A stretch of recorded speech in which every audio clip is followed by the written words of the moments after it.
Hello. Alright. Alright, let's go live.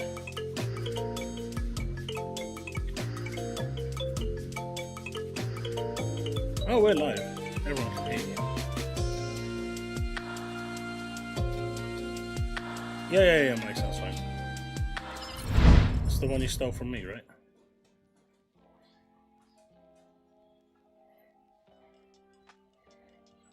Oh, wait, I got like so many drinks here. You might as well take this one at least. I got a chocolate chip coffee. I got orange. No, it's just coffee. That looks like chocolate chip to me. It's just a bit of the coffee grain. Hey, look. Don't break my heart, alright? Hey, how's it going, everyone?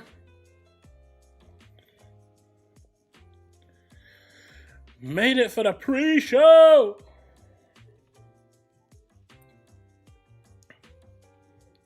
So, chat. What games are going to Stadia today? And the Oyo?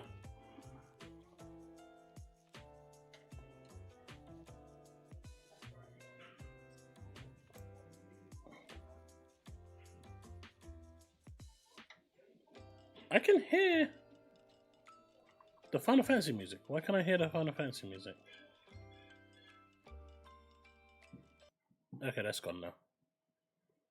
We want desktop open. That's good. Chat should hear some music now. It's really low. I've deliberately kept it low because I don't want to be demonetized. But you should hear something. Just do the sound test. Oh yeah, that was loud. That should be a good sound test. Dude, Black Myth has been rocking. I'm surprised it did so well, but you know what? Good on for the the Chinese community. They supported their game good. Now, jokes aside, they're playing on Wii game, so that's just crazy how big that game is.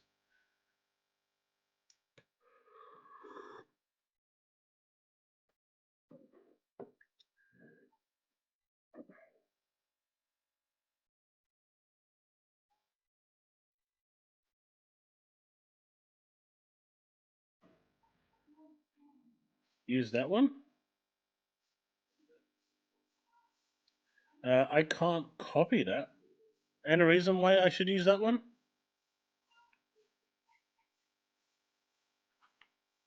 Do you want to Discord me that?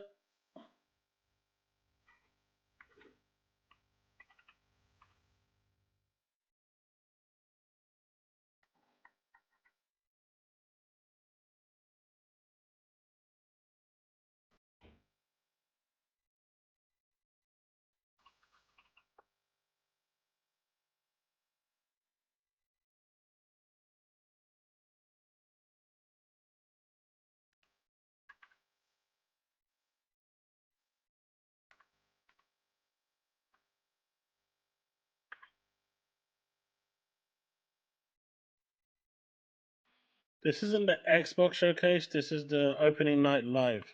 The Xbox showcase happens during the day. And unless Minnie's gonna grow some cajones, are you? By the way, we need to find you a new name today, yeah? I mean, you're welcome to try. Alright, I see why he wanted to go here. I respect What? that. I respect the graft. I respect it. I respect it. Going straight to the Gamescom one rather than the Jeff Keighley one. I respect it. I dig it as well. Alright, chat. We need to find a new name for my son. Something that gives him that courageous raw. So he won't be shy anymore. Something that takes him away from Minnie. Because let's be real, you're not Minnie. Micro chaos. Yeah, okay, alright. I knew this was going to be a bad idea before he even said anything. Gamescom. Use the Welcome to the Gamescom Opening Night Live pre-show. I'm Kyle Bossman, and I'm going to be teeing up trailers and building anticipation in these final few moments leading up to the big show itself, Gamescom Opening Night Live 2024. Now, here's the weird thing about the pre-show this year. We have more games in this pre-show than ever before, and a bunch of them are brand new game announcements. That's mucho. He heard me. Street Fighter 6 showed up for this. The pre-show is good. So let's get it started. We're talking about Dave the Diver first, who's had some fun and unpredictable collaborations already this year. Apparently, but he's not done yet. Back says, let's see what Dave's getting into next. Call him Shadow. He has that emo energy. Wow, okay. Hey, Chille. Hey, no, I'm the real Chaos. We're trying to get him away from Chaos. We're trying to get him his own identity for the other channel that he's running now.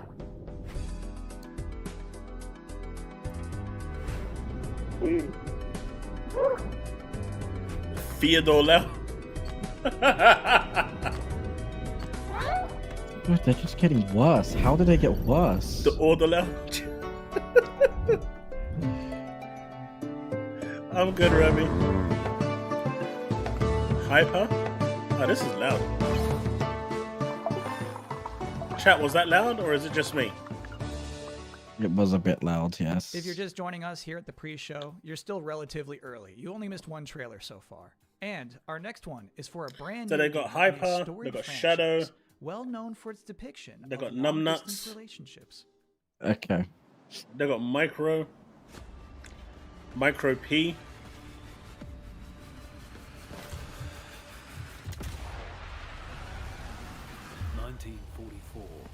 Allied forces are preparing. Hey, Happy Cloud Gamer. We're doing good here in the UK. It's actually really hot today. The sun came out again. The French resistance. It's not that hot. It was really hot during the day. You was inside the shopping center. I had the sun blazing down on me. See, someone said they liked Micro P. This threat can't go ignored. What do you reckon? I'm honestly so good. I'm good. What about Hyper and Shadow? I don't know. What about Siren? No. What about Supergalifragilistic? Super no. Hey, I Camp to Win. How's it going? Welcome back to the Opening Night Live 2024 Bob the Butcher. The main event is close. It will have the big games. It will have the big game announcements. But for now, this pre-show is bustling along.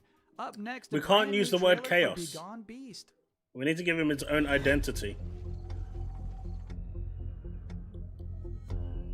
So when he starts streaming Wuthering Waves and the waifus, he can gain some confidence. Actually, Steve, you'll be very proud. He doesn't use any waifus whatsoever.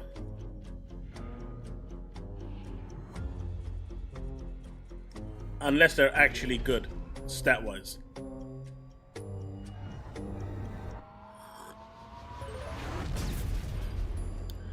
Forza Horizon is not going to be announced today. Gears of War Halo is not going. View to Win. Oh, View to Win? What about Vision? Vision. Vision? Yeah. By the way, what is your opinion on Gears of War? I mean, I haven't exactly played all of them, but I think I played the newest one, and I mean, it was good. I enjoyed it. It was honestly a really well-made game. But it wasn't the best game you've played. No, I wouldn't say it was the best. I'm sorry, but Alan Wake 2 still holds. Yeah, that still holds #1 spot. That's my boy. For a long time. That's my boy. And you're not taking my lamp when it arose. I didn't say I was. Yeah, I To be saw fair, it. I did even play You're about Resident to Evil see 4 the the remake Oh, recently as John. well. trailer for a road building But simulator I mean that you've was never good as seen well. in your But life, Alan Wake still right beats it. now. Still. When I was a kid, I couldn't wait to leave this town behind. But Who what's knows that about saying? Perfect Dark, Rabbi? Man plans We'll and see. God laughs. This is You must have had a interesting. good one on I'm my actually hands. interested in this game. When the water receded, What it is it? carried away everything we ever had. It also Looks like gave the end me of a times. reason to stay. I'm already interested. Truth is, we can't stop what's coming. The important thing is that we rebuild. Hey, Chris. Long time, buddy. What about the Steve Destroyer? I'm no longer interested in No. this game, by the way. Why? It's a building game. I thought it was a tactical ops. That's fair enough.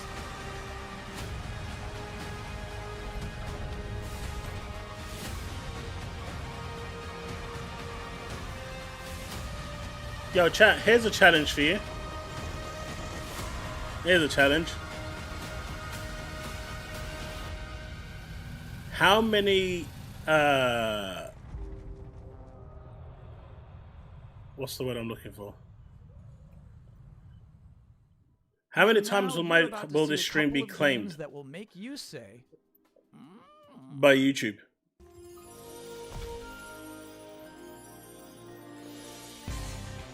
How many demonetization claims will there be made by the end of the stream?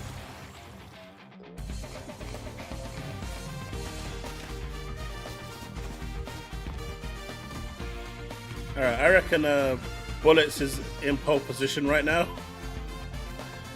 Bags, the last one I did, I had over 70 demonetization claims. That video was a lost. That stream was a. Yeah, I gave up. I couldn't be bothered to argue against all 79, all 70 plus. I mean, yeah, that's just ridiculous. That's just not worth it.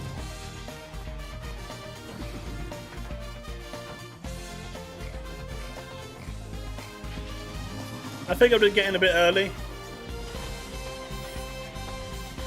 Hey, Terminator. The hound of war chases the scent, oblivious to the master's leash. True balance. Well, Indiana Jones is the big one, right, Robbie? That one could go 90, 50 plus. 70 is crazy. Yeah. There was nothing I could claim from that outside of super chats and memberships. All the views and stuff, that was all demonetized. They claimed everything.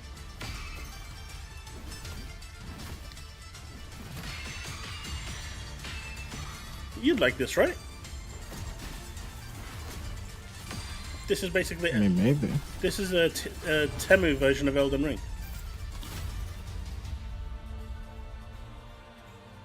I mean, it looks alright. Yes, Temu Elden Ring. You know what Temu is, right? Yeah. The knockoff stuff. It's the knockoff Elden Ring.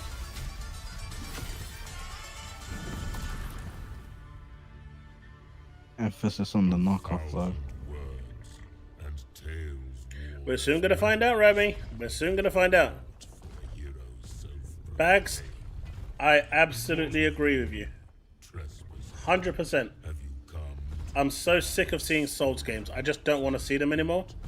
There's no more hack and slash, no Devil May Cry style of games, no Nier Automata style of games. They're all gone. It's always super hard bosses, and they're just so boring. I would say they're more fun, Look, but sure. look, if you like Souls games, go get a cheese grater, rub it on your balls, and you'll get the same sensation. Look, just because you struggle with those types of games and you can't ever beat them, that doesn't make them bad I games. soloed Elden Ring. I beat every single boss without losing No, you a didn't. single life. I don't think you ever even tried the game. Of course I did. You saw me try. Number 10.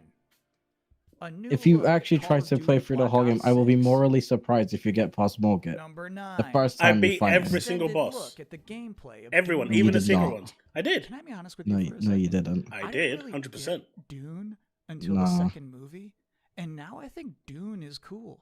Number 8. You see, Bax The believes me. tinge of king-like I beat power every you single one. feel when dozens of big-budget I woke games up straight desperately after, beg you to but wish no list one said you. it had to be in the Oh, okay. in this Number realm. 7 reason to look forward to Right, Gamescom Banks? opening No one night said it live had to be in this realm. 2024. It could be in News any Nope. realm. from No, Marvel you did not Rivals. specify the parameters. Number 6. Beat it within no, this no, no, no, no, reality, no, no, then, no, and no, then, no. and then I'll be impressed. Now you sound Beat like it within this But- reality. Now you're sounding like a pony. It's You're just moving the another super goalposts. long You shouldn't do that. cutscene. No, At some I'm just point, being you honest. have No, to now show you're what now it's you're just like being to play pony. this game. Like, what button is the whip?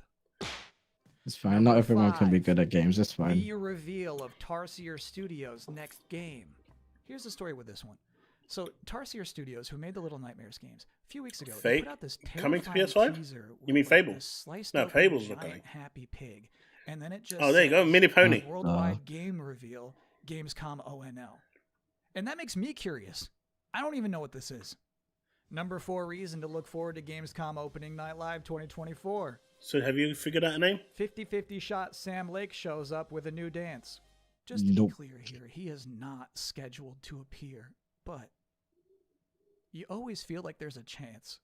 Number 3.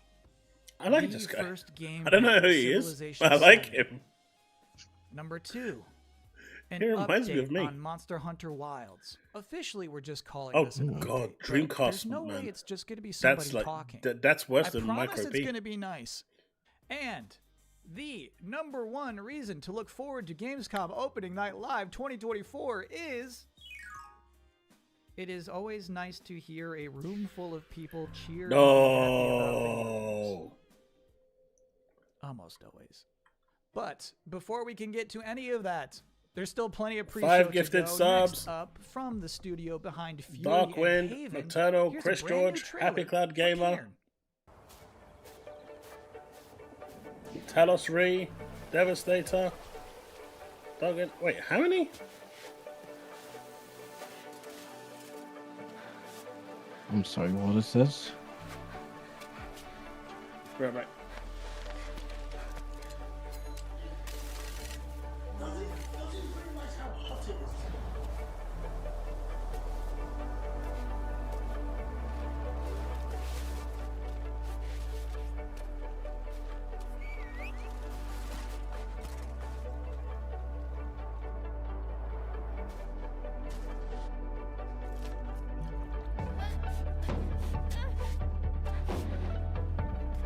God, I've never been more bored watching a gameplay.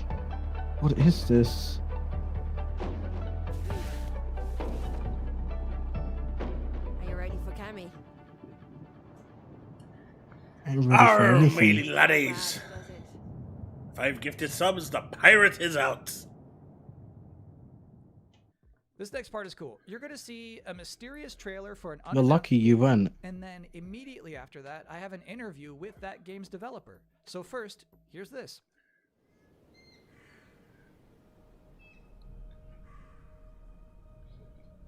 How long has it been? 5 days? Hey, thank you for that 2 months support. I need to get Every. up.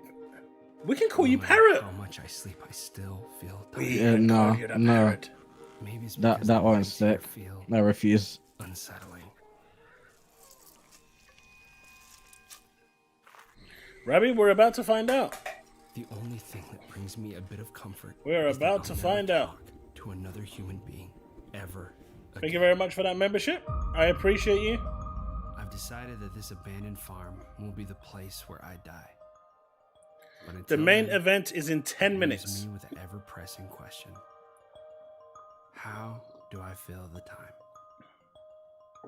Robob. Alright, look. There's always a lot to do on a farm, and it's good to keep busy. You need to order me a Get your parrot. mind off things. You need to find a like parrot. the things you've One that lost. can clip onto my shoulder. We need to upgrade. Not sure that would be hard to find.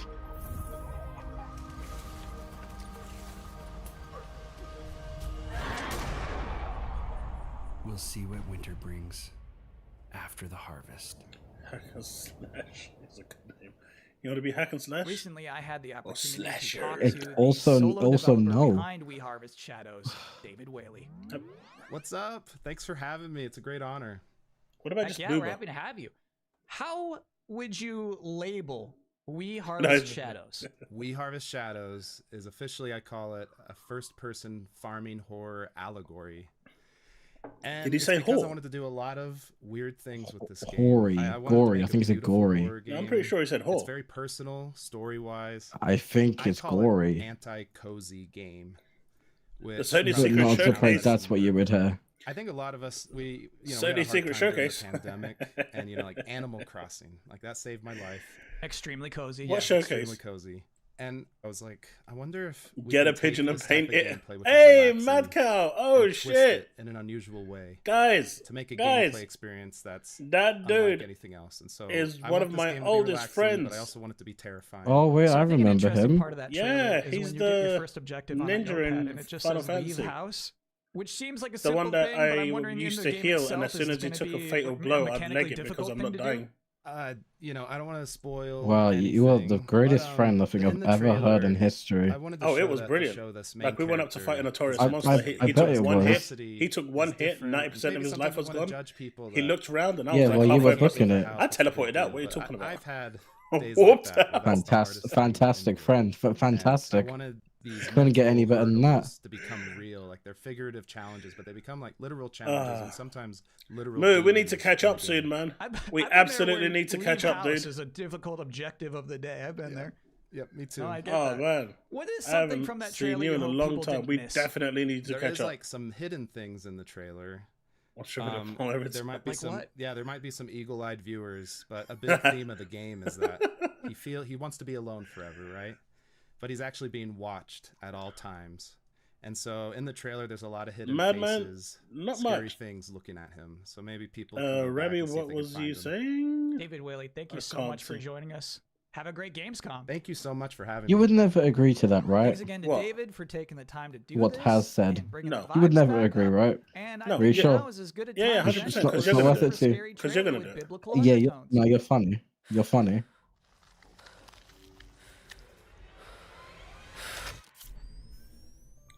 Oh, nice, Rabbi. Happy birthday. Happy early birthday if I don't see you till then.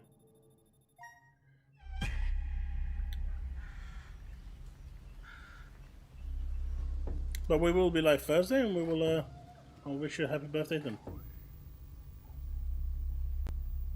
Ah, but it is anime. It is. This game right here is coming to Xbox. This one? I have no idea. Horror often It looks like a doesn't PC present game. itself in the way we expect or desire. Alright, it looks too good to be a game on Xbox, right? Graphically. Is Don't that be what you dumb. mean? No, I don't. That's, You know, chat gonna turn on you real quick. They that's say- what you made it sound. No, I didn't say it. It's this kind of PC centric looking game. This can be on Xbox. It can, but I don't associate. Why this. is this?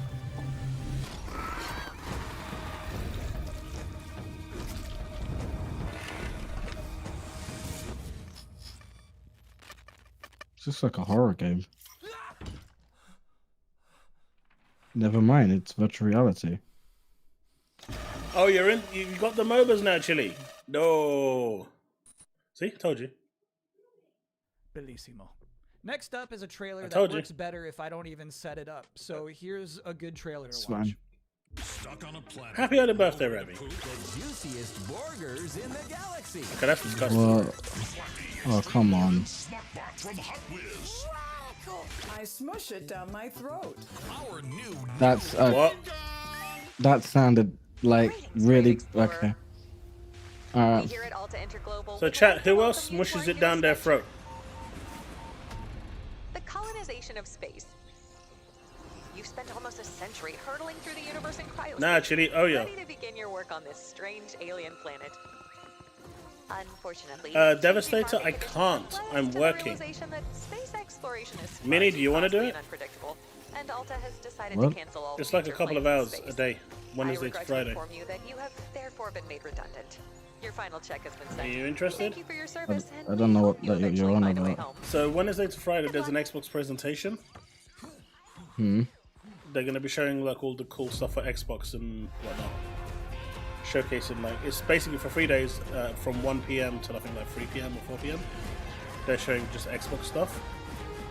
Do you want to showcase that?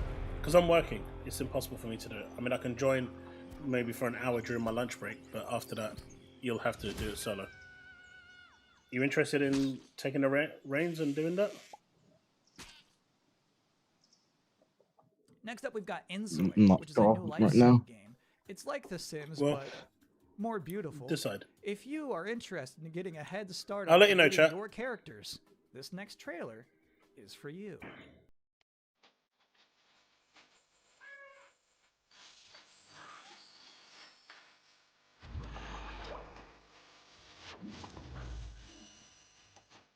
This game looks dope.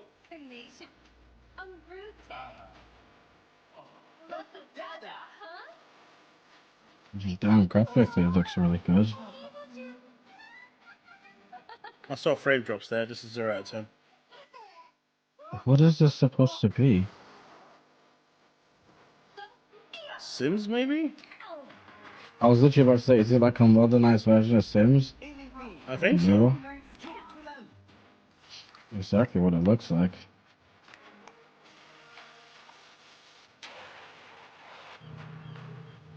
Chat wants you to do it.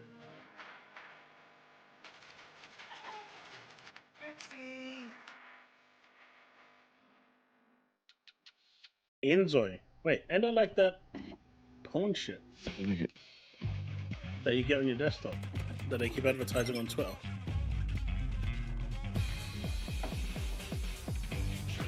Virtual girlfriend and stuff. Okay, this looks kind of cool. Yeah, this looks fun.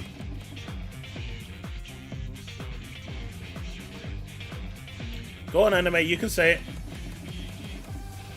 You can say it.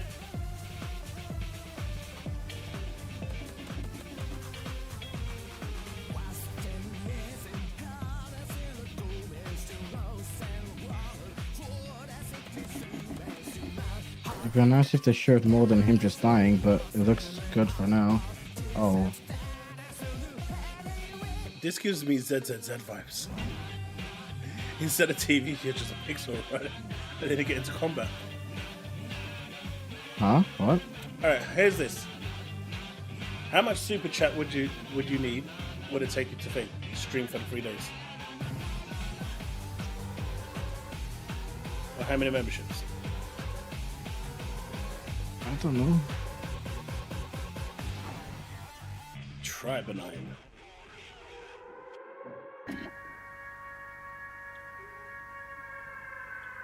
The handheld won't be today, Rebby.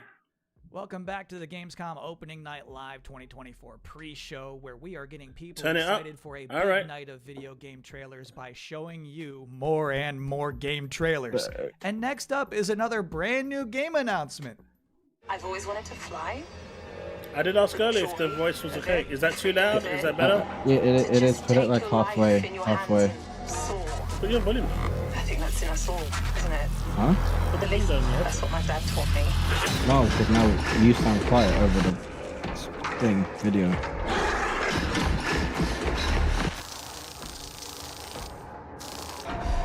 The pre-show is pretty much ending now. The last show. By the way, chat, is the volume okay or is this too loud? Is it overpowering me and Minnie? I feel like it is a little bit. I think it is. It is. Like lower it to maybe like 70%.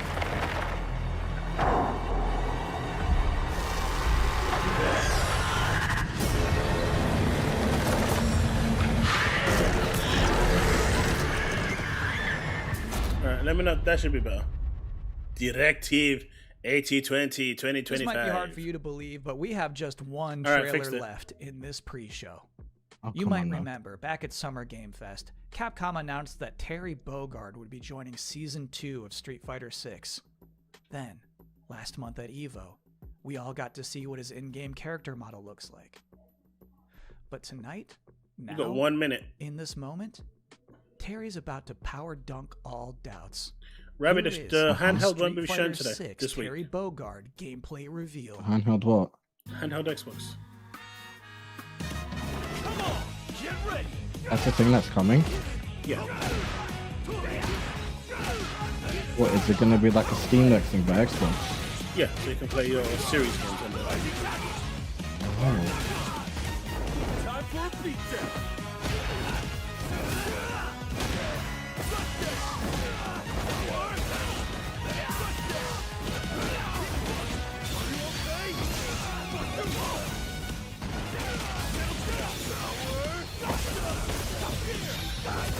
That looks sick.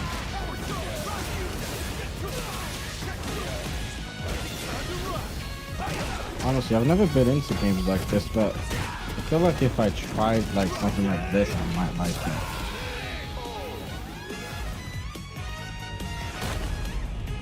Now, where to tomorrow? Where's Iori Yagami?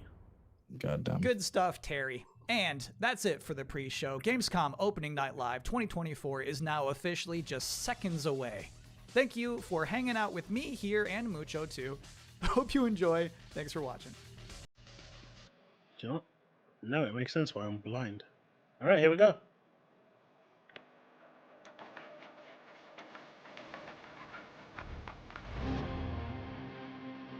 Please welcome your host, the creator of the Game Awards, Jeff Keighley!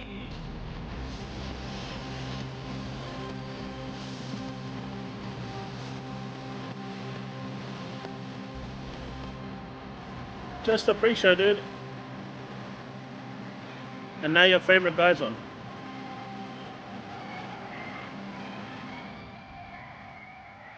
Guten Abend, Gamescom!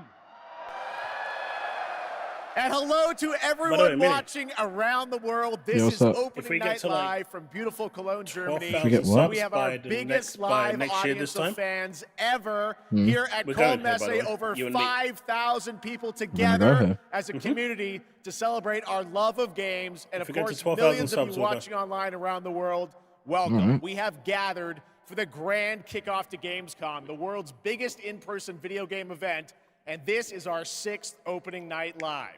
Now tonight, for the first time, we have a live sign language stream of ONL to make the show even more accessible. Thank you to Kaborski, who's signing the show right now. Thank you, Kaborski. You're making me upset, Cole.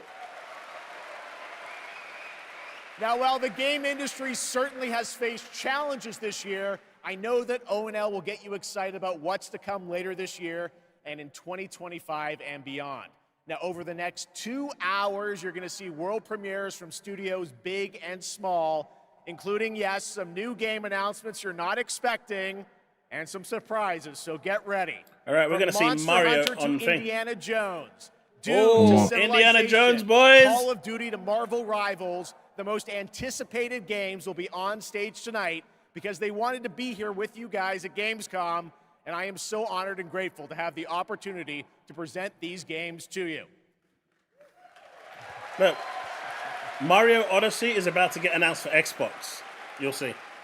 So Gamescom, and we're going to give them Redfall. Right for the world premiere. I tried it. All right, here's our first world premiere, a brand new game announcement. This one hasn't leaked, and it's exclusive right here at ONL. Oh, this one hasn't leaked. Is it the Sega one? Not actual gameplay. Boo. 2K games. A Gearbox software game. Oh.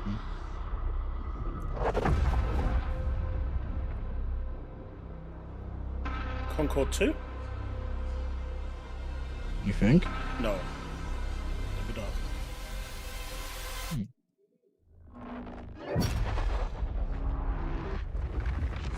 If anything, this looks like something from Star Trek.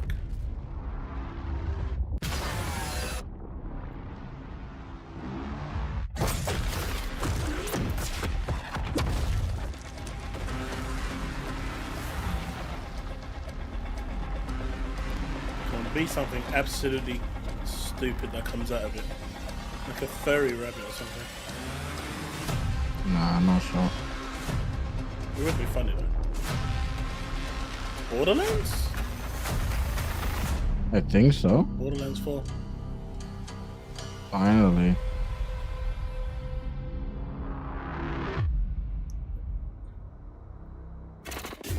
Hey, it's on Xbox. That's one. There you go. All right, that's right. Borderlands 4 is coming in 2025. Next up, October 25th marks the release of Call of Duty Black Ops 6. To debut an extended look at the campaign gameplay, please welcome John Zuck and Catherine Anderson from Raven Software.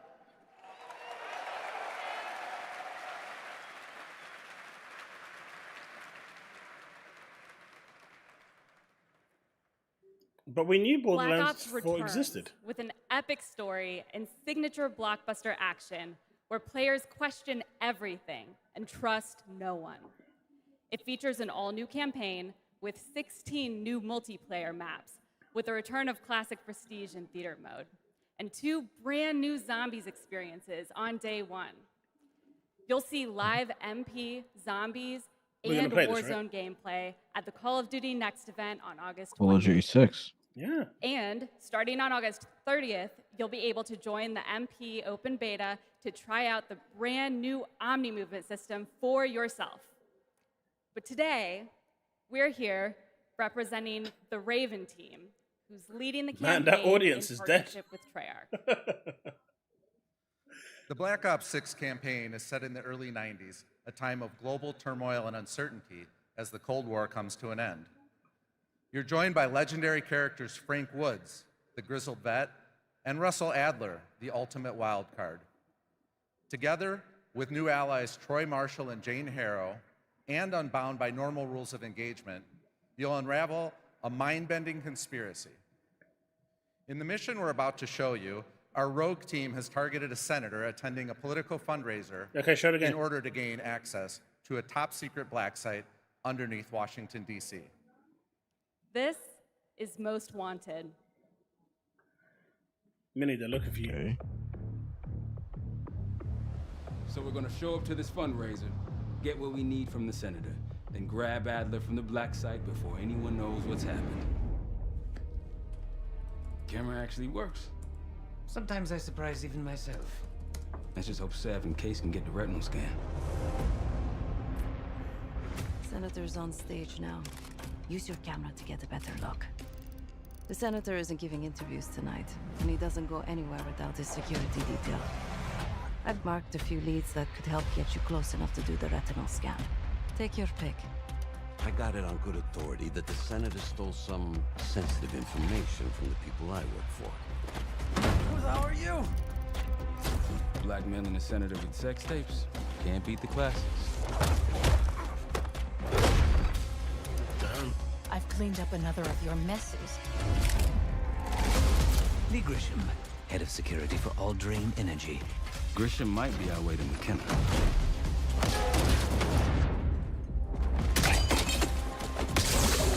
Oh!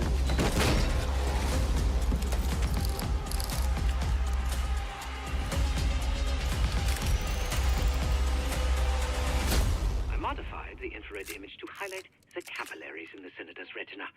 It should have just enough resolution.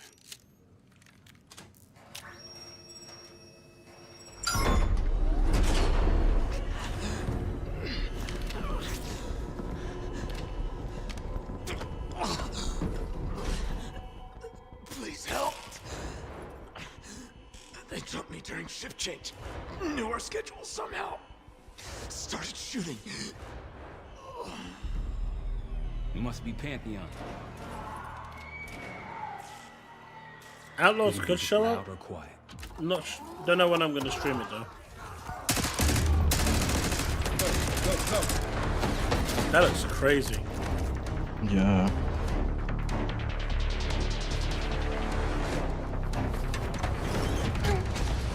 Easy, Adler.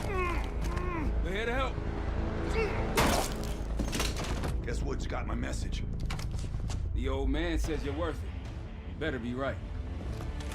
Sev, we got the prize. Good. Now get out. Fast. We've got party crashers up here. Great. You good to go? am now.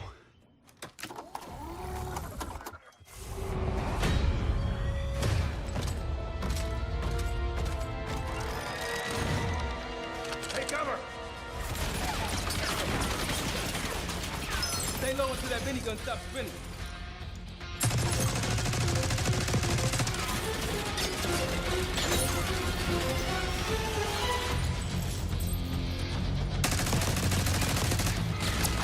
Man, everyone's got pea shooters against that thing. The movement seems really nice. If you can move backwards, the sides are still aiming in the same direction. Yeah, you can do it. Mate, he got finished. He got wrecked. My dude got wrecked. How's that feel? Like progress. The 007 project will not be here. It's too early, Rebby. I told you this already. You first, Adler. Come on, Case. They're still recruiting for the job.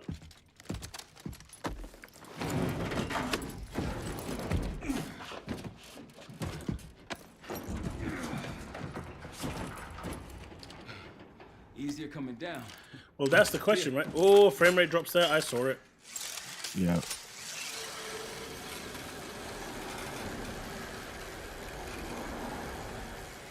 Almost home free. Nope.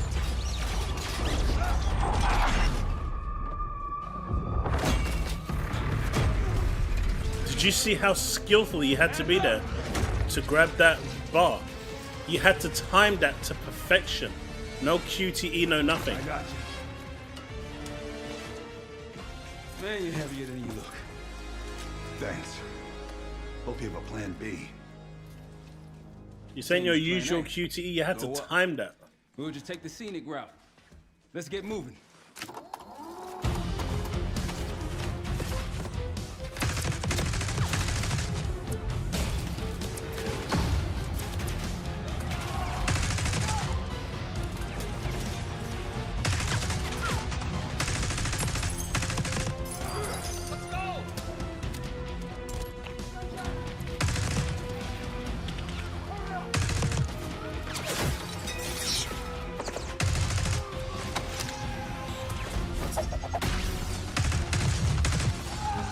That's so cool. Yeah, we're ready for exfil. What's the play? No play. This place is surrounded by cops. We can't lead you. Damn.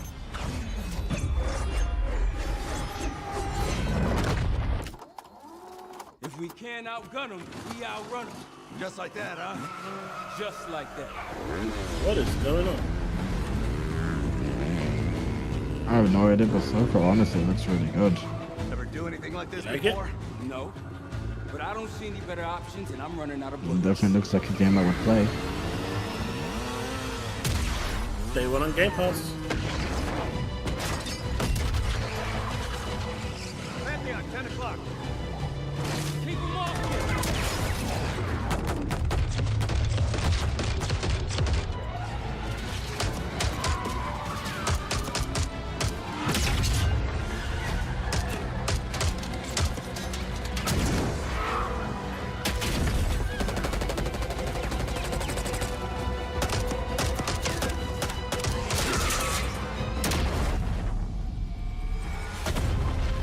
This look good, man.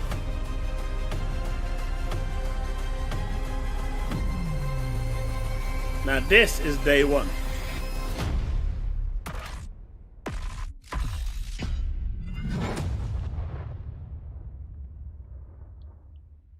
No mention of Game Pass. I didn't see it, did you? There you go, Black Ops 6. I didn't More coming either. at Call of Duty next. Not a single And now mention I'm of Game honored to introduce Pass. My co-host for Opening Night Live. You know her from her years of hosting League of Legends esports around the world. Did you know that she got her start as a competitive Unreal Tournament player? That's right. Please join me in welcoming to ONL, Shocks. No mention of Game Pass. So why will people buy Game Pass for it? And hello, Gamescom. Thank you for the warm welcome. Unreal Tournament, that is quite the throwback, but I am so excited to be here tonight revealing many of the games on opening night live and highlighting events happening during this Gamescom week in Cologne. Gamescom really is the best week for games worldwide every year, and I am so stoked to be back here with you all celebrating it. Now, it is my pleasure to share a message from Gamescom to you, our gaming community. Dear future me, I hope you are happy. I hope you visit wonderful places, that you have friends from places far away, and that you always have the best adventures, that you fight for the things you love, and that you love the things you do. Dear future me, my favorite thing in the world is to play. Do you like to play too? Maybe. I mean, if you're here, you like to play. Yes, the future is here, and we are ready to play. Let's take a look at this fun trailer. All right. Fun trailer. CGP.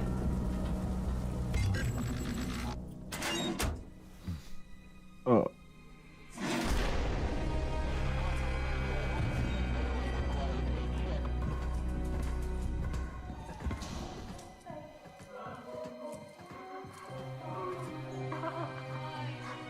So, Rabbi, no Call of Duty will not sell Xboxes. What the? Hey! Who's bringing PlayStation into this trailer? You were trying to cross the border. Wow, man! Now the ponies are really infiltrating. What the?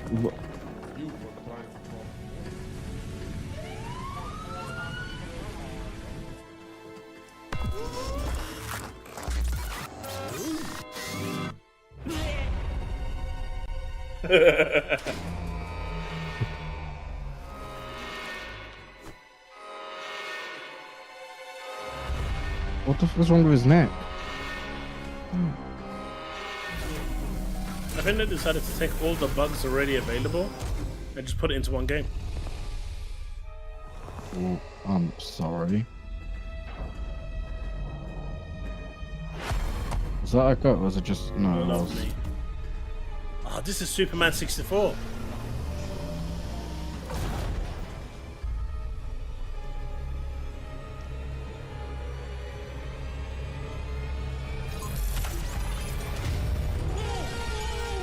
What?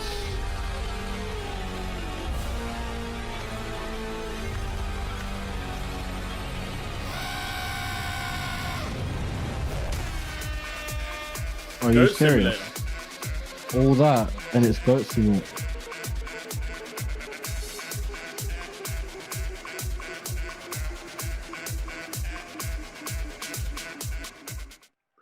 What the hell? That is the last thing I would have guessed. That looked like the GOAT of all remasters. No, okay. Well, okay, that's fine.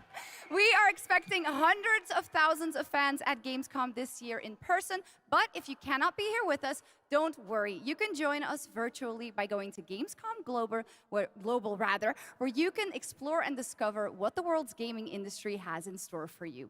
And our very own Gamescom studio is here with all-day coverage of the event, so tune in to Gamescom Studios broadcast by IGN on Twitch or on YouTube. Now, we have some news that crowd on is Persona really dead. 3 Reload and its next DLC episode, Aegis, The Answer, coming on September 10th. It's time to reveal a surprising boss fight coming to the game. Tomorrow and all the days after it will be March 31st. It's like Tartarus all over again. There is a strong connection between all of you and what's happening. Let's just open it, then we'll know. Something's wrong. Ravage them! You'll never see it come. Dude, they are milking Joker like crazy. Here it comes!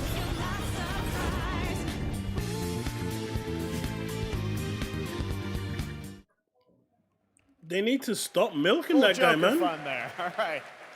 Next up, we have another new game announcement for you right here exclusively at Gamescom Opening Night Live. Leaf, you should watch this. The tracks lead this way.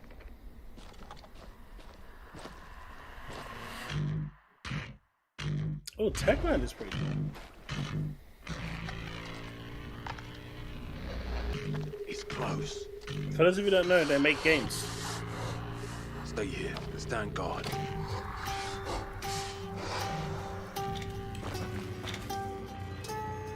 On me.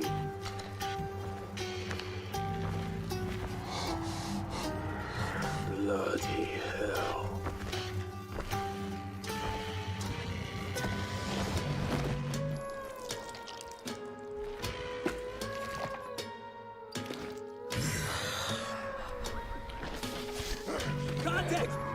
It's probably DL3.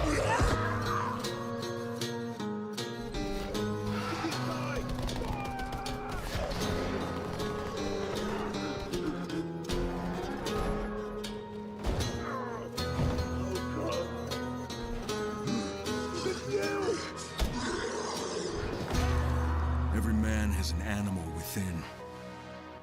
If you push too much, you might unleash the beast.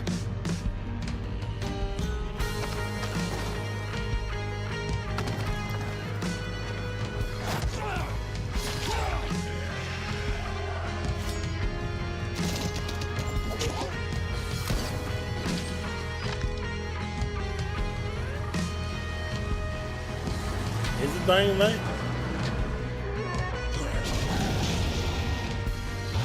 I mean, it looks like it. Dying Light the Beast.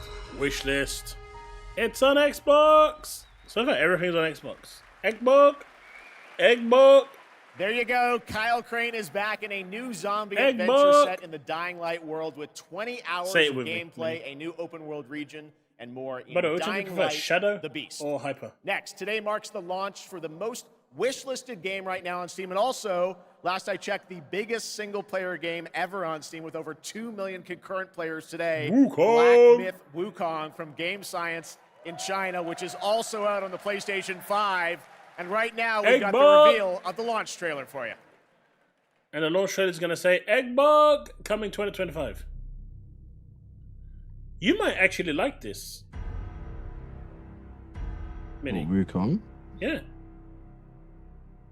This is right up your alley. I think you might like this. If you like it, I'll buy it.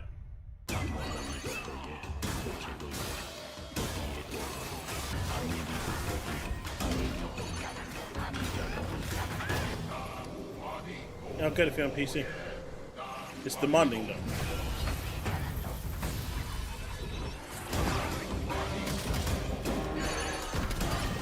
It's basically a boss rush mode. Mm-hmm. And you get your character stronger through equipment and stuff, and basically a Souls-like difficulty style game. But it's not Souls-like game at all. You don't lose souls. You just gotta fight really, really hard bosses.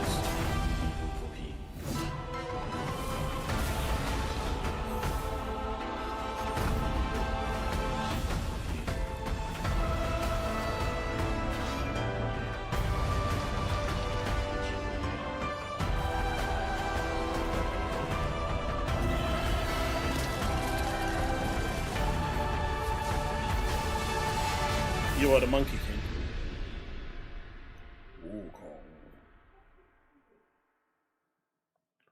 No Xbox. I mean, it definitely looks really good. Chille's happy.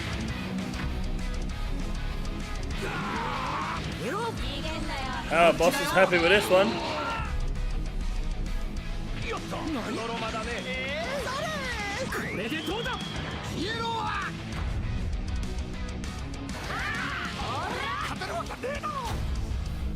Taz, I thought you was into Resident Evil Raccoon City.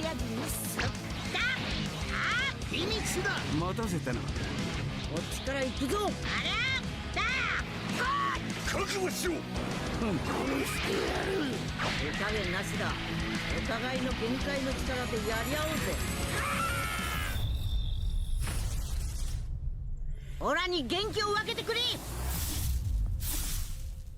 do you think, Minnie? Interested? Nah, not with this one. These type of games aren't my thing, to be honest. Gamescom opening night live here in beautiful Wargok. Who's ready to roll? Live from the Construct Coliseum, it's time for everyone's favorite game, King of Meat! We joined recently kidnapped celebrity guest contender Jeff Keighley at the starting line. Wait, starting line?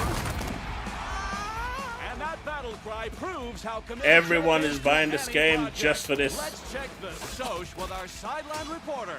Everyone's buying this game just to go off. Machine is leading the way to the finish line, and the chat is blowing. What is all this? Death traps, unapproved nicknames, and a giant I did, horse Bags. trying to hoof me? An 2D game. marketing friendly description Huh? of the game. Not to The new mention Kong game a is perfectly 2D. timed transition to the world It premiere looks so trailer weird. for King of Meat. Ready for action? Ready for mayhem? Ready for gold and fame pouring from the sky?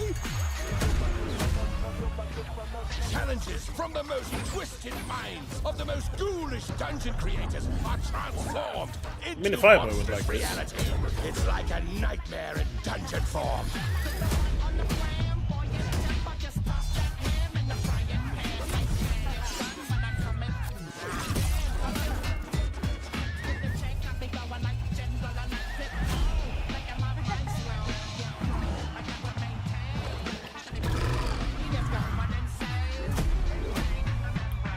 I just don't even know what this is. What did you say? What is it? I But it's coming for Xbox. That's all that matters. Still got it, Keighley. Still got it. No, you don't. Welcome back to Opening Night Live for real this time, and that was the announcement of King of Meat, an online co-op spectacle for 1 to 4 players from Glowmade in Guildford, England, and Amazon Games for console and PC, and you can sign up at kingofmeat.com for future playtests. Now, one of the things I absolutely love about making these shows is that we get to introduce you to brand new games and teams like this one. To reveal their first game from their new studio, FuzzyBot, please welcome Tatania Dislova and Max Spielberg.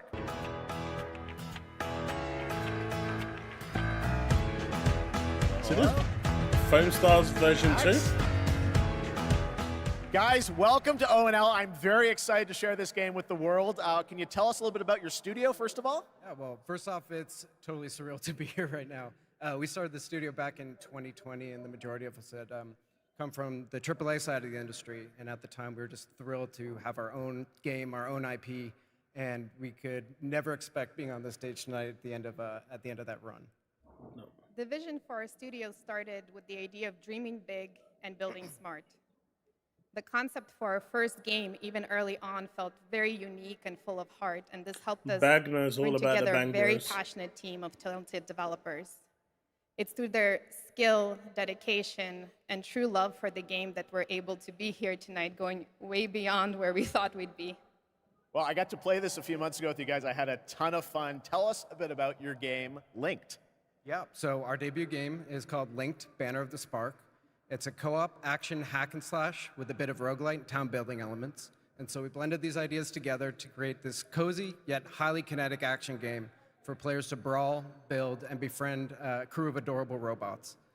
In it, it's the year 3000, and you're going to take on the role as one of the last remaining humans on planet Earth. Allying with a friendly bot faction, you're going to aim to take down the Combot army hell-bent on organic destruction. Players can play alone or with friends in this vibrant world of robots. Or a simpler way that I like to describe it sometimes is you go out and fight the evil robots and then collect their body parts to build a sustainable town of your dreams while saving the cute ones. We are incredibly proud to finally reveal the delightful world of Linked Banner of the Spark, and we hope the players get as much joy out of playing it as we have building it. Well, we're very excited to show it to the world for the first time. Let's take a look at the world premiere reveal trailer. Thanks, guys. What do you think this game's gonna be? What do you think? Oh no.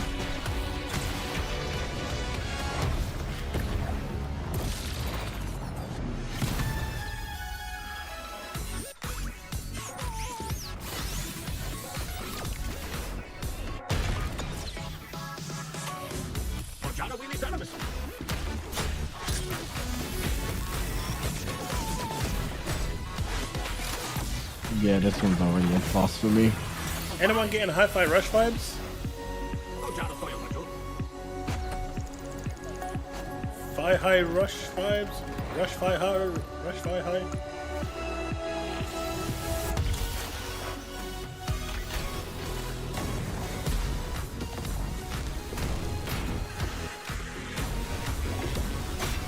Molyneux will lead the logo from the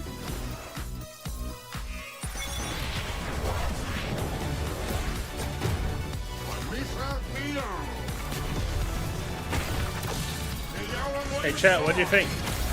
Do you think we're gonna see a hack today?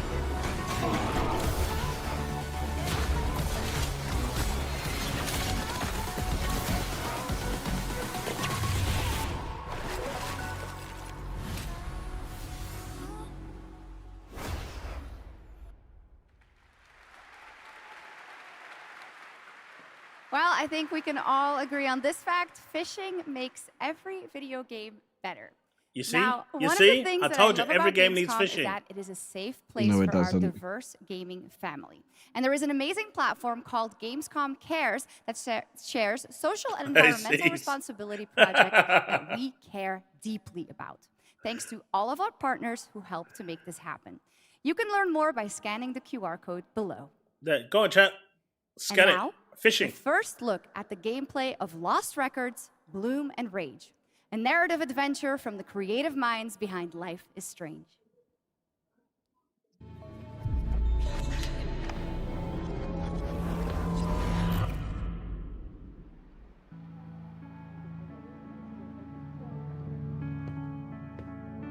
Honestly, Swan, I'm glad, but slightly surprised that you showed up tonight. When I saw your text, all these memories came flooding back. Hey, she actually showed. Welcome! I remembered Nora, her energy. Shit! Where's my fucking pick? The dark one's her favorite. I remembered you. Nice one, Autumn. You were the coolest. Skateboarder's wisdom. Never land on your wrist. I want to see you skateboard, Autumn. The man is so rigid. Whoa, watch out! She was like a firecracker. Fuck! This is serious. We're gonna need a real band name. How about Bloom and Rage? How could I forget? Whoa! Guys. Stranger Things. Last week, my mom found a package on her doorstep. Wait. Are Bloom and Rage? Are we in trouble? That game's gonna sell well. You'll excuse me if today's sermon is a little different, but today is not a normal Sunday. I wanted to tell you all, we failed in our duty to God. We were told about all of this. And these here are the last days of this earth. I know this is a punishment.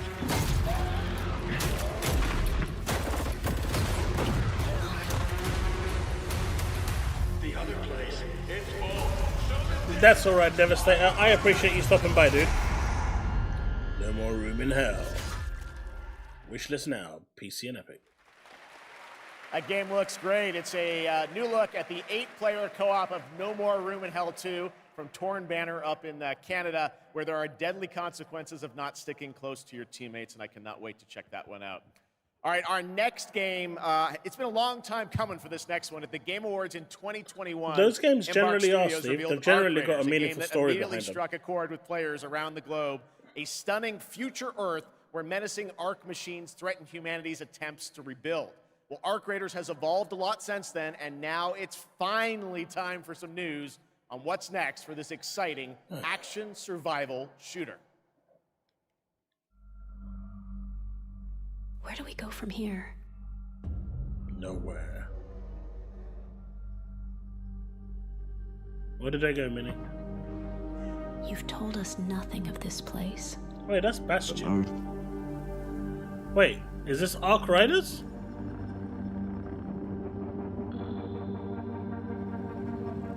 Look at us Man, now. I haven't seen anything of this game in ages. Raiders. If it is what I think it is, Arc Raiders. Playing with fire. Hey, Clarke. Everything to lose. But even more to gain. Yeah, Arc Raiders. Jesus, is that it? Still nothing to show. They showed more last time.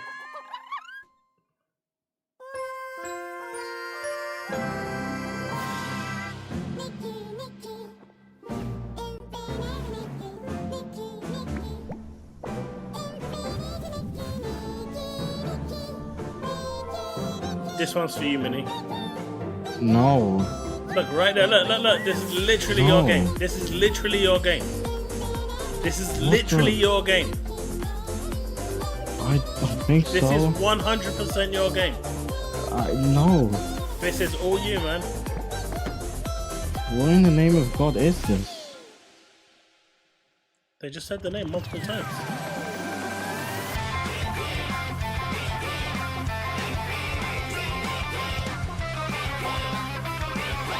This is all you, buddy.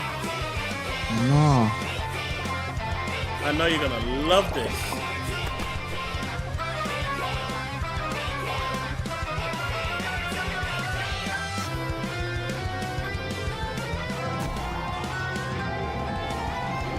Mate, this game is going to sell buckets. This game is going to sell millions. I'm not really sure. I wouldn't be so sure of that one. No, because this game has a specific audience, and that audience is going to absolutely love that game. There hasn't been many games of that kind, and they are absolutely going to love it. That's why you're gonna playtest it. Space Marine. No. Yeah, you playtest Nikki Infinity. I'll playtest this one. I think that's a fair trade. I'm thinking if we do a nice switcheroo, that would be No, you're good. You sure? Yep. No, I think you would want to switch. Rabbi, what was your question? Hey, Punkalicious. Are you serious? It's going to sell well. I'm telling you. You'll be surprised at how well that game is going to sell. Exactly, Drogdal. The target audience for that game is going to eat that shit up.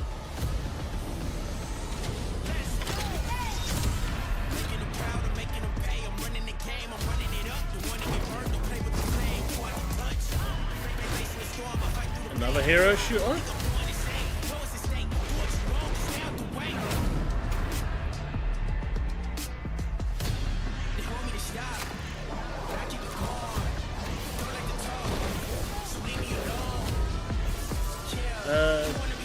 Terminator Survivors has been delayed.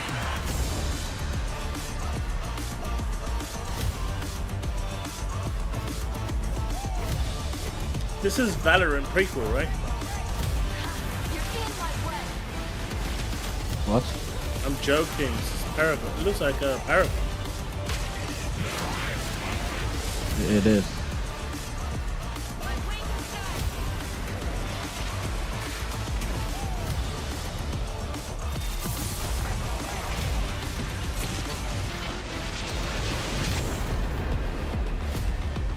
Predecessor. I was close. It's coming to Xbox. I thought Terminator Survivors got delayed to next year. What you saw right there was Predecessor, a MOBA shooter built by an indie team from the ashes of Epic Games' Paragon. If you remember that one, it enters 1.0 free-to-play release tonight. Next up, Path of Exile 2. Brandon, you serious? Games. It is nearing release, and tonight, yes, we do have news on the early access date. Check this out. That's big. My son, are you clear of mind and stout of heart? That is huge. Genshin Impact on Xbox? Oh man, that was not on my... I didn't see the day. I didn't think I'd see the day. Ready to sacrifice? To be fair, they have been doing a lot of good things recently with the whole 5.0 event trading stuff coming out. Do you know what? That news is so big. Go on, chat. Everyone donate another 50 subs. Go for it. Do you have the memberships? Go for it. To sweep aside this world and build it That's 50 anew? each, by the way. I must.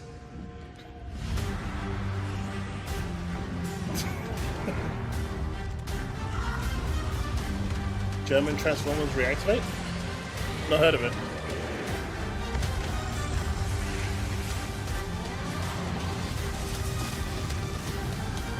Half of Exiles?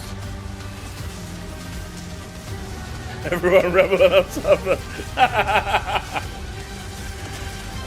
Unfortunately, not everyone likes. You ready to fulfill not everyone likes your destiny? Gears of War, so they'll stick around.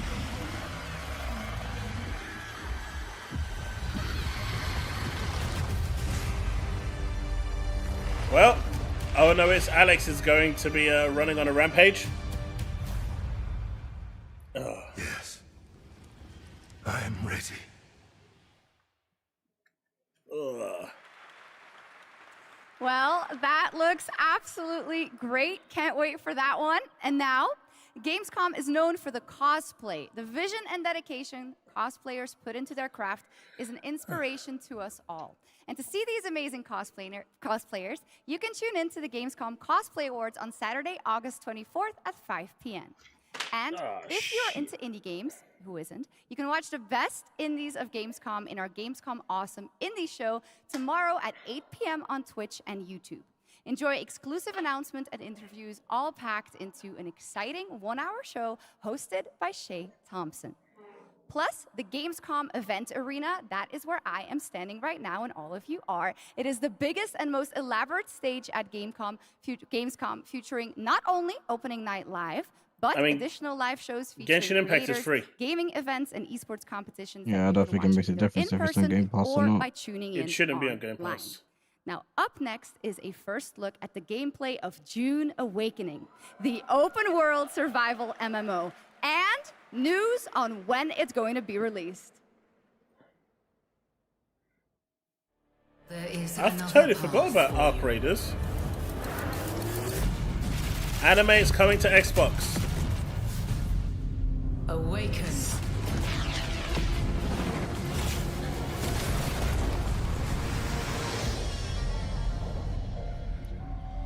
Man, now that they've got begin as a nameless Genshin, Honkai Star Rail, Wuthering Waves, the whole lot is going to come over. And then that's going to be into epic. The planet. You are abandoned. I'll be honest with you. Alone.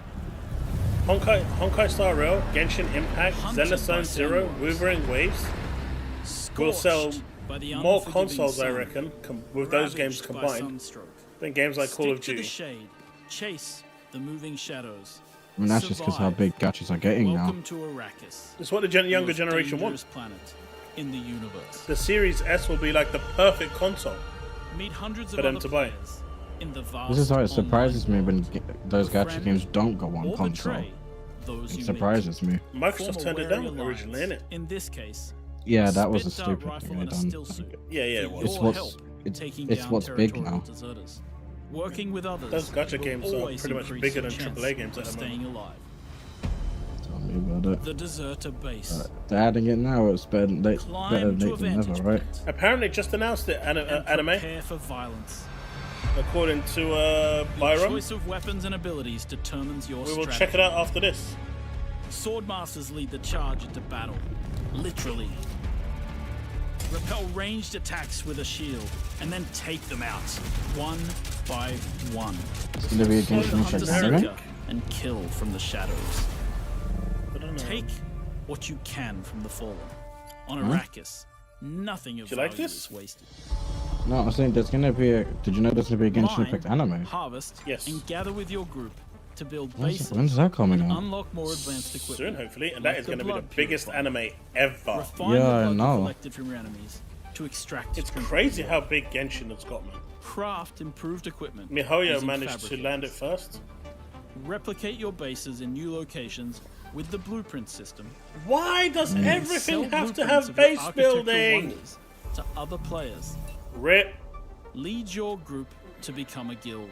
On Arrakis, I feel like they add this so they don't have to think of something else. No, they add this so I don't have to buy it. Construct an ornithopter and Or that take to too. the air. Either one. The world is yours to claim. It's not $9.99. They're doing what Sony did. The in-game radio provides insight into key events happening across Arrakis. Map the desert. Discover landmarks, wrecked ships, and desert testing stations. What if I don't want filled to? with forgotten technology. So basically what Sony did with Tower of Arrakis Fantasy, is a for vast example, planet. they had, You can you got the explore base unique game for free, locations. but then you had like Uncover valuable resources. a £20 edition, Search a for £40 secrets edition, amongst the shifting and a dunes. £60 edition. And it just gave you a bunch of bonuses and free then stuff Return to civilization for the game, like a free car and stuff like that on the higher tier ones. Harko So I Village suspect that's what they're throngs going to do with with Genshin. Spice traders, guild bankers, It's not a bad idea. smugglers, No, it's a good thing to do. house envoys, and Yeah, of course, because And they give you regardless, if other you're pulls playing as if you're playing a game like Genshin, regardless you're you will spending pledge money. allegiance to It one of the doesn't matter how great you look houses at it. of I June, ain't spending no money on Genshin. the Harko. Yeah, right. Sure you haven't. No, I haven't spent any money in like to play 3-4 years now. You About 3 need years. power. Yeah, because you stopped on playing Arrakis, it. But when you were spice playing it, you were spending. is- I stopped That's my spending as point. well. In the deep desert, You were still buying like beyond the Vulcan and shield, Battle Nope. Pass and stuff. Nope, you can ask. players That's Yeah, your you problem. are. I wasn't. hunting I only for buy that for spice. one game and one Every game only. spice blow has the potential to become a heated battle, Mate, this looks so boring. with multiple guilds vying for the How is precious it still going melange. on? Even when it looks like defeat is inevitable, This is June, right? those who understand desert power can awaken So, yeah. Arrakis itself.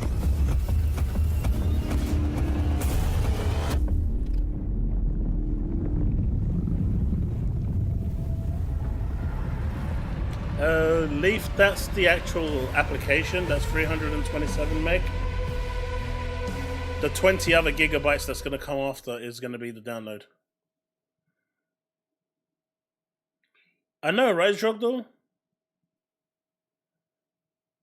But so far, apart from Nikki Infinity, you can't have a everything's coming June to game Xbox. without the Sandworms, and the Sandworm summoning begins when June Awakening drops on PC early 2025. So the wait is June? not that Probably long. paid. And now, here is a reveal of a new game from Tarsier Studios, the creators of Little Nightmares 1 and 2. Oh, okay. What's this? It's a new game that's coming Oh, out Little by Nightmares. It's Little Nightmares. Yeah. This is so... Oh, this is great. Great. Tarsier Studios. But it's not a little thing. This is day one for me, though. It looks exactly like it though. Like, Yep. That exactly was the same Reanimator, style. from the same next developers. big entry in the cozy game genre. Hey, Chille, what's Now, up? would you like to discover the secret contents of Gamescom and receive cool rewards? Well, meet Epi, the robot on our website RPG Gamescom Epics. Prove your nerd know-how, solve tricky Robbie, puzzles, win probably prizes, gonna be paid. gather trading cards, digital trading cards, and I don't know if jump it's from free. level to level until the final boss spawns. Scan the QR code below and the adventure can begin. Too late, Chille, but Now in its fourth yes, it's year there. as an evolving open-world adventure, tell you what, today if they give me Genshin freebies, I'll Impact pay is £10. unveiling more about the 6th Nation of Natlan, which will be released on August 28th. And we also have some news about when the game will be coming to Xbox. There we go. Oh, there we go. That There we was go. perfect timing. Anime, it's coming to Xbox. There. I don't ever want to hear that from you again. This is such a big move by them. This is a Giga Chad move from Xbox.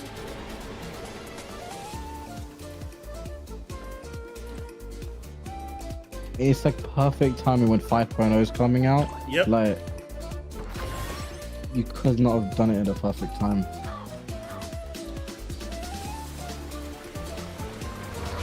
That's Fireboy's character, and that. Oh yeah, he already said he might go for her. And that one. That's you, right? It would be, but he doesn't seem that good. So I'm tempting him, I might not pull for him.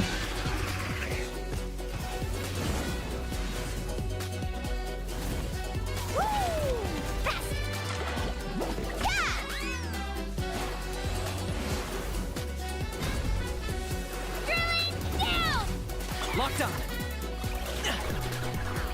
For the Lord of the Night. That is crazy. Catch an epic wave! Whoosh!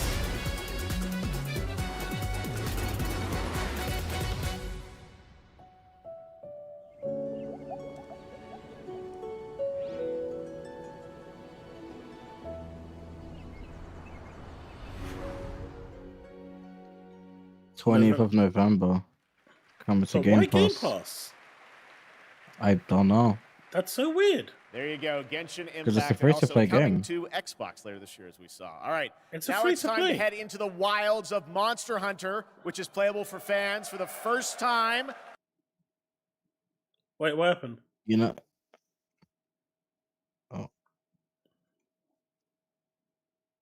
Tsujimoto from Capcom. Ryozo-san. Sorry about that.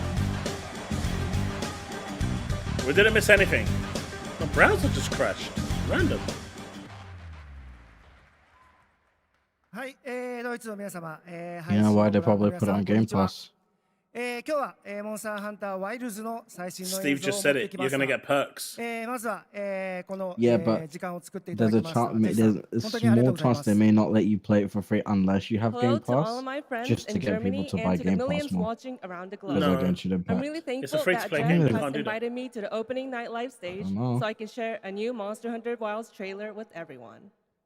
Damn straight, blood. 今回ですね、ゲームズコンでは、初の Can't see 出 anything? 展も行 Ah, ってい wait. ます。 Sorry. 今後ですね、世界の、いろんな様々な地域で、このようなプレイヤブルの出展も、考えていますので、そちらも期 Sorry, 待して sorry, いただけた sorry, らと思い sorry. ます。 Didn't それ realize. では最新の映像をご覧ください。 You didn't miss anything. Before we You've debut the literally trailer, missed nothing. I just want to express how excited I am to kick off our season of Oh, Monster Hunter Monster Hunter Wilds Wilds, oh. hands-on demos starting at Gamescom. Now, let's take a look at the latest trailer. It isn't bland. It's a good game. And I had one job and I did it right. I put the Gears background behind me, hoping for an E-Day announcement. We must be near its nest.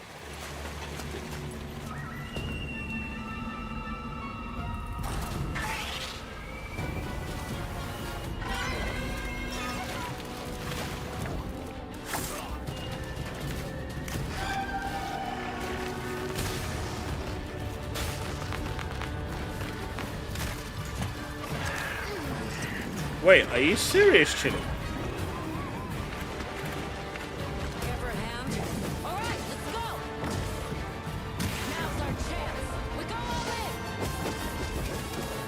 I told you. But it's free to play. How can they make you require online access? To get more money. Once your business here is concluded, you should find shelter. The sands come alive this time of year. No way, they can't be that sad. Bristling with lightning. That would just completely make it pointless. From the look of it, They cannot be that sad. that must be this region's apex. That will predator. literally They make went it from such a pointless. smart move to ruining it. That's like that. Understood. Zrogdo is free to play. Warframe does not require Xbox Live. To be fair, the majority of Genshin you do on your own anyway. But I guess it is still stupid that you need Game Pass for multiplayer.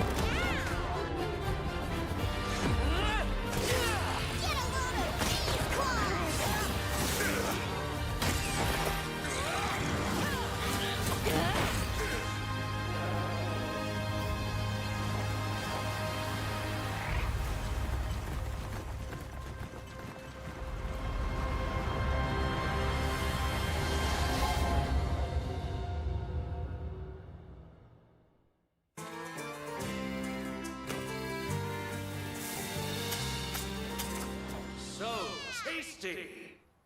Wait, if Xbox is getting every game there's only one game that's been announced so far that Xbox isn't getting. And that is Infinity Nikki Infinity. Treasure. Secrets. We will anime.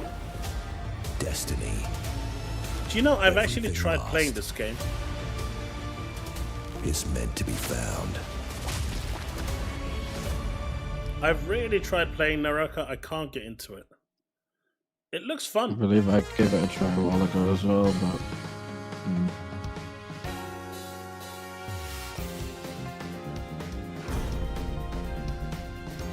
Want a little taste of Shiranui fire? Wait, what? Oh, this is the waifu version of SNK Fighters. Now, to all of you that were bitching about SNK games and fighting games not coming, I want every single one of you to buy this. Every single one of you to buy this. Feel the flames of the Shiranui clan! Yeah, I'm buying it just for her. Fatal Fury, City of the Wolves.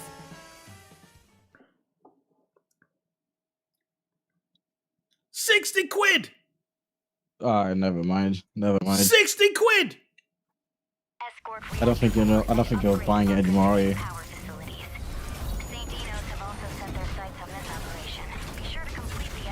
Steve, can you record that so I can see?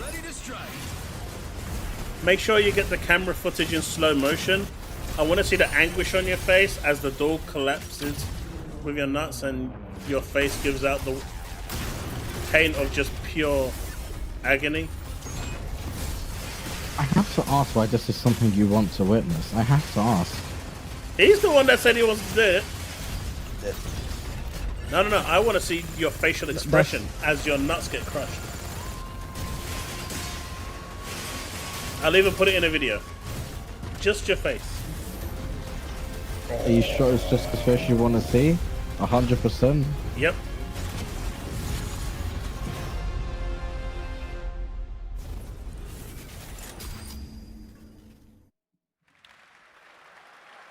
That was a new look at Mecha Break, the multiplayer mech game. Okay, next we have something exciting. What is Dreamcast Guy actually saying? Valley, the beautiful twisted puzzle game that we all played about a decade ago when it was first released in 2014. Well, tonight we are revealing Monument Valley 3 coming later this year from Us2 in London and Netflix Games. I played this. It is an absolutely beautiful, stunning game, and we've got. See, Minnie, you're gonna love right this. Now. I highly doubt it. Never mind, I'm not gonna like it. See? But definitely let me see it.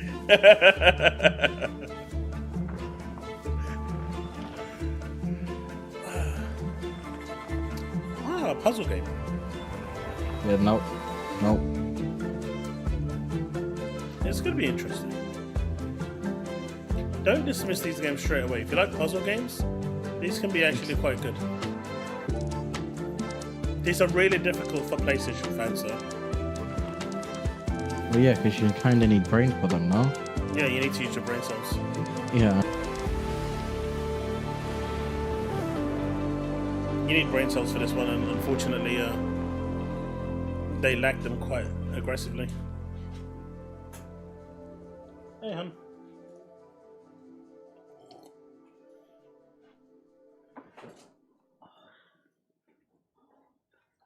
Monument Valley 3 drops exclusively on Netflix December 10th, 2024 Now, so, first released in 1991, game skipping Xbox is Civilization long. is Games one of not the skipping gaming them industry's means that they're port biggest begging? franchises. What? And here at Gamescom, we are revealing the gameplay of Civilization 7 for the first I hope someone time. clipped that. To tell us more, please welcome Ed Beach from Firaxis Games. Nope.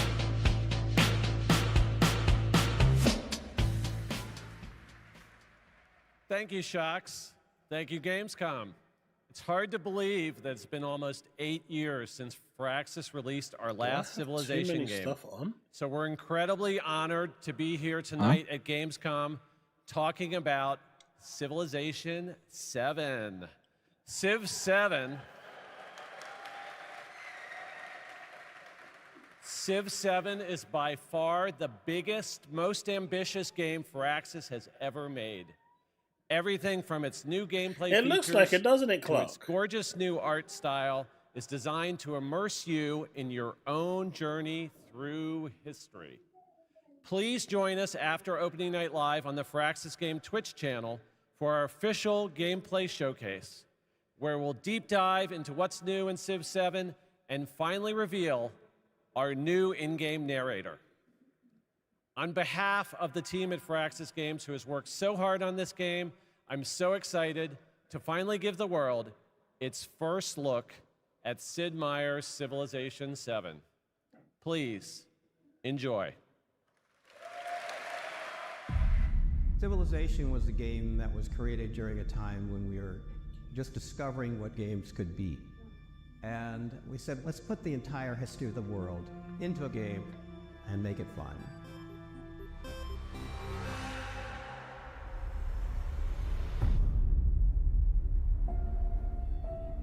It's come a long way, huh?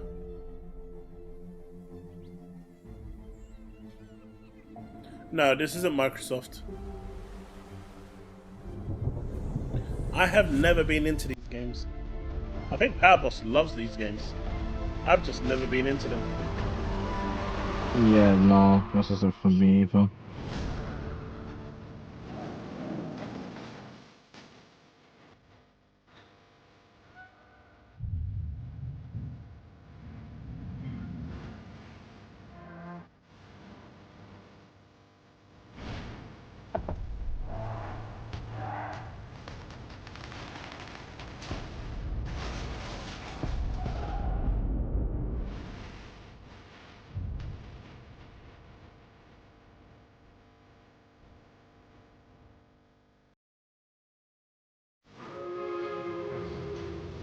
But I will say this, right? If Genshin Impact needs Xbox Live Access, then that is why the game took so long to come out on Xbox. Because just like Yoshi P was reluctant and did not want to put the game requiring Xbox Live, and that's one of the biggest reasons why Final Fantasy XIV was delayed for so long, because he didn't agree with the fact that, you know, people should pay twice for their subscription. Ever since we first reached for the stars. Oh, Starfield. That's the reason Genshin could have taken so long. We've been asking ourselves, what else is out there? There you go, boys. You wanted Starfield. Can we drive on it?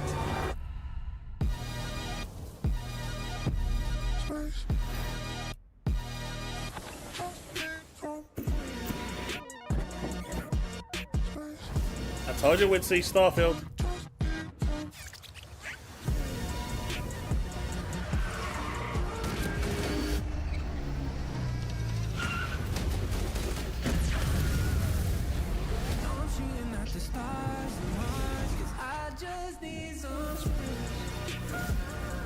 All this just for a car, though. What do you mean all of this for a car? Can you hear this, chat? Velocity. Oh, shit. Let's go. The Rev 8 has landed.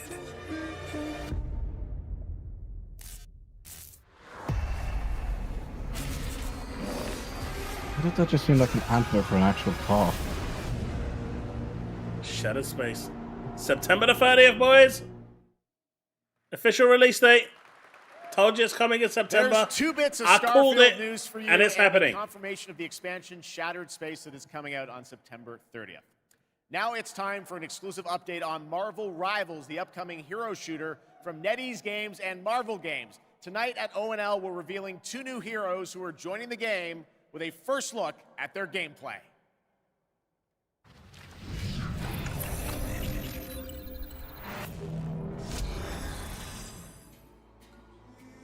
Among the stars, Wakanda found a new home and a new hope. The source of vibranium, the foundation of an empire. Lego Starfield PS5?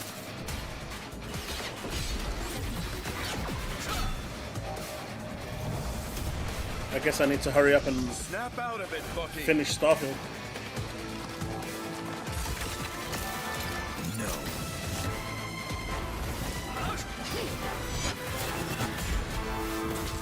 Not so fast.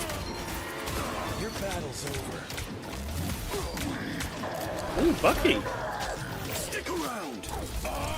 Oh, that's dirty. That is dirty. Together to victory.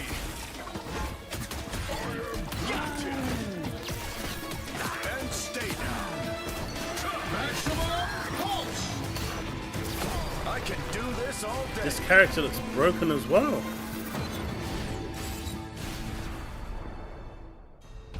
There's no such thing as Starfield Lego. Doom as well. Hydra.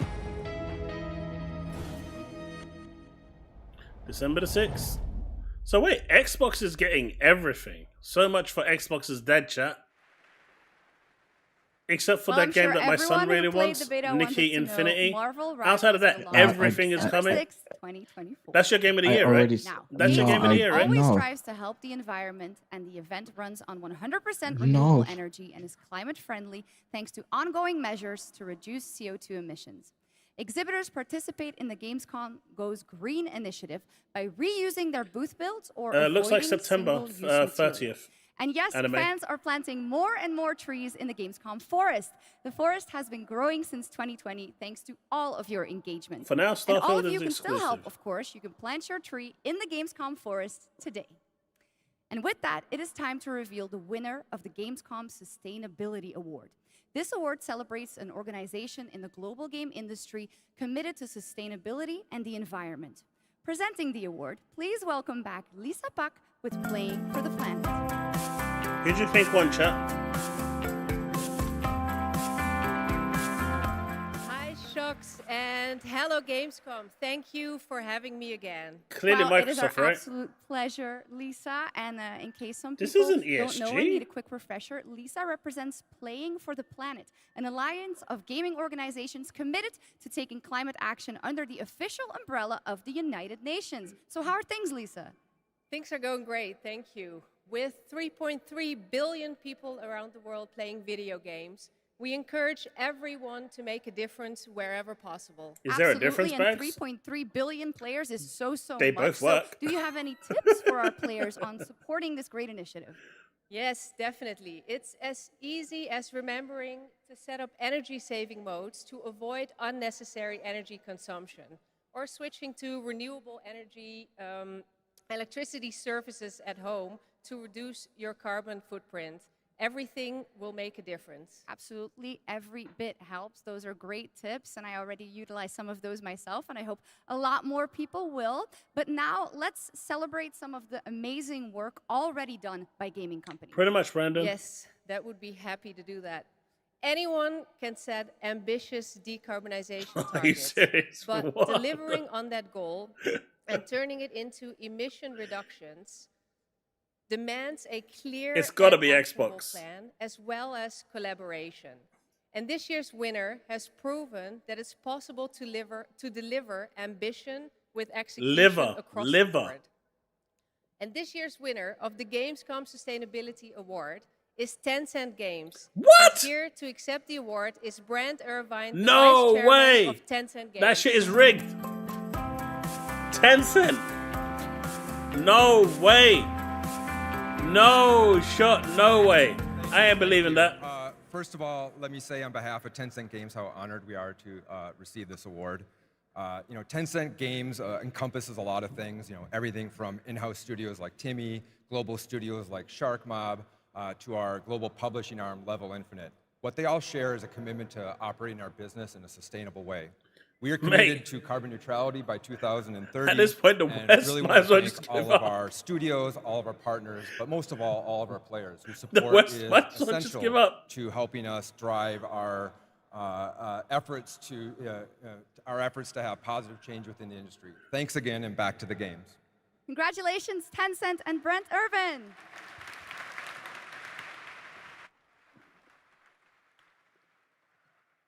But that is not our only award. Everyone here and at home can vote for their favorite games playable at Gamescom in this year's Gamescom Awards. You can visit Gamescom now to help decide the winners. Voting will only be open until Thursday, August 22nd at 2 p.m. And the awards will then be celebrated this Friday at 2 p.m. at Gamescom Studio. Back to you, Jeff. Thank you, Shocks. You're doing a great job tonight. All right, we got something really special for you. Please welcome Deadpool director, creator of Love, Death, and Robots, and the co-founder of Blur Studio, Tim Miller.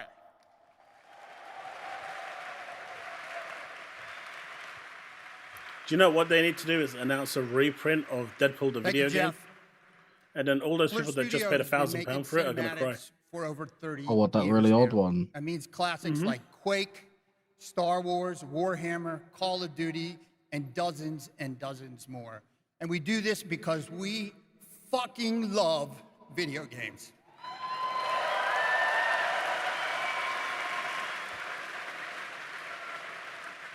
And every time a trailer comes online, we see hundreds and hundreds of comments from the fans, like, why don't we see a movie like this? Or why can't we have a series like this?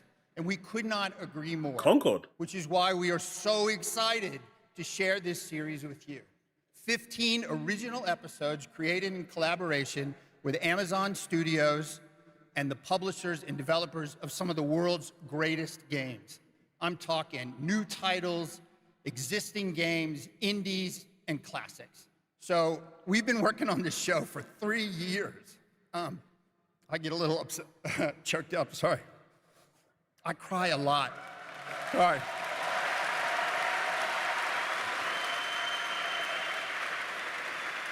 So seeing a grown man cry is what got the crowd to cheer? They got the wrong crowd, man. We've been working on it for 3 years, and I'm very emotional. They got the wrong crowd. And it's finally time. They got the fucking wrong enjoy crowd. the world premiere teaser of Secret Level. It took a man bawling for them to start cheering. Yeah, now they're cheering.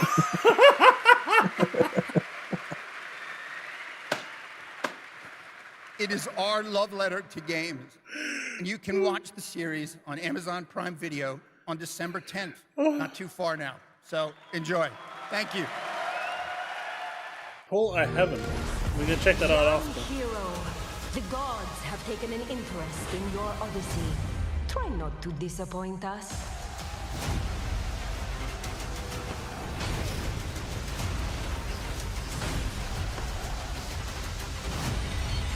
No matter what armies you face.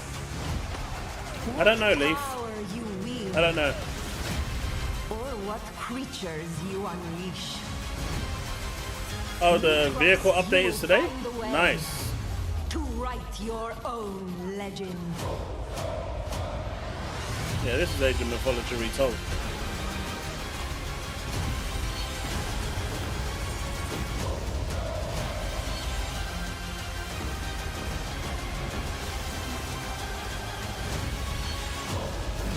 I don't know what you're talking about, Bag. You are 100% wrong.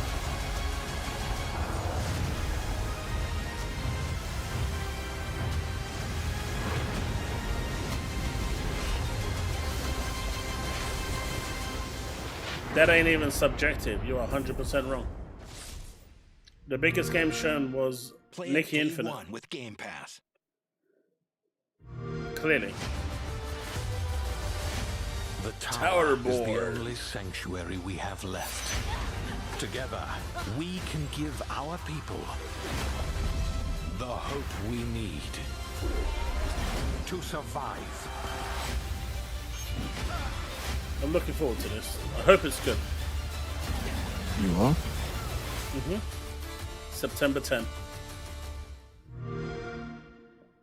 I thought that would have landed on during Gamescom. But September 10 isn't bad. So September we're getting the Starfield DLC and Towerborn. That's not too bad.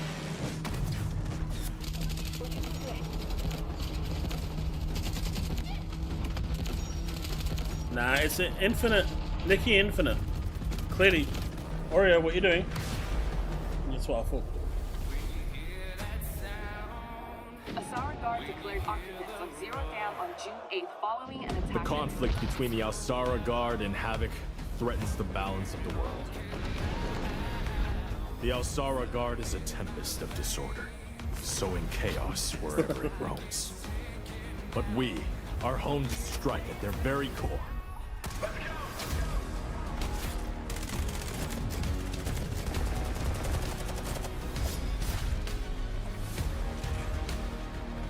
What is Havoc this? has cutting-edge technology, but is built on exploitation and suffering. United, we will plunge into the chaos to find a spark of peace. We are GTI. No one gets left behind.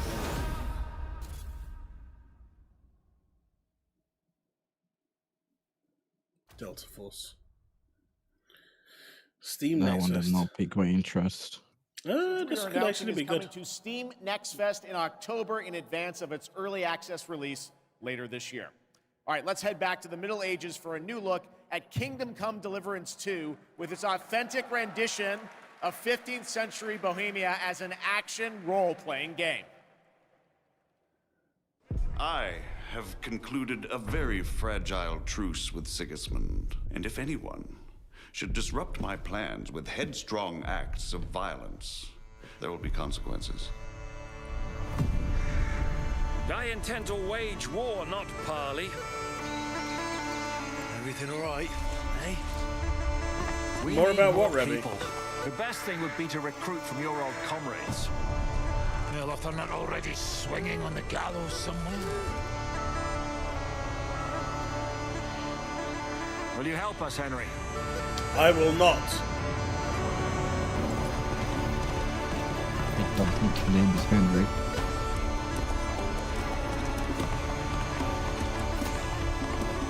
Hey, Minnie. Why isn't Towerborn coming out now? I don't know. I think you should go and ask Satya and find out.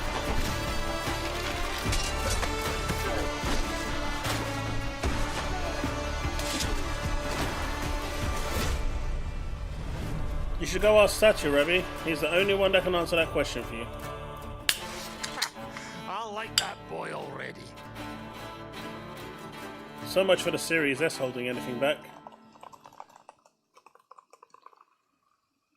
There is much more from that game coming this week during Gamescom. Now, last month, the ARPG Zenless Zone Zero was released from Hoyoverse, and now we've got the debut of a brand new area of new era. Ooh. Check it out.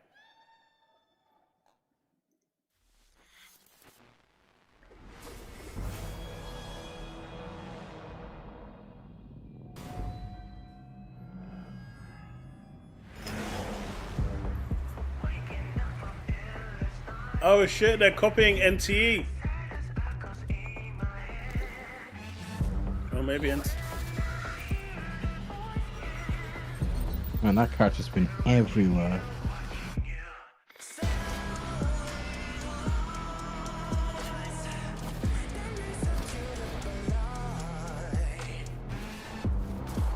Is her name really Jane Doe? I believe so. That's some original naming right there.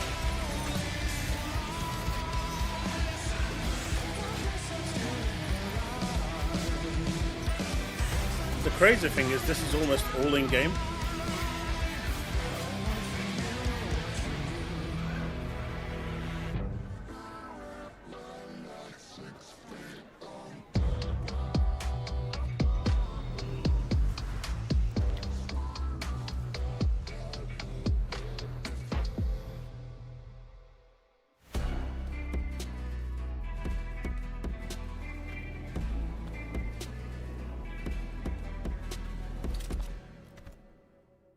That's a new character. Never seen her. Had tan skin and wielded 2 swords, one black and one white. Wow. Okay, Starring. Almost equal to General Fei Xiao. General Fei Xiao? I know her well. You do? I know all her deeds on the battlefield by heart, such as when General Fei Xiao fought her way in and out of enemy ranks 7 times. With a single strike, she knocked down 100 enemies. 1,000. No, 10,000. You're exaggerating. My mom told me about this. This is what my online friends found at the scene. Look! In the form of a beast rushing forward like lightning, General Fei Xiao shouted among the ruins. Are you my master? That's complete nonsense. Nonsense? I have even more impressive stories. Mate, does she ever come out with anything that's true? Little girl, do you know how to get to the seat of divine foresight?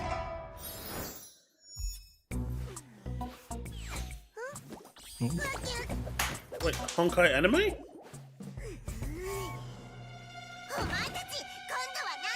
No way! Oh my god.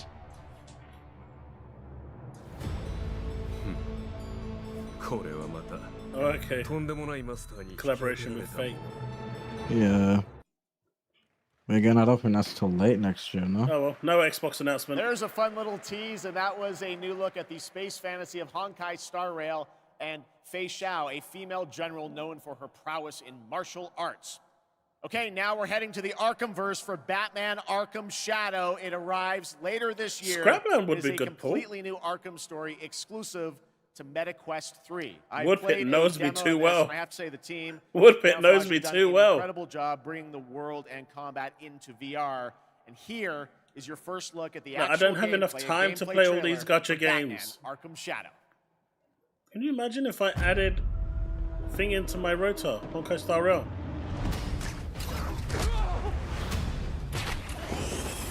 Oh, by the way, Minnie, do you like my new game? This rat cult spreads through What Gotham game? like a plague. The one you're watching? I have to stop it. This one? Oh, even of if it course. consumes me. Not your game, but I'm sure you'll enjoy it. Look, you can see me right there. I wish you looked that good, I'm sorry. I look amazing.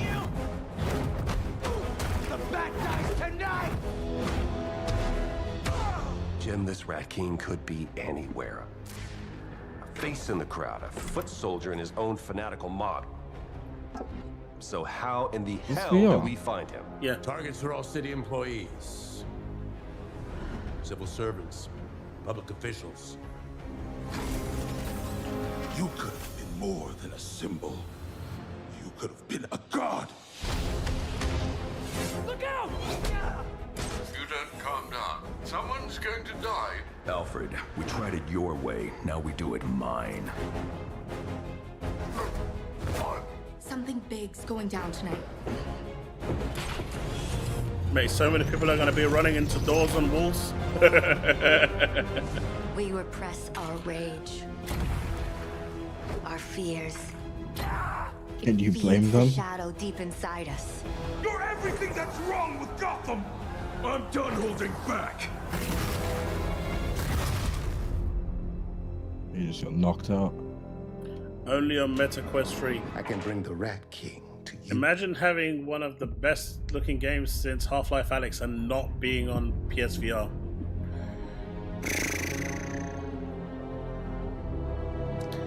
PlayStation could never, right?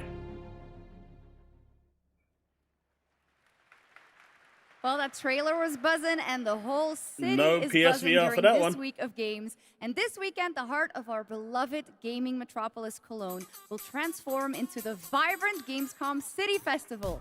There will be How great much money have I music spent on 3 gacha stages games? in the city center of Cologne A on lot. both days with another 100,000 guests. Now, if you haven't been there yet, you should definitely A go lot, and check it Bloodstrike. out. That is what's But happening that's fair. in Cologne. Everyone and spends also money on people gacha from more games. than And I don't 100 regret it one countries bit. are here. But Gamescom has fans all I over the world, and don't I have regret good it news. at all. Gamescom is heading to other continents. Because it brought me entertainment. The first brought me Gamescom fun. LATAM took place in June. Those and games exceeded brought me all of more our fun expectations than with over most games have 100,000 over the last fans 2-3 immersed years. in the gaming universe. It was a fantastic show, and next You year know, it's it's going true. to Some be games is even worth spending your bigger. money on. And Gamescom Asia returns this October. You can join in on the fun and the entertainment area to find out all about the games, Oh, yeah, the stage Bags, shows, of course. cosplay, and much, much more. And if you've got the ticket any shop is form already of open, or you can gambling also tune in addiction, for you should our stay online away show from them Prime entirely. Time on October 17th. But for those that have, you know, self-control, Now, who is ready for another They're world good. premiere? Wow, that crowd is so dead. Holy Announced sh- last year at ONL, here is a new look at Little Nightmares 3. Oh, we are getting Little Nightmares. we are getting a Little Nightmares free. Oh, thank God, I read.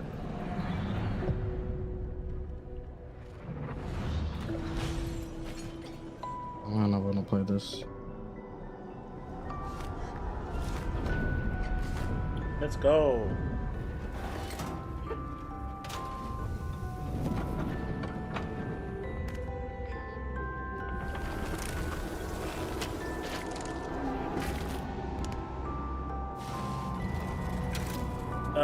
It's probably the first time we're seeing footage of it. World premiere for footage. I don't think I've seen any gameplay for this yet. Just like at Borderlands, we saw Tim Sweeney already announced that Borderlands 4 was a thing on a tweet. He's finished. Nope. I wonder if this is going to be 2 players. Because there's 2 people like the whole time, isn't it? Yeah.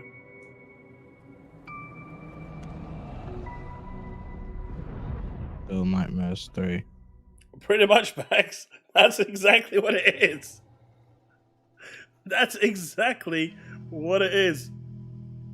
Crowd for games? Dead. Crowd for man crying. It's on point. Woodpick, gacha games, especially the whole gambling side, can be very dangerous, which is why you need to, be responsible. Don't give your kids access to a card or anything, because they can rack up money like crazy. They can spend thousands in about, a minute.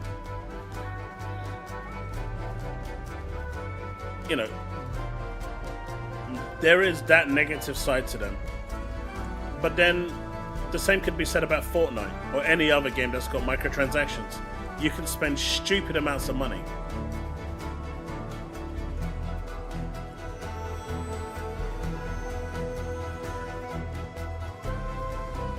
Hurdly. This is your game of the year, right, Minnie? Also 100% most definitely no.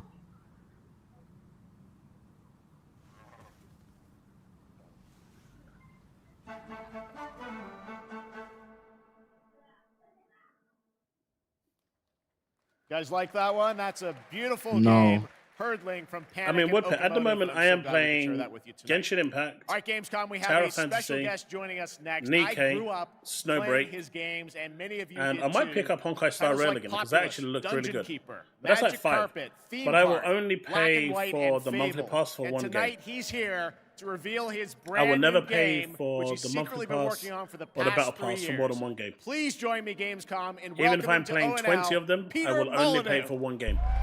Peter Molyneux? You what? Is it coming back with that boy that he made for He's Xbox that never back. came out? What an incredible honor it is to be here on the stage with Jeff. Yes, Peter. He's an amazing guy. This is so fun. So a couple What was months that ago, game you and I that he had made? lunch Well, in that kid, London. I that was virtual working boy on it. that You're he like, made. Well, I've actually been working on a game for a number of years. You've kept very For the quiet 360. about it. Yep. You really wanted to let the game speak for itself. But After tell us Fable. about Masters of Albion. Right, so after messing around on mobile, what the hell was I doing? I thought to myself, I need to come home. I know, Susanna. I need to come home to PC and console. So I've looked at Dungeon Keeper. I've taken some things that I've wanted to explore further with Dungeon Keeper. I've done the same with Black and White. I've taken the things from Black and White. Milo, I've that's done the it. same with Fable. Kevin in there with a clutch. This is what I'm showing tonight. And to your credit, you've self-funded this project yourself. You put together a team of a lot of veterans from those games. Yeah, I mean, I think self-funded, my first respect. is I needed to bring the old team back together again. So I'm working with people like Mark Healy and Russell Shaw and Ian Wright, the people that helped on and created Ian Wright, Black and the White, footballer? Dungeon Keeper and Fable. Anyway, Can't be the let's have a footballer, look at right? Masters of Albion. All right, here's the world premiere, Masters of Albion from Peter Molyneux. They keep on going to do that, Blood, and then they stop when they realize how much money it brings in. Dedicated to making something new, unique, and different. Here we are in the familiar, vast world of Albion, packed with stories, quests, treasures, and monsters. This is Fable.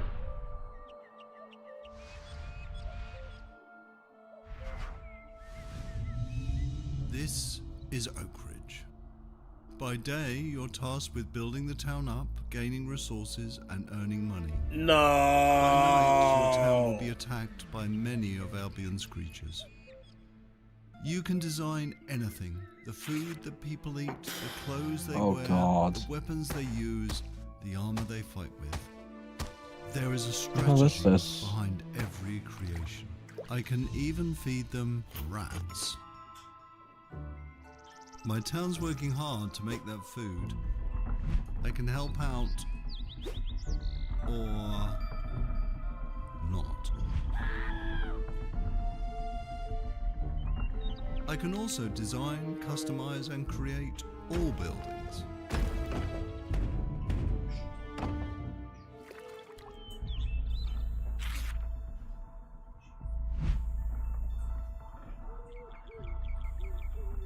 Night is coming, the sun is going down, and now my town needs defending against the horrors of Albion. And this is my hero's time to shine. You don't have to play in God mode. At any point you can possess a character and play in third person. My hero is now under my complete control, and now it's time to fight. Oh my god.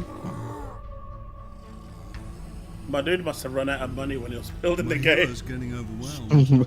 Let's switch back to God mode and unleash some real power. It does kind of look like that, doesn't it? I guess self-funding it wasn't the most appropriate way. I think my dude ran out of. Now, he ran out of design money. a better weapon for my hero. You can be as silly as you I don't want. think he's gonna make it back from this evil. Swords just won't cut it. Take it easy, oh my god. This is just a glimpse of Hey, Masters this is of PlayStation Albion. exclusive. An open world God This is game just a glimpse, but I don't full want to of see combat, anymore. Choices, mystery, and story. It's available to wish You're gonna wish on us that. Steam now. And on PlayStation, see? Right there. Right there. If you squint, that QR code is actually a PlayStation logo. No, come on. Mobile only. Actually, I was excited for that Been one. here before, Never mind, I guess. in the fold. Countless times. Who I was, who I might become. All possible futures existing in motion.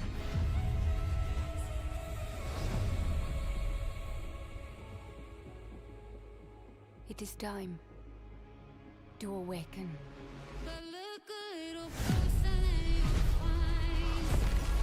Ah, this is Unknown 8, right? This one actually looks really interesting. I'm looking forward to this one. I hope it's good.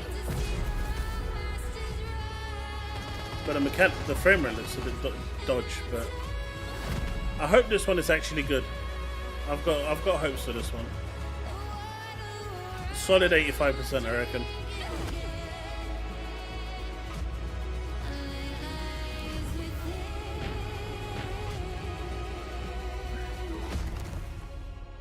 And it is my duty, my journey, to step into the unknown. Xbox as well. Mate, Xbox is getting everything. What is everyone talking about? The Marlowe's Warlords Retreat has brought peace to the region with a new faction rising. Infiltrate the target area and get what's in that safe. The items are valuable, but you must extract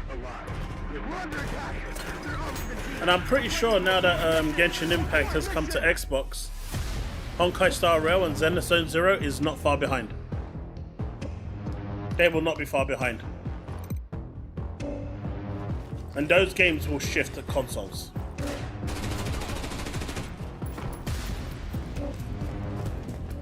Hell, if the Series S can actually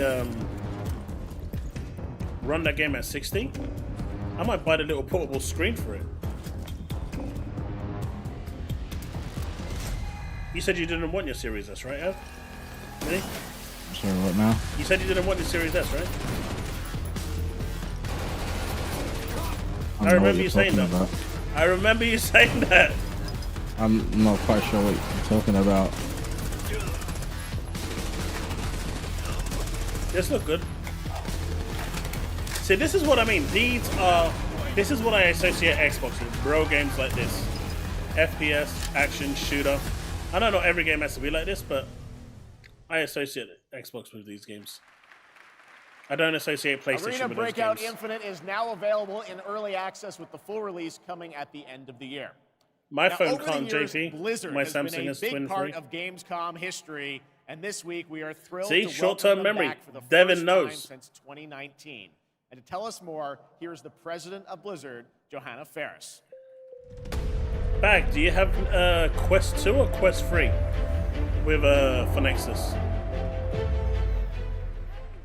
Don't forget to hit that like button, folks. Hello, hello, hello. Can you hit that sub button? Welcome to Gamescom. Thank you. Thank you so much for having us on behalf of Blizzard.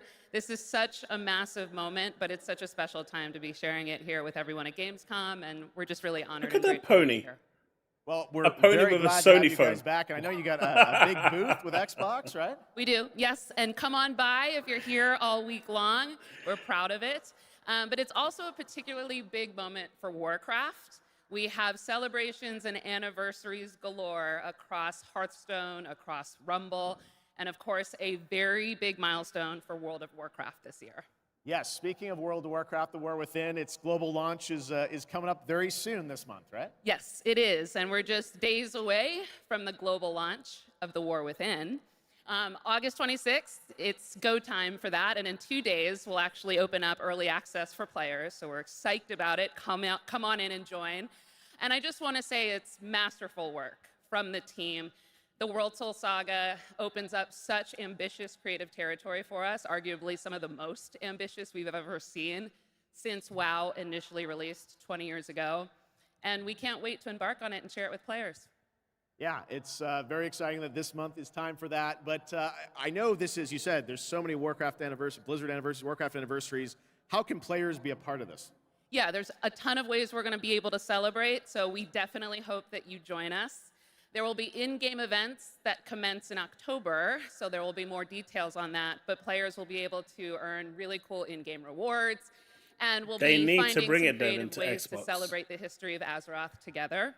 And also be on the lookout for our very first Warcraft Direct, where the team will share more in the coming months on all the things going on for the Warcraft universe. Okay, I play well, Final that's Fantasy. exciting. Now, I was wondering about, all the other Blizzard teams. Are they going to get in and celebrate these anniversaries too? They are. There'll be some nice surprises along the way, but I do want to shout out tonight the Overwatch 2 team. Okay. They've been doing some amazing work to show their honoring of World of Warcraft and the legacy that it brings. There'll be a new collab in September. We wanted to share tonight with all of you a sneak peek of the very first new She's skin. really nervous. It's Widowmaker, and she's embracing her allegiance for the Horde as Sylvanas Windrunner. So be on the lookout for more details from the Overwatch team on that. Okay, thanks for bringing a little scoop along with you. That's fantastic. Now let's move to another franchise that has a big year, Diablo. Oh yes, all eyes on October 8th. Yes. We are super excited for the Vessel of Hatred, and we're even more excited that here at Gamescom this week will be the chance to have the first ever live hands-on experience with our very new Spiritborn class. It's beautiful, it's awesome to play, and it's definitely a key part of what makes the Vessel of Hatred so special for us. All right, well, I understand you might have brought a little something special with you as well. We have, here's a look at our mercenary companions. So take a look on behalf of the Vessel of Hatred.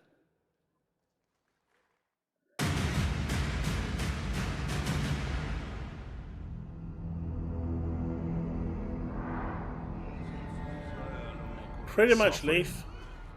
Desolation. Horror. This crowd is awful. There's more excitement in my chat than there is in that whole audience. Some of us have taken a different path. Bound by secrecy, ready to stand and fight for those who seek us out. My shield is your protection. There was a time we fought the vilest of sanctuary. You fools get uglier and uglier. Until we were left with only our inner demons. But the return of hatred has pulled us back into the light. Your blood feeds my blade! And though we now wait, watching from the shadows, we cannot escape who we are. Why we fight. Please, no! Stay away! Or the fury that burns within us. I have your back. I'm with you! I will not let you down. Stay back! See it. Shoot it. Reach your waker!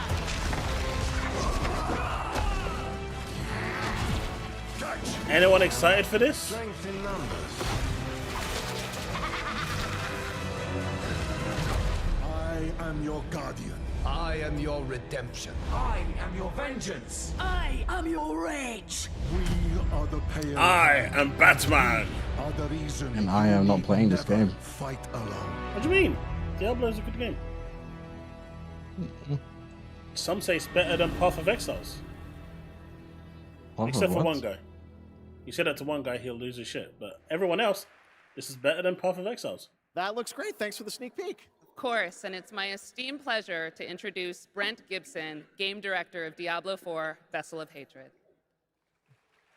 Hello, Gamescom! Why is he so far away? The team and I are so proud that Diablo 4 is the type of game that has something for all gamers. And in Vessel of Hatred, it's no exception. We are hard at work at adding new ways to play and new ways to grow in power. Like mercenaries. Ordinary people with extraordinary skills that you can hire to fight alongside you in your battle against hell. We're also adding the Kurast Undercity, an all-new multi-layered dungeon that gives you the control on the types of challenges you're going to see, as well as the rewards you may get. And we also have the Dark Citadel, our brand new co-op PvE dungeon that challenges everything you know about combat in Diablo through a gauntlet of multiplayer puzzles and mechanics. No. We're talking about all of it right here at Gamescom. And so stay tuned if you want to see all the things that you're going to see. That's probably the best thing I've seen this whole time. October 8th. And I hope to see every single one of you on the floor all the way through the show. So thank you very much. If there's anything that's been shown from this, everything is coming to Xbox. Thanks, Brent. Except for all right, now we're heading to the hardcore Game of the Year, action Infinity role-playing Nikki. world of the first Berserker Kazan, set for 2025 Hey, release. Chille. Intense combat. Thank you for that $2 super chat. I appreciate it, dude. In a brutal world from Nexon. Coming to PC and console, let's witness the chaos I appreciate it. that awaits. With all the demonetization that's going to be coming from this video, those super chats help a lot. The two wolves who defeated We're the back, chat. beast will tear into the neck of the aged lion.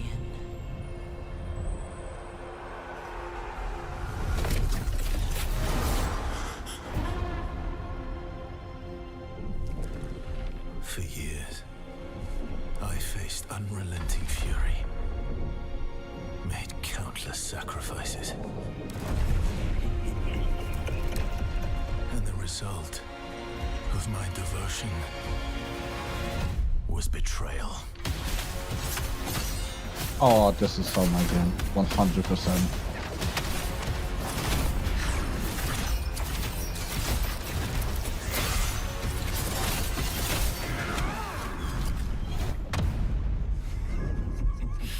At this rate, you will die.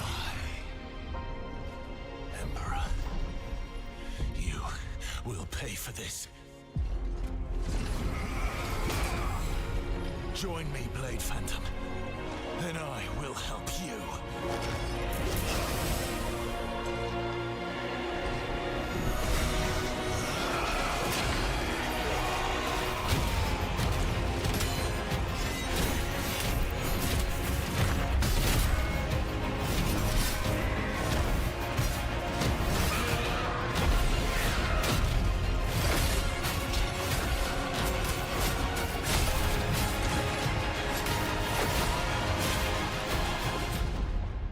Our alliance has been formed. Oh, come on. Why 2025? That's so far away. The constraints of the past are history. Here, you rule the way you've always wanted. Your choices will remake the world. And every turn becomes an opportunity to triumph.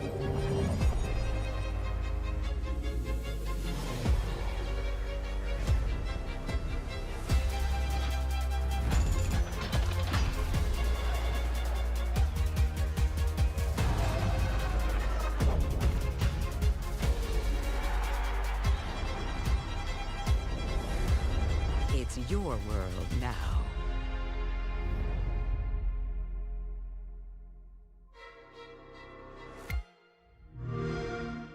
Play it day one with PC Game Pass. Follow my lead! Shut up! You can't even run properly!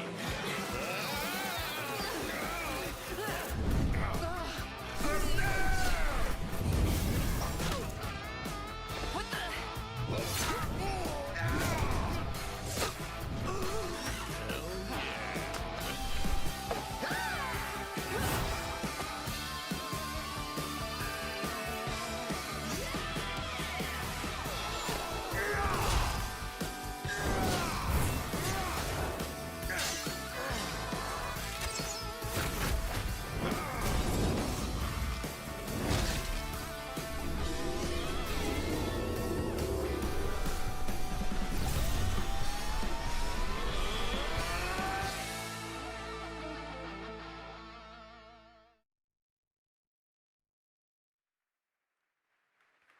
Dark and Darker Mobile is now available for global pre-registration. Now from NetEase Games, this next trailer is a new life simulation game where players can travel among super-powered worlds to craft their island and engage with friends. Let's take a look.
right, we got another game to show you, which will take you on an epic global adventure.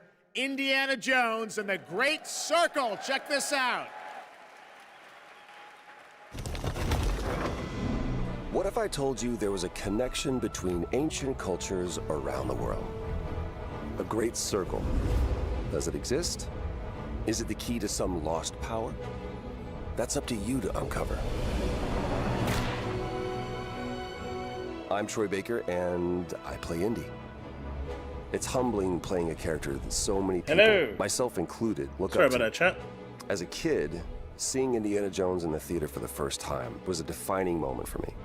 And I never would have guessed that all these years later, I would be the one wearing the hat. But here I am. It's been a dream come true. A dream that I cannot wait for you to live for yourselves. The beauty of a first-person game like this is that we all get to feel what it's like to become Indy. You're the one who cracks the whip, who feels the weight of every punch, and the thrill of finding every clue. Indy is such a unique character. Professor, an archaeologist, a brawler, let's go, explorer, the quintessential all-around adventurer. And this game has everything you'd expect from an Indiana Jones adventure. Mysterious artifacts, cunning villains, ancient discoveries, hard-hitting action.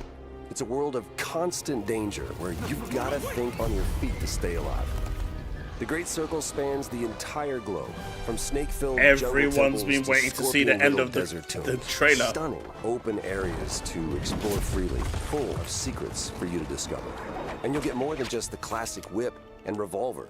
Indy's journal and his camera will immerse you in the mystery. Clearly the best game that's been shown so far. On all of your finds, so you can appreciate all of the little historical details he obsesses over. And those details are your key to solving the ancient puzzles that hold the secrets you're after. But ancient secrets don't come easy. It's best to have an exit strategy. This is an incredible new way to experience Indiana Jones, and I can't wait for you to play it. Hold on to your hat.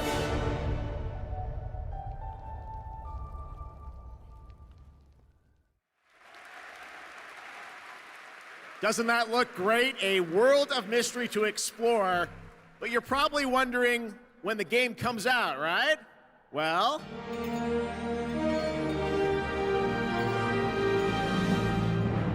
December the 9th. No PlayStation. There you have it. Indiana Jones and the Great Circle is coming out this December for Xbox, Game Pass, and PC. But there is one more thing that Machine Games and Bethesda wanted to share with you about Indiana Jones and the Great Circle. It's coming to PS5.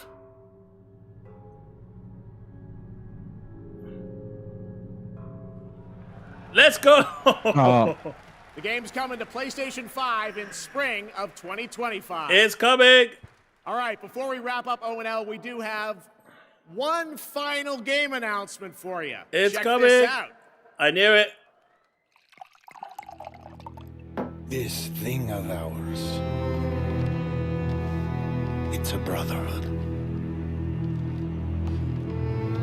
Treachery and deceit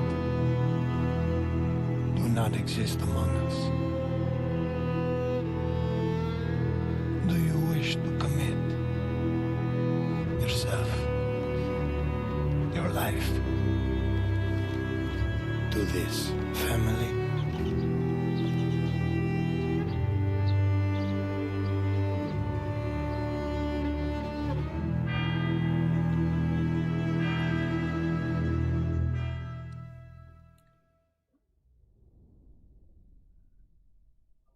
I guess it's still coming to Xbox. I'm Nick Baines, president of Hangar 13.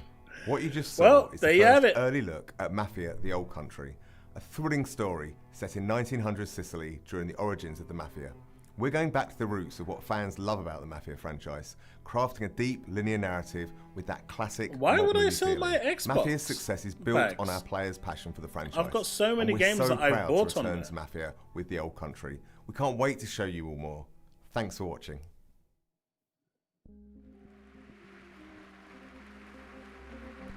That was a fun surprise, right? All right, well, that is a wrap on opening night live from here in Cologne, Germany. And we hope to see you again this December, December 12th. I want to see what Twitter's going to be. I want to see what Twitter's going to be doing everywhere for our 10th anniversary show. It is going to be a very special night as we give you a sense of where games are going in the next decade. We don't want to say much now, but trust me, it's going to be a very special show. All right, well, thanks again to my co-host Shocks. Gaming, they did say it was exclusive. Thank you so much, Jeff. It was really great to be here. I hope everyone had an amazing time. And can I say something in German? They did say it was exclusive. I'm surprised Sonic didn't make an appearance. Well done, German, as opposed to mine. I'm learning. All right. Thanks so much, Shocks. Thanks to everyone. Enjoy Gamescom. Have a great night. And that's it. Shall we see the meltdown on social media? Who wants to see the meltdown on social media?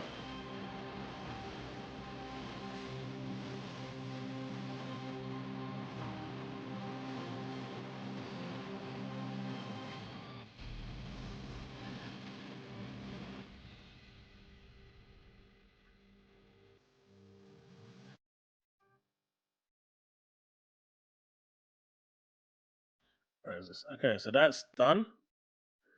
All right, here it is. Indiana Jones will be coming to PS5 spring 2025. Fun fact, I knew this was officially coming, I just couldn't say anything.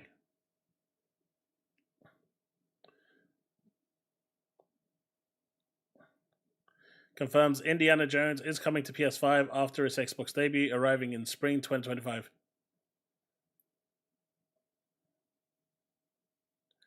Is it a win? Is it a win?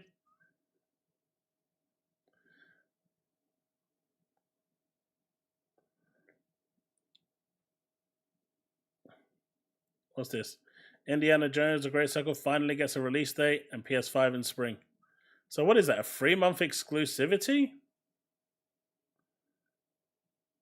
Oh shit, that's pretty... Wukong is really hitting those numbers? Shit. I want to see what else. I want to see if it's gone higher. I mean, it is a good game, no? I know, but that's 2 million concurrent. You don't You're not... Yeah, but like... Games of kind of like the Souls-like aspect usually do well. Oh shit. Those numbers crashed hard. Oh, what is it now? I mean, it's still good.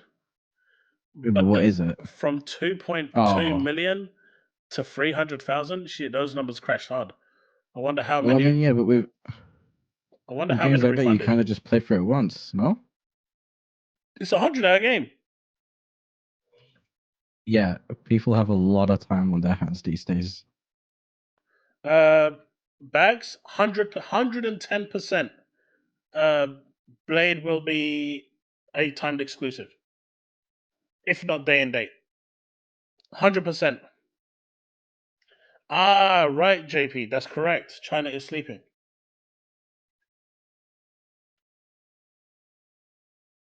That is true.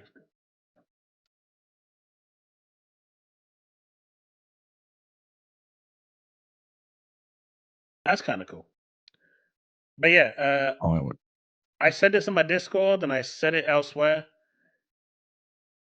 Obviously, I couldn't say Indiana Jones was coming because I didn't want to breach my sources' confidence. They just gave me a heads up, so that was that. And I did actually post it in my Discord, kind of stealthily, saying Indiana Jones. I actually told, I'm not sure if Varth Vader is here. I actually said Indiana Jones is one of them. You're going to hear about it very soon. I actually said it before anyone else said it. And I can prove that as well, that it was going. I just couldn't I couldn't officially put my name behind it because I was asked not to. But I knew Indiana Jones was going. I just wanted to get one last battle cry in before the PS5 logo came up.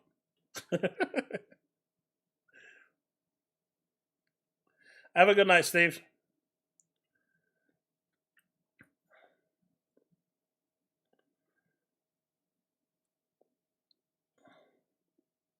But I will say that there's no way in hell that Blade is going to be exclusive. So yeah. If you're expecting Blade to be exclusive, don't. At the moment, the one games that I know that aren't going anywhere is Halo, Gears, like E-Day. Even the Gears anniversary is still not announced for anything else. But one thing that is certain is that this case-by-case scenario that Microsoft keeps going with isn't working, and it is hurting the brand. It is just the way it is. Spider-Man will not be going to Xbox. Sony will have Spider-Man, Wolverine, Indiana Jones, and Blade. Microsoft will have fuck all. To put it in the most nicest terms, they're going to have Indiana Jones and Blade, and that's it.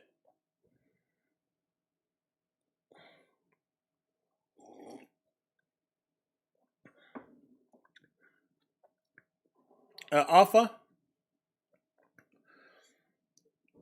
that wouldn't surprise me, because Satya said that no game is off limits.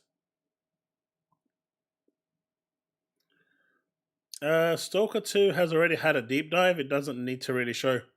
It comes out very soon.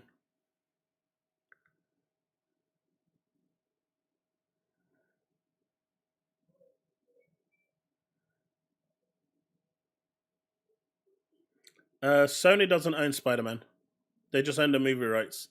They own nothing for the game rights. Cesano.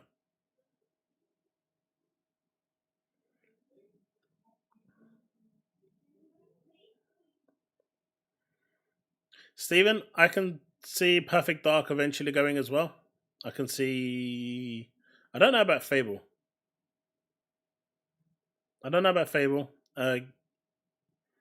Honestly, with the way Satya Nadella went about it, everything's on the table, man. Everything's on the table. It is what it is. Right?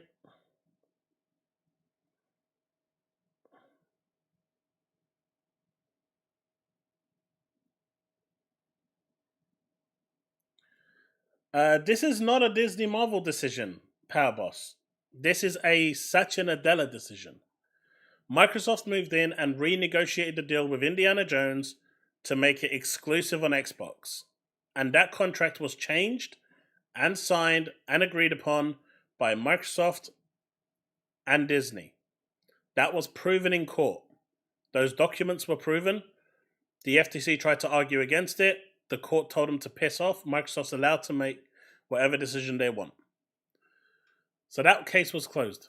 The reason why the game is going over is one of two reasons. Number one, Satya Nadella really wants to put all the Xbox catalog everywhere, which is what I believe personally. No game is sacred for him because he is multi-platform to the core. Even if you think about Office, Microsoft Office, that wasn't available on the Macs for the longest time. He came in and made it available, and they maximized their profits through the roof. He's using that same, strategy for gaming, and financially, it's going to make them a lot of money. But brand-wise for the Xbox, you're better off just going PC. As harsh as that is to say, you'll get all the Xbox games through Game Pass, especially if they release like a hybrid console that's basically a PC. If you want to play those PlayStation games as well and you don't want to buy a PS5, PC is your best option. But this isn't a Disney decision. This is 100% a Microsoft and Satya decision to move Indiana Jones to PlayStation. And the second reason why I was going to mention, it's not... if it's not Satya wanting it just to maximize profits, it's because they don't believe they'll make enough sales to justify the contract that they have with Disney. Because we all saw how horrible the one with Sony was, right? I don't even think Spider-Man has broken even yet.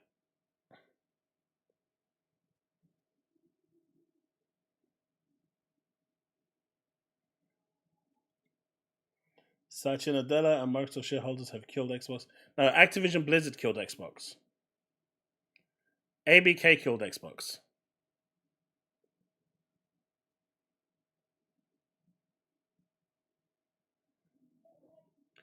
Demo, which will be set up on Xbox booth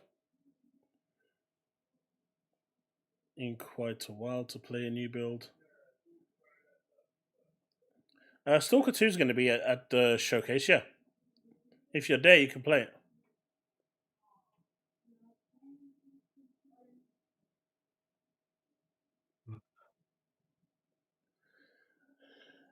JP, look, I like my Xbox, and when Microsoft releases another Xbox, I am going to buy it. That's me. I am going to buy the next Xbox console. I am going to buy the next Xbox handheld. That's me. I will still buy the platform because for me, the platform is, I still enjoy the console, right? And I don't always want a game on my PC. I'm just saying, if you want to play everything, you can't on that platform. Unless you go and buy a PS5 and then you get the best of both worlds. But the one thing that Xbox owners will have, that PlayStation owners won't have, and this isn't going to change anytime soon, and I want everyone to listen to this clearly so you do understand what I am saying. Unlike everyone else that's going to pay $70 for a game, you will pay your subscription and get the games day one on Game Pass. That should be worth something to you. If nothing else, that alone should be worth something.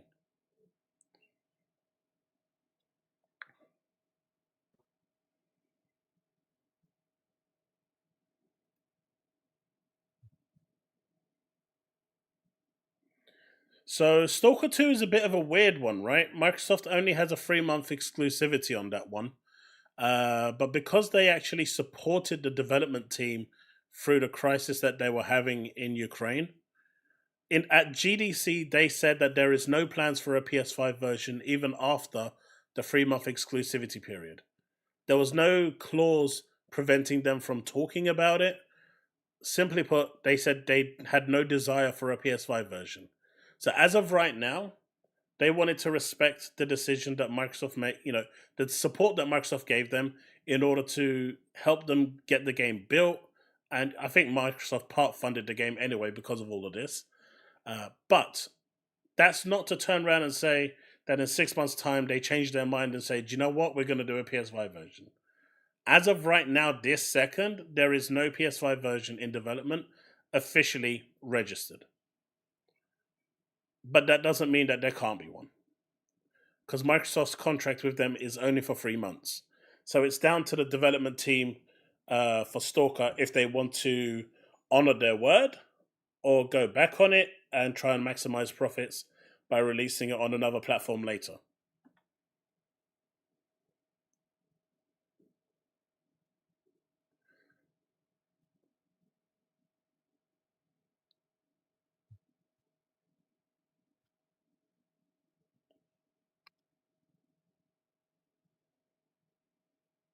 What do you think about that, Ed? Well, Minnie? Mm-hmm. What? Indiana Jones. Yeah. What do you think? Going to PlayStation. I mean, again, I don't have like this whole hatred between both sides. Like, it doesn't bother me if it's going to PlayStation because I just don't care. Like, as long as I can play the game and enjoy it. Get out. That I'm joking. I'm no, but like genuinely, who cares? No. Like, does it matter if it's going to one console, going to the other? As long as you can play it and enjoy it, does it matter? Wait. So you're telling me that you don't want my 3090 when I eventually upgrade? So I can't have my own opinion, is what you're saying. No. I'm saying you don't want it. I didn't say I don't want it. Okay, so you do care then. Exactly. So I can't have my own opinion. That's not very fair, now, is it? I'm joking. I mean, it is true, though, isn't it? No. It doesn't really matter. Ultimately, it doesn't. No, but the thing that does matter to Xbox gamers, which is something that you're not seeing, is that as an Xbox gamer, all of your games, you buy the Xbox platform, all your exclusives are going to another platform, but you're getting nothing in return. Microsoft is just sitting there getting spanked like a little bitch.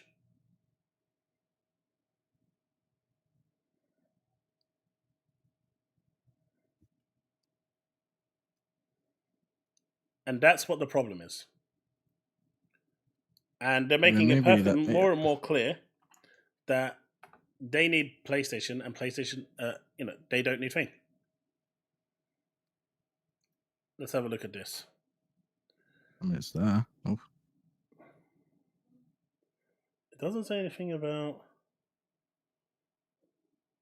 I mean, can you already play it? Oh, no, it's not. It has Xbox Live written here, but does it need Xbox Live? I'm guessing so. Most likely, it will need it.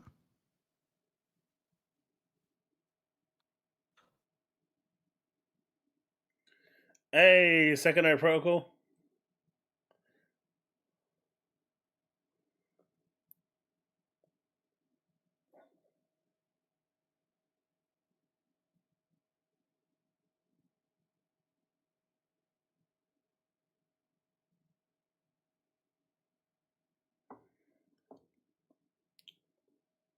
Dude, did you not hear about that whole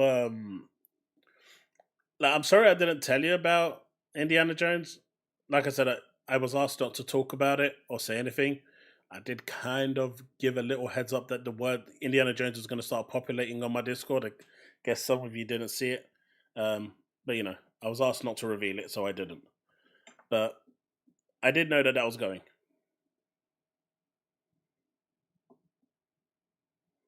9th of December, Ravi. I did say in Discord that thing,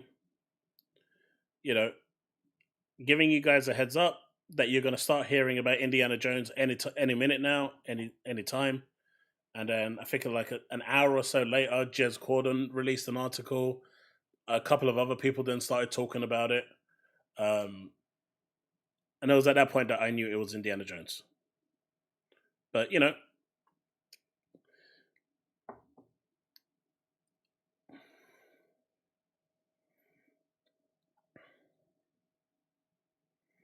I mean, they're waiting 3 months, All-Star Gamer.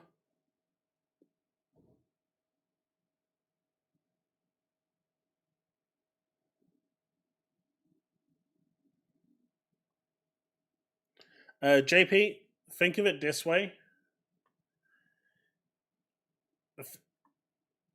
Think of it this way. If the game is a live service and it's done everything it can do on the Xbox platform and it's done everything it can do on Game Pass, it will go to another platform. That should give you your answer.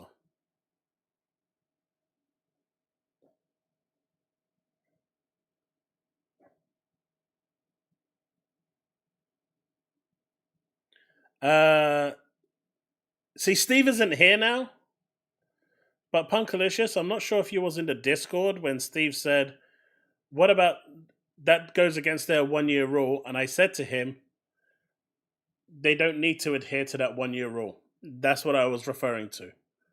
That 1 year rule is gone. Everything that Phil Spencer has said in those interviews and those stuff, everything has changed. And this isn't changing because of Phil. And I know people are going to want to argue, well, go after Phil. He's not the decision maker. Satya's the decision maker. He basically passes the mandate and tells Phil to make it work. And then Phil makes it work. That's it.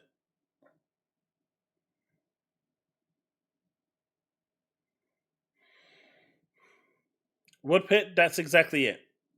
So these games come to Xbox. You get to play it as part of your subscription, day and date, with Game Pass for $14.99 here in the UK. And then 6 months later, whatever, or a year later, it will go to other platforms, and then they will pay $70 for it if they want it.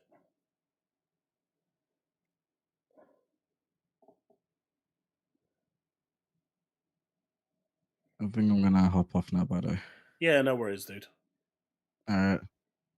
Good luck with the rest of the stream. Bye bye, everyone.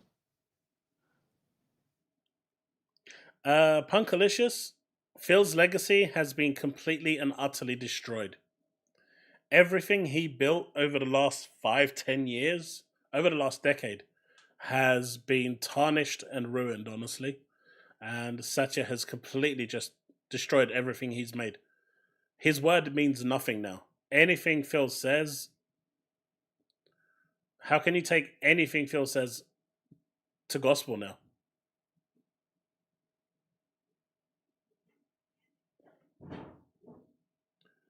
Metal? Kind of.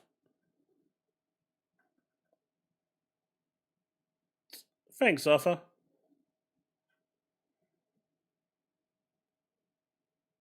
But it is what it is.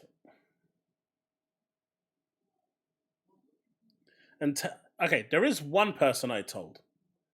There is one person I actually told it's Indiana Jones. One person. Taz. And Taz, I told you this a few days ago, that the game is Indiana Jones. And you was telling me, if it's Indiana Jones, that's all this and all that. But do you remember I told you? It is Indiana Jones. You're the only one I told, because I trust. But you're pretty much as close a friend to me as anyone else.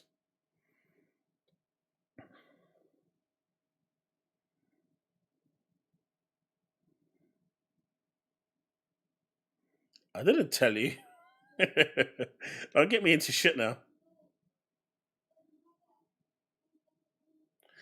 Satya just wants to maximize. Look, as soon as the ABK deal went through, things changed. Until, and a lot of people just won't accept this.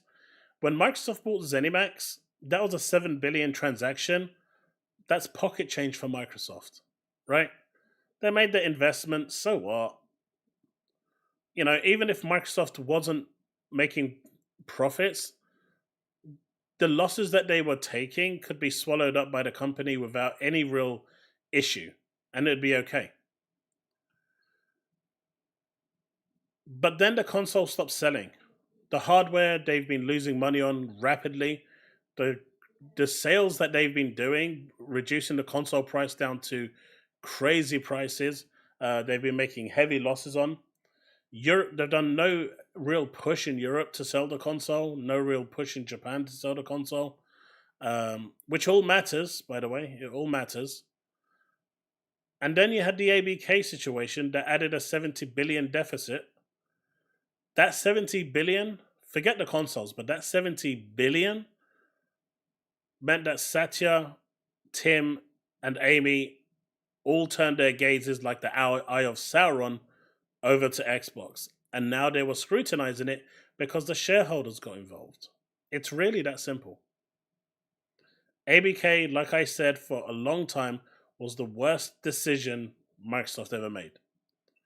It was the worst decision. I knew it was going to go through. I knew that there was no way it wasn't going through. I knew that the FTC didn't have a chance of blocking it when I was following the trial.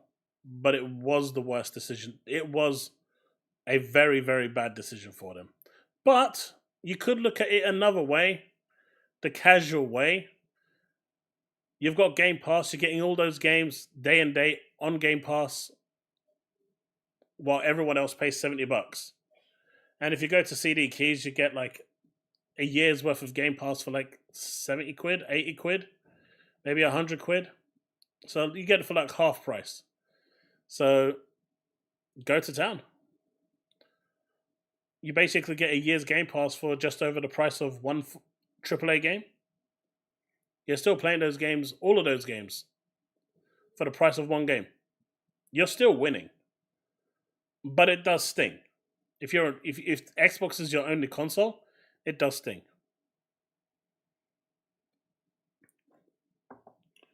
Let me do this. Is Taz still here?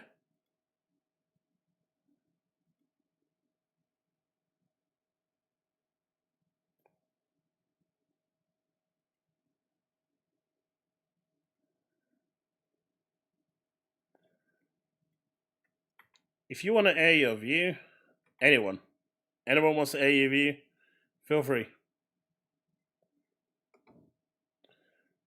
But do you remember I told you, Taz? I did tell you. And you were saying no.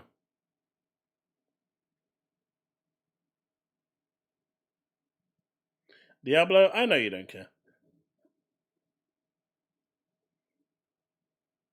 My point of caring isn't so much about the war between Xbox and PlayStation. My point of caring is more, if you give, you should take. Right? It should be a two-way transaction. And yes, Xbox gamers are getting the game on Game Pass, but I don't blame, Xbox, those fans that have only got an Xbox console feeling shortchanged by this. Because basically they're giving all, the identity of the console is being given, and in return you're getting nothing back. So that's the part I get.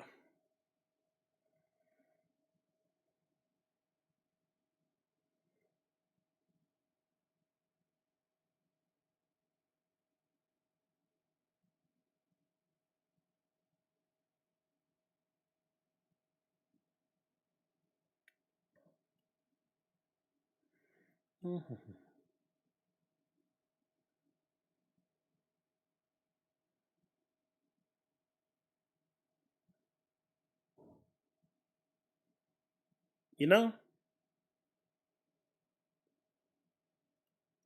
That is the part I get.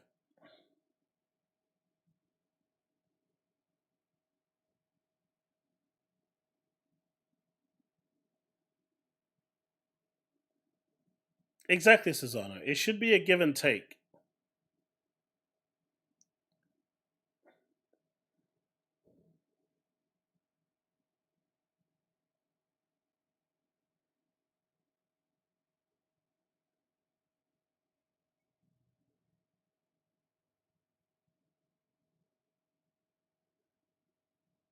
We don't have enough information about that, Rabbi.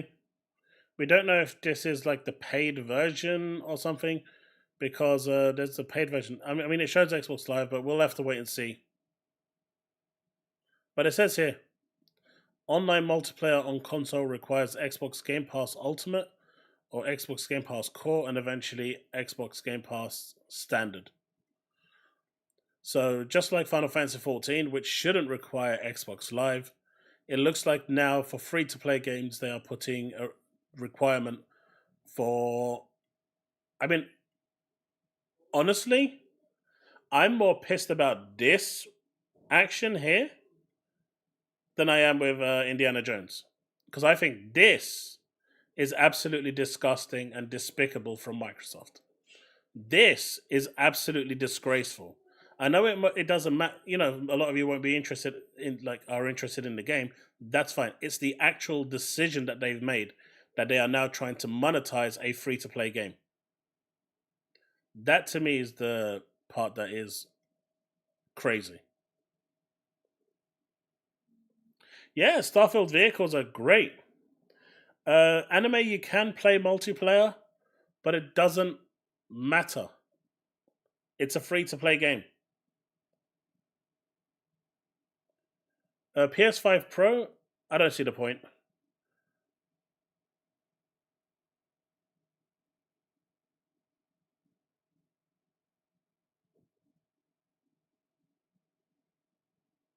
Yeah, but Arthur, it shouldn't be on Game Pass. It should just be a free-to-play game.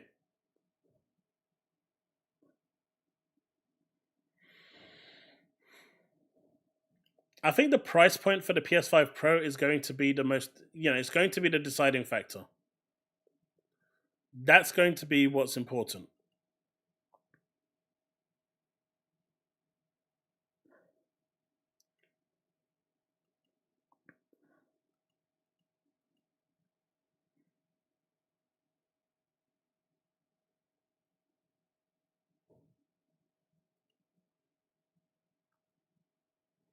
Oh shit.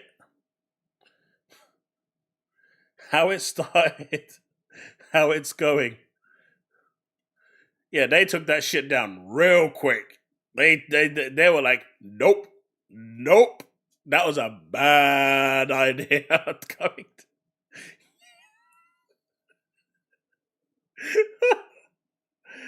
Rabbi, I've seen it. We've already mentioned that it requires an online access to play it.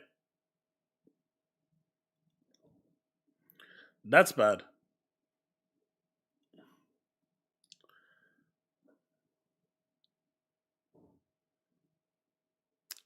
This is Xbox posted this 22 minutes ago. How it started, how it's going, from motion capture to the game. Yeah, they deleted that shit really, really quickly.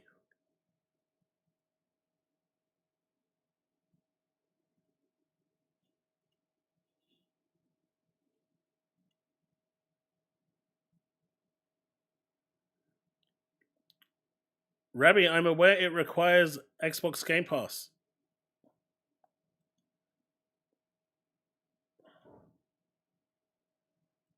It does require Xbox Game Pass, but it absolutely shouldn't.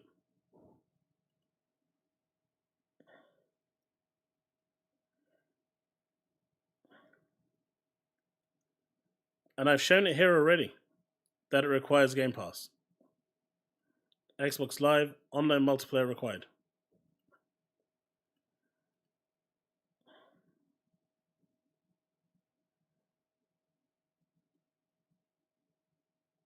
Power Boss, the same reason why they decided to require Xbox Live for Final Fantasy 14.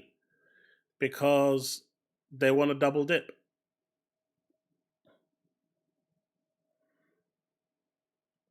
I wasn't happy about it when they did it to Final Fantasy 14 because that is bang out of order for players on Xbox, forcing them to pay double.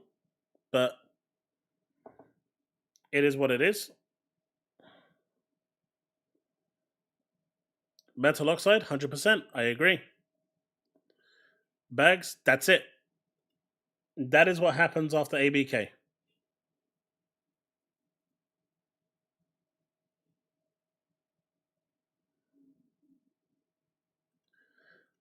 See, the problem is that's a bad idea. Although Microsoft, if Microsoft continues the way they're going, there'll be no competition in the games industry, really. And competition is what keeps prices level. I know you've got a couple of, PlayStation fans that comes in here that's going to mock this. And, they clearly don't have the brain cells to comprehend what's actually happening here. And the only people that are going to lose here are the consumers. Because the more Microsoft distances itself from the console industry, the more Sony has free reign, the less effort Sony is going to put into their games because they just don't have to put any effort in. It will become the only choice eventually, right? I'm just saying, going down the path, worst case scenario, looking at, the doomsday scenario, Sony won't have to do anything. It's in every PlayStation fan's interest for Microsoft to have a foot in the industry. Because competition fosters great games for us consumers. They have to fight for your money. If people don't have to fight for if these corporations don't have to fight for your money, they produce shit games. It would be absolutely bad.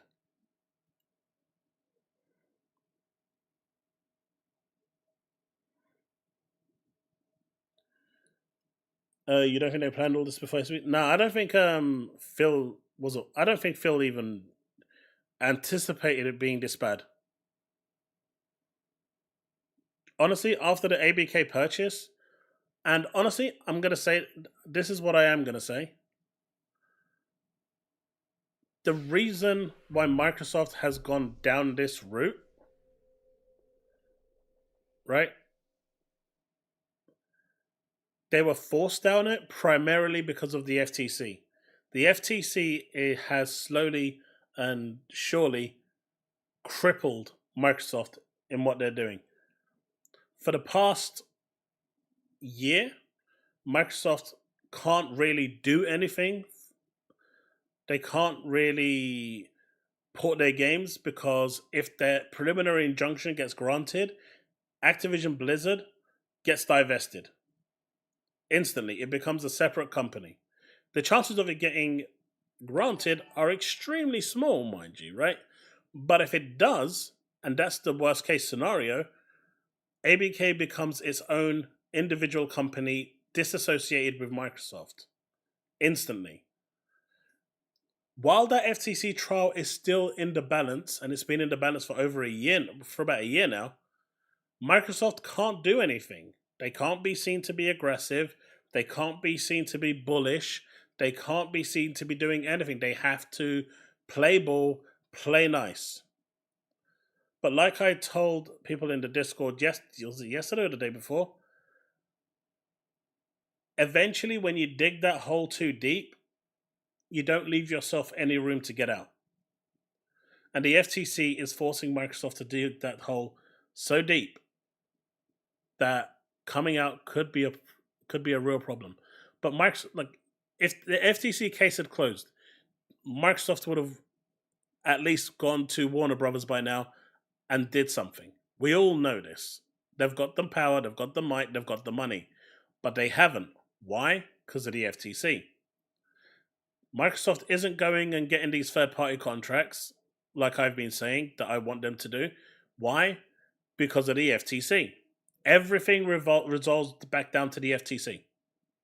They can't be seen as being the bad guy, otherwise their $70 billion investment goes down the toilet. And that $70 billion investment going down the toilet is worth more to them than the whole of Xbox.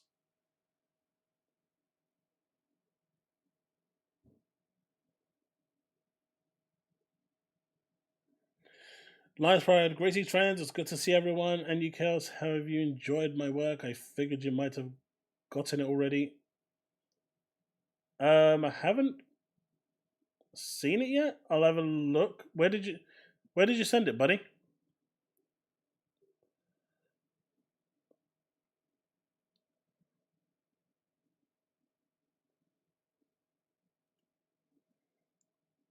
Wouldn't Xbox users be happy getting migrated to PlayStation? They get all the games and Game Pass would be allowed on it. PlayStation games would... What? You're removing competition from the whole scenario. If you remove competition... Okay, look. Let me put it to you this way, JP. If you were selling a burger and you were the only person selling that burger, you wouldn't care how good that burger was cooked because you're the only one on the market with a burger. But if someone opposite you opened up a burger stall, you would make sure that you would cook the best burger you can because you want people to come to you to buy your burger instead of going to the person opposite street and buying their burger.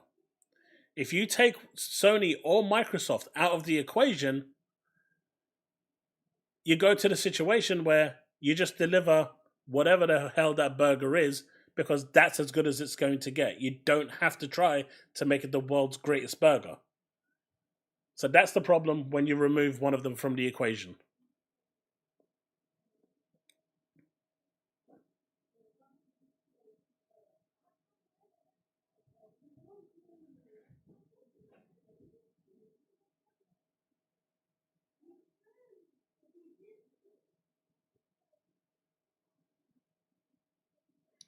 Costs money and time to develop for consoles. I mean, the consoles are pretty much... I know PlayStation 5 is different, but the Xbox is pretty much a PC, right? It's running on DirectX 12U, which Windows seems to be incorporating very soon anyway.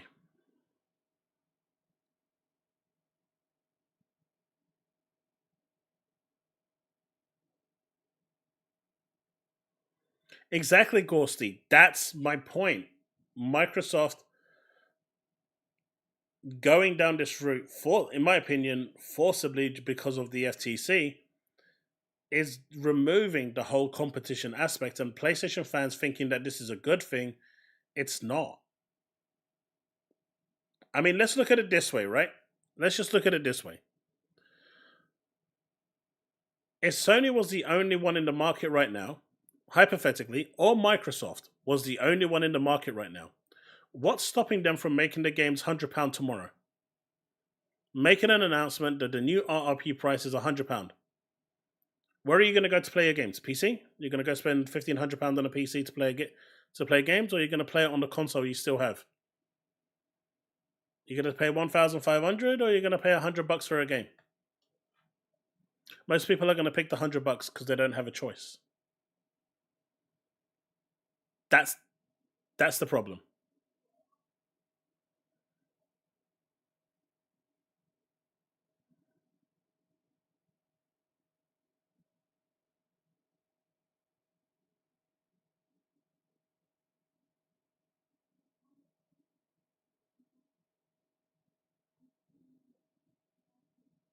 This isn't just Indiana Jones, by the way, Jakob.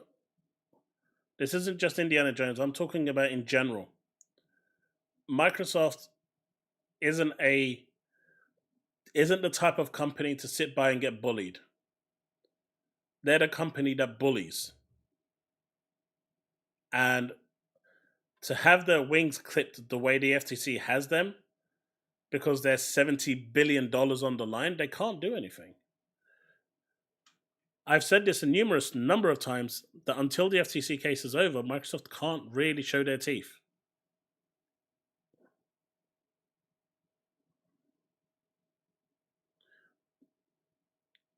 But in case of Indiana Jones, it's not a 30-70 split. Obviously, Marvel are going to get their royalties, and then if it's a physical copy, then the shop owner is going to get their royalties as well. Well, they're part of the sale as well, and then it's going to go to thing. If it's digital, and let's say it's on PlayStation, so Sony will take their 30%, Microsoft will probably take 50%, and Marvel will take 20%.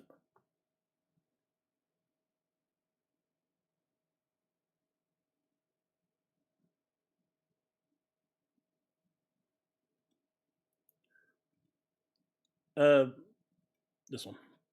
Bang on, Susano.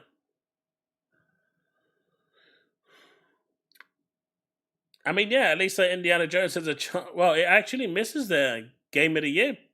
Game of the Year, right? November is the final month. It doesn't go to December, does it? The FTC case is not done. The judges won't rule on it. They want Microsoft and the FTC to come to an agreement, and the FTC said that they won't, and the judges said that they won't rule on it.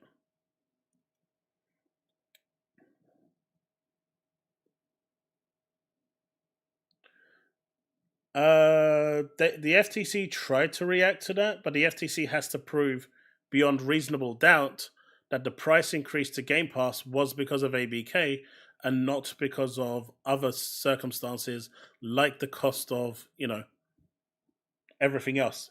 Inflation, dev costs going up. It's really hard to prove that the reason for the increase is because of ABK. They just can't prove that.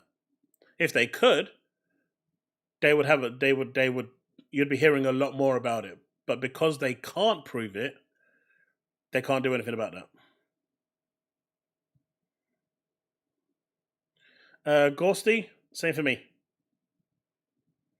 Chat, I'm just going to use the restroom real quick. I'm going to leave you with Chair. I'm going to put the link again in the chat. So if anyone wants to jump in and have a say, please do, because I know a lot of you are anxious about this and have opinions. I'd love to hear it. Seriously.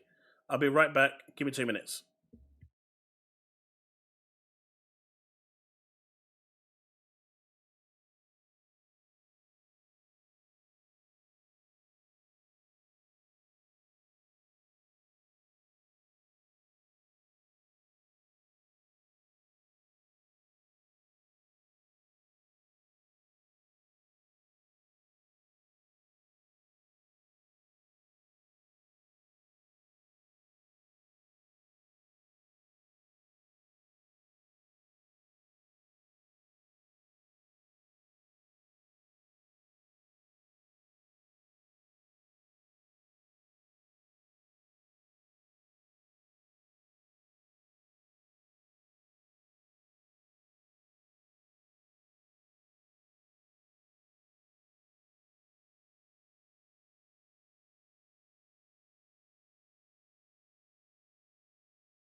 I'm back, chat.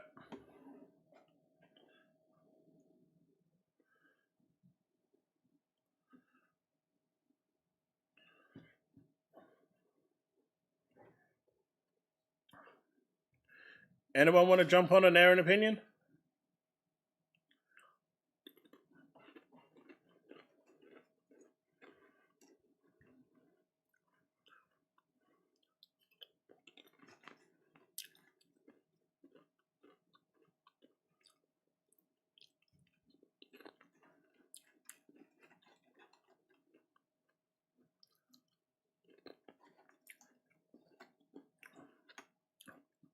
It's open. You can come in.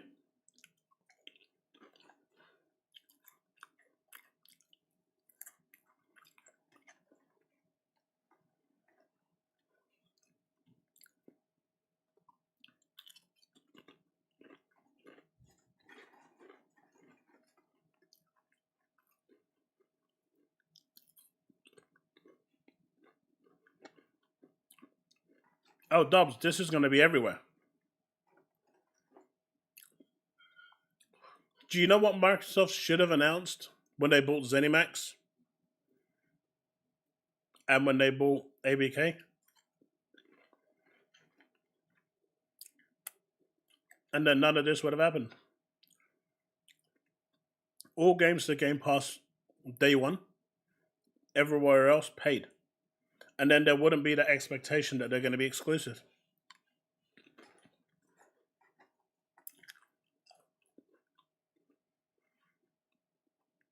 Sorry guys, I haven't even had dinner yet. This crisps is literally my dinner. As a diabetic, I need to eat something.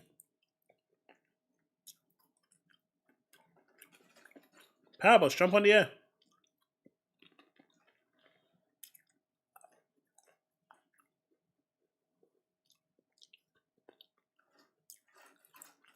Advance is coming to PS5, so no one gets the idea to buy an Xbox. Exactly. If there were any indie fans out there right now that wanted to play, that has a PlayStation 5 that was going to buy an Xbox, now they have no reason to. Just wait 3 months and you'll get it on PlayStation.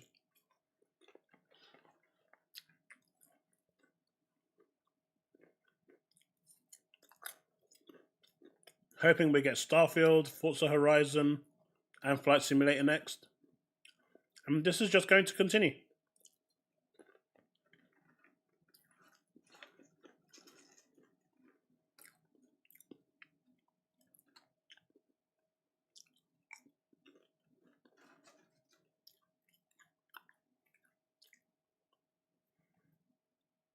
I appreciate that, dude.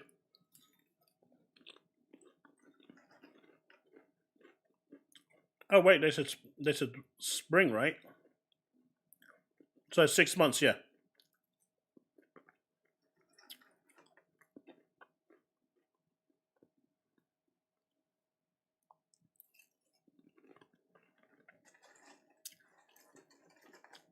Yeah, spring. I don't know what I was thinking when I said 3 months.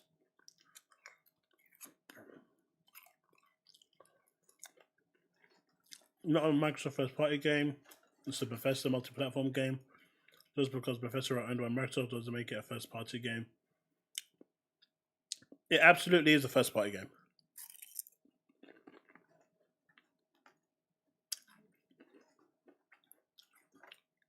Force, you read it right, but you need Xbox Live to play it for reasons.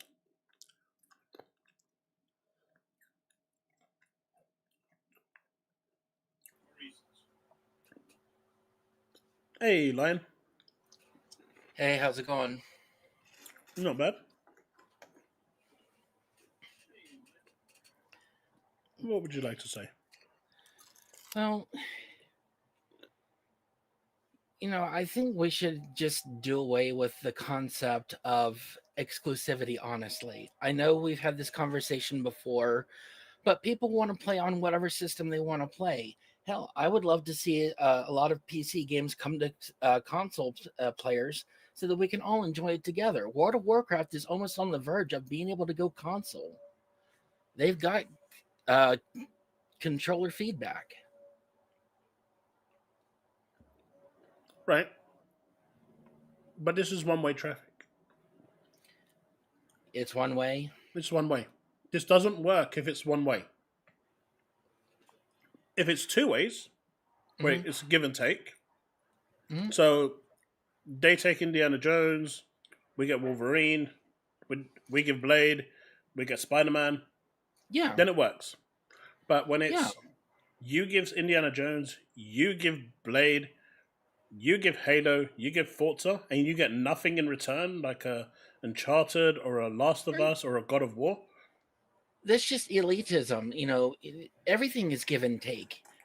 I think, even PC games should go to consoles. Console games should come to PC. It's the same thing with PlayStation, Xbox. People want to play where they want to play, and who's to say what you can and can't play on? Sony tells you what you can and cannot play on. Yeah, and Sony also tells you can't play cross-platform with anybody because they want to take money from those companies that sell on other platforms. And they get away with it. Yes. They get away with... The FTC says nothing against Sony, but everything against Xbox. Because they can't. What Sony is doing is legally within their remit.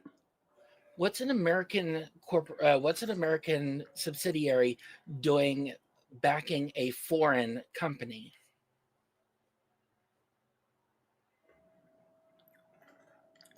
There's a lot of things I could say about that, but I won't for the sake of going into politics. I'm sorry to bring it up. No. It's just the answer to that question is highly political. Yes, I understand. Oh, and in regards to what I was talking about earlier, I was noticing people in England were buying my thing, and I thought maybe you might have been one of them. When I get paid, I am. Sorry, okay. I get paid at the end of the month, and that's when I'm going to buy it. All right. But that's my say on things. This is coming from a PC gamer, so take it with a grain of salt. No, that's fair. No, I totally get the idea that being able to play your games where you want is the future, right? Yeah. Like for me, a lot of today I was playing on my Steam Deck, or I was playing on my Xbox, wherever, on my PC. And having that flexibility for me is great.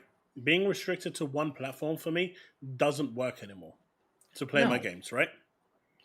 But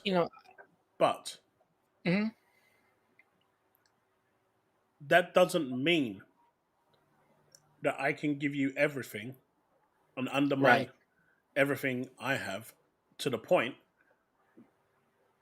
where people start to question, why am I buying your platform when I can go somewhere else and get it as well? And they're not even pushing Game Pass.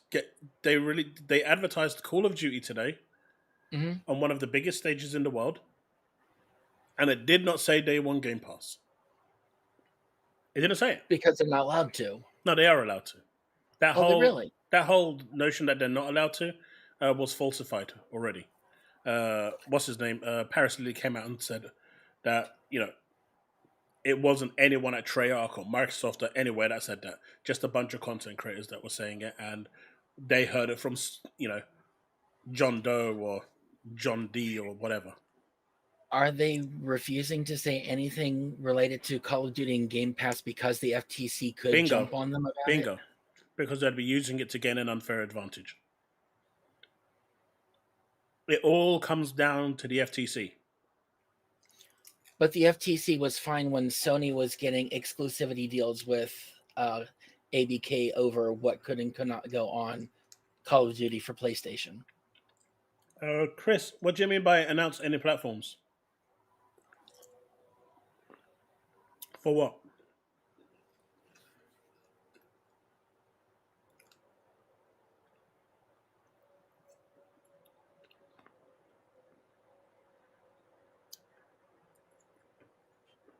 Oh man, Tim Dog must be over the moon.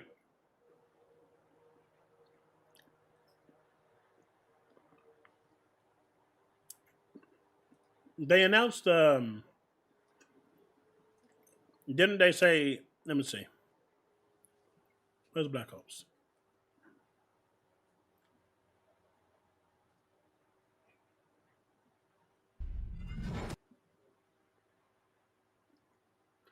No, they didn't announce any platform, as you can see here.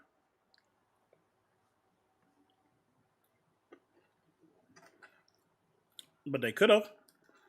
But they didn't, to keep it fair. So now they're showing the FTC that we are being totally fair.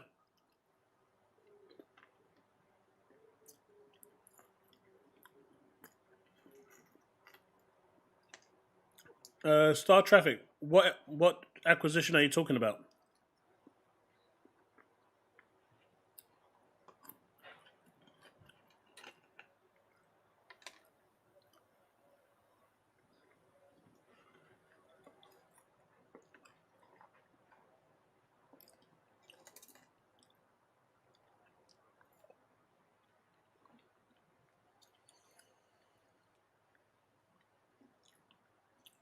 I mean, the closed beta, I think Xbox users are getting access to first.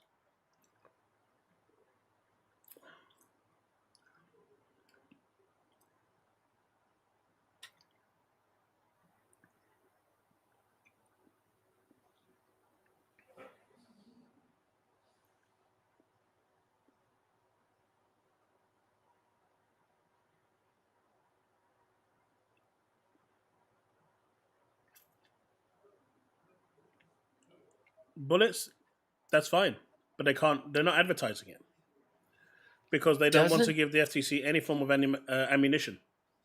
And doesn't Microsoft have a parity clause with PlayStation or Sony for like 10 years or more? That's just for the game to have the same features. Because Sony usually has extra game modes and stuff like this that makes people go and buy their version over the Xbox version. Do you think Microsoft will be that petty to do the same thing in return? If that clause wasn't there, I would. Why is Microsoft petty for doing that if they had the opportunity? Sony's been doing that for years. True. Sony is so petty that they went and got a prologue cutscene, an intro from Sonic, exclusively for their platform to make them stand out. An intro cutscene for the game. Yeah. So if you're going to talk about petty, that's where you start.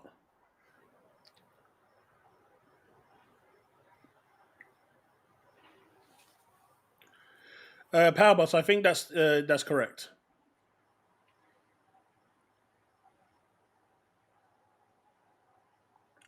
Someone sent me something.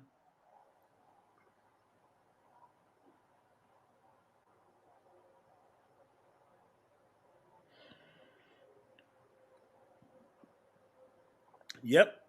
There you go. That's it. His word now literally means nothing. This was one project that he shouldn't have done it because he put his name to it. But he will spin it by saying that the 4 games, he was referring to the 4 games, not anything in the future.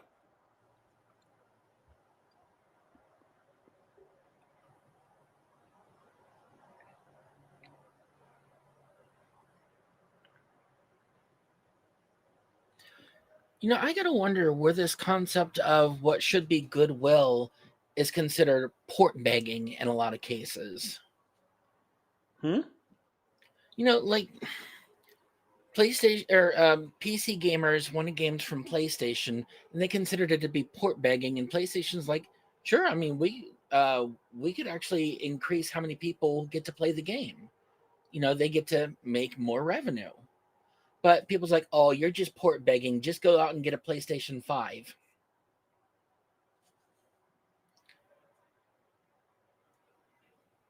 I mean, yeah.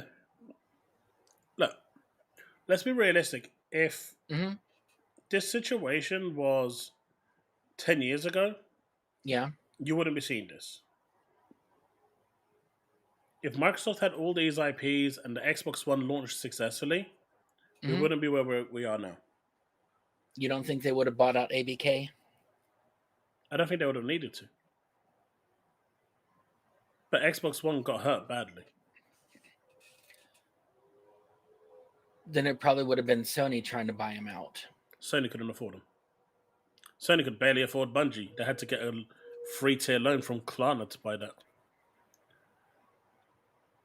I think it's funny in today's market, it doesn't matter how successful a game is, you still have the possibility of losing your job. Oh, yeah. That's never going to change.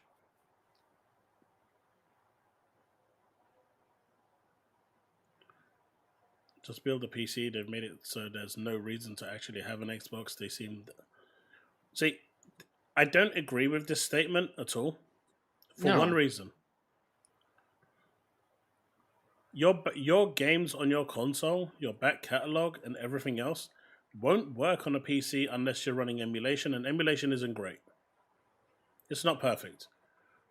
Now, I know that they're working on a sandbox to get that working for the next Windows, and if they do get that working for the next Windows, where your back catalog 360 games, your Xbox One games will work on there, because the series games are obviously already on PC.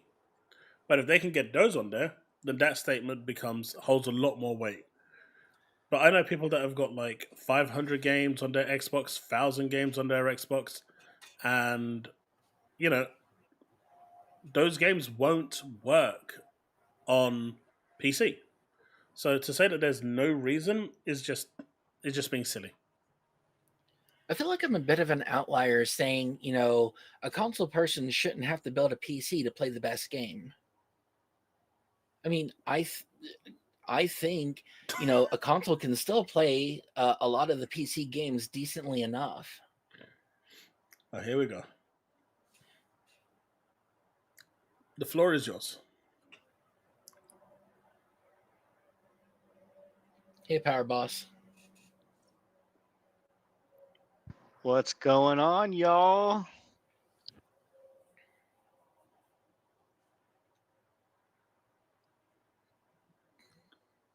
Sorry, just setting everything up. Steam Deck is the closest to PC console. Yeah, Steam Deck is good. I think my issue with the Steam Deck is that it doesn't run everything, and that's my problem. And see, that's where I would get like a ROG's Ally. Yeah, but the Asus ROG Ally X is so expensive that I actually think it's actually priced more expensive than what the PS5 Pro will be. That's ridiculous, right? Yeah. I do think the future of gaming is going to be in the handheld market, though.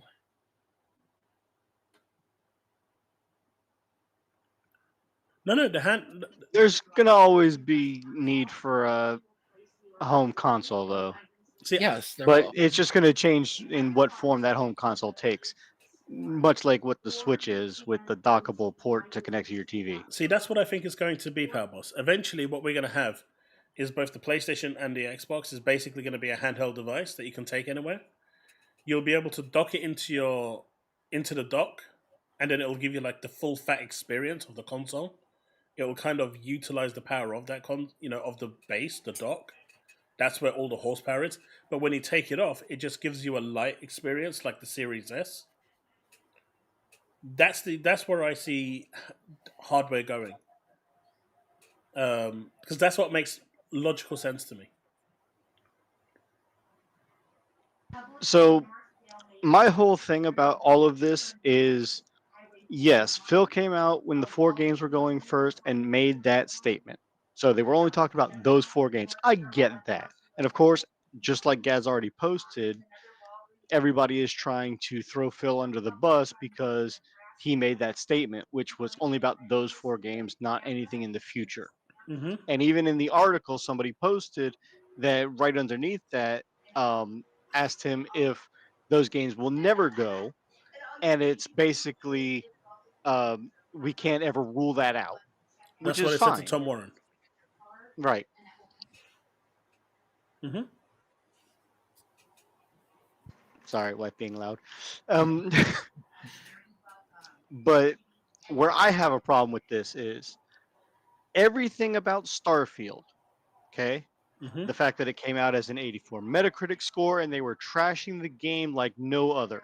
The fact that when Indiana Jones was shown and everything about it, they were saying it's trash because it's first person. And they like their third person cinematic over the shoulder dad simulators. Don't forget stealth. They have to have that stealth element too. Yes. And now they're saying, oh, it's going to be game of the year contender, this, that, and the other. We want these games. We're port begging, like Bags is saying in the chat. Yeah, it's port begging. And Bags, you're not a hypocrite. And I apologize for that, but you are not a hypocrite. You are not a fanboy. But those people that I'm talking about are those fanboys. Those are the ones that are saying, oh, we didn't want this in the first place.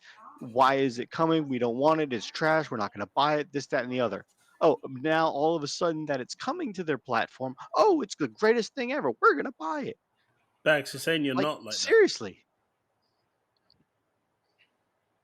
That. Devastator, what games are going? Indiana Jones is going, and Blade is definitely going, 100%. Anyone thinking that Blade isn't going is delusional. 100% Blade is going to go. But see, Cass, I agree with you. When it comes to games that are going from Xbox to PC, Xbox to PlayStation, and PlayStation to PC, where's the PlayStation to Xbox? There's no give and take. See, that's my problem.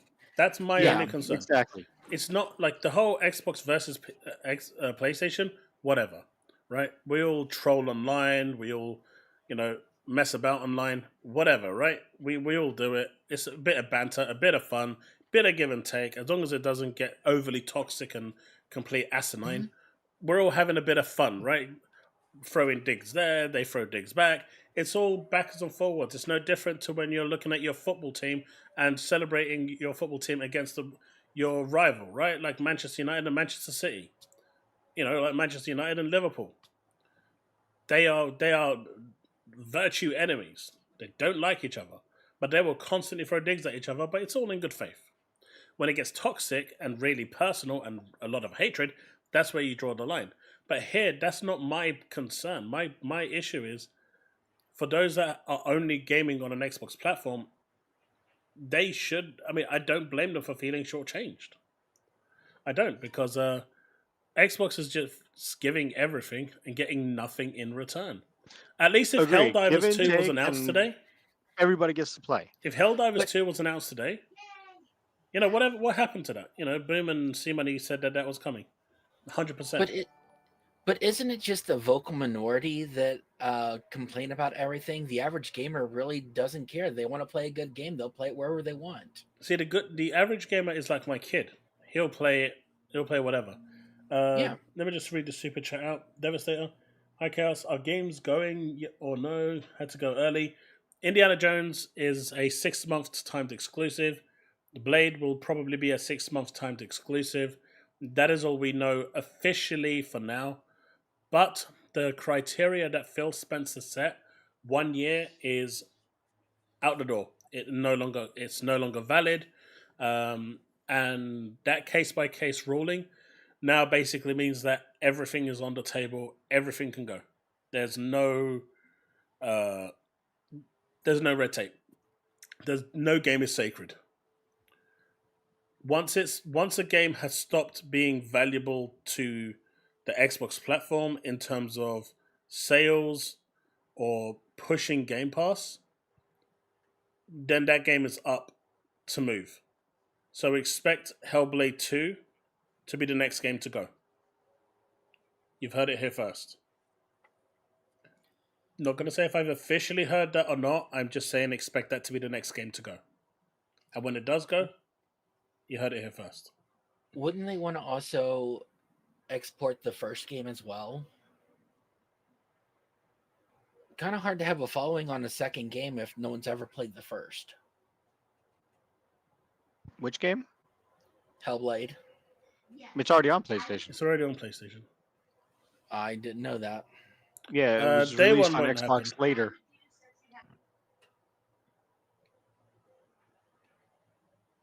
Devastated W. What's a W? And that's why it's hard for me to really have an opinion on anything as a PC gamer, because I don't know what games are available on what platform. No, there's nothing wrong with that. Absolutely nothing wrong with that. I just try and be the voice of reason, and people are so loud that it gets deafening sometimes.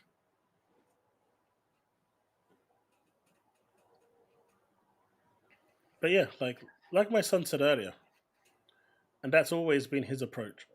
This whole, like he's a casual gamer. He'll play games anywhere. He used to play games only on Xbox before he migrated to PC, and now he's pretty much a full PC player. And with Game Pass, he basically gets all the Xbox games on his PC. So he had a Series S before. I offered to buy him an X, but he had a 3070p. He opted to get a 3070 PC and just plays the games through my Game Pass on there. So during the earlier generations of PlayStation, you know, I had a PlayStation because there were games that you could not play elsewhere. Like on, I would go back and forth between the PC and the PlayStation because there was no mutually assured games that would actually work on one or the other. You know, but as time went on, it's like, okay, these games can come to one platform or both, and I didn't see the need to have both, so I just went with one. Ventura says, I have the original ROG Ally, and it's great. I can play pretty much any game I want, and you can. You absolutely can. But who is the biggest winner here? Game devs? No. No? It's still Xbox. No. From the fan base. From the communities. You've got PC, PlayStation, and Xbox. Unless you're gonna, if you're gonna count Apple, fine, you're gonna count Apple. Well, Nintendo. Nintendo's their own thing. They just win. Well, there was still games that were announced for Switch in this. But they were win. On every platform. Nintendo win. They never lose. That's why I don't count Nintendo. Nintendo just always win. They don't know how to lose, except for the Wii U. They lost hard with that one, but then they learn from their mistakes. I mean, if you actually look at it, PC has the bigger advantage than anybody else because games can and usually PC's come the biggest to, winner. yeah, because they get all the Xbox games day one, half the price of Game Pass for £10. I think it's like £8 in the UK. It's 12 for you guys, but I'm saying the UK it's £15 for Game Pass Ultimate, and for Ultimate it's 20. For you guys, well, it's going up to 20. For us, it's going up to £15 from $12.99 to $14.99. For Ultimate? Yeah, it's just the exchange rate. Oh yeah, yeah. I guess that's true it's the too. Exchange rate. The pound is stronger, and PC is I think like £9, so it's like £6 cheaper. But they get and with that they get the EA Origin games and whatnot. But they get PlayStation games as well. I know don't get them day one, but they're starting to get them day one. Plus, so PC is the ultimate winner. Plus PC, you can get it on whatever platform you prefer. No one. Did you see in the museum? Not even they spoke about the Virtual Boy. They spoke about a pram before they spoke about a Virtual Boy. Yeah, I kind of caught the end of that thing. I loved my Wii U. I loved that the handheld that it come with. I still got mine. The biggest issue PC still faces is people say that PC gamers do nothing but pirate everything. I mean, a lot of them do. I will admit to flying the flag back in the day, but that's so that I can make sure that it can actually run on my computer, and then I went and bought the games afterwards. Yeah, but that's and Black Myth Wukong also just debunked that. I mean, that Steam numbers alone are 2 million. How many are bought it on PS5? But that's the other thing, right? Baldur's Gate came out, and Microsoft missed out on a day one launch for that. And then Wukong comes out, they missed out on that as well. They just need to sort their shit out at this point. Mm-hmm. Yeah, but we all know that the Black Myth Wukong devs came out and said that we're not meeting the Xbox Series S quality standards that we set. When Sarah Bond came out like 2-3 days later and said, "Oh no, they wanted more money. That's why we didn't give it to them. So go ahead and let them delay it." I don't think Xbox is turning into an early access machine, Invictus. You are still getting, all the games that are coming directly from Xbox or that are, Xbox first as part of your subscription. And yes, if it's a Bethesda game, it's going to be riddled with bugs. There's no two ways about it. But games like Doom, which release day and date together, I think they're releasing day and date together. Those are you're going to get as part of your subscription. They're not. And all of this could have been avoided if Microsoft chose the approach when they bought ZeniMax, when they bought ABK, and said all games will remain multi-platform, but Xbox gamers get it day one on Game Pass. If they actually made that announcement at the very beginning, which is genuinely what I thought that they were going to do anyway, right? I actually thought they were going to do that. Because that made a lot more sense. Because a lot of the ZeniMax games were multiplat anyway. ABK games are multiplat anyway. So buying the two companies, keeping the games multiplat, and making the announcement that we're buying these, but the games are going to remain multiplat, but we are going to put them day and date on Game Pass. No one right now would be talking about anything. How many in chat? How many in chat would actually be? Would we even be having this conversation if Phil came out or Satya came out day one and said, "Right, with these companies that we're buying, the games are going to remain multiplat, but Xbox gamers get them day one. Yes, we're buying them. We're not buying them for exclusivity deals. We want to provide the best deal for our customers. And in doing so, we're going to put all those games day one on Game Pass. Anyone else that wants to play them or buy them has to pay the full price. If you want to, however, play the games at the best price possible, buy an Xbox or go PC." That should have been the message. Don't forget, Starfield was also going to be PlayStation exclusive from Bethesda because PlayStation was trying to money hat them. But Sony has always been about third-party exclusives, right? Just look at the PS2 days. The PS2 was legendary because of their third-party exclusives. Then they went to PS3 and they started money hatting again. Microsoft has just never really done that. They haven't changed their strategy at all. Nope. But how many people can see Game Pass in the way I do? Think of it as like you're paying for a demo. You want to demo these games. They're not going to be around forever. Eventually you're going to want to buy them yourself if you like them a lot. They're going to all be digital, though. Why would I want to buy them? And that's the problem. Yeah, the problem is we're going to an all-digital future, though. Yeah. To answer your question, John Gray, what you put in the earlier, in one day since launch, Black Myth hit the 2 million or 2.2 million concurrent users, becoming number 2 over Power World just barely. Currently, there's only 300,000 still playing it. Less than a day, it had over 80% drop off, something like that. That's because China's gonna sleep. That's because China's gonna sleep. When they wake up tomorrow, it's gonna rocket straight back up. The majority, possibly. CN is pushing that game hard. They backed their games really, really well. Yeah, they did. No, they needed to be transparent, which is what I'm saying. And they weren't. The fanboys and the media sites were more transparent, even though we weren't wanting to hear it. Yeah, no, it's true. Look, the messaging that Microsoft has been giving, whether it was true at the time of execution, and it's not now, is it? No one can know one way or the other. But Xbox has now become an official meme. That is going to be a meme for a long, long time. And in my opinion, I really do not see any way back for Phil Spencer. I think he's finished. His legacy is gone. Absolutely. Because they made him put out that one statement back in February, and now, 6 months later, He had to completely backtrack on that whole thing. Diablo says, that's exactly how I viewed the acquisitions. I'm assuming it's what I said. It's why I'm not upset. I fully expected all acquisition games to be multi-platform. I mean, Power, I told you that before it was even announced, I expected Doom to be multi-plat.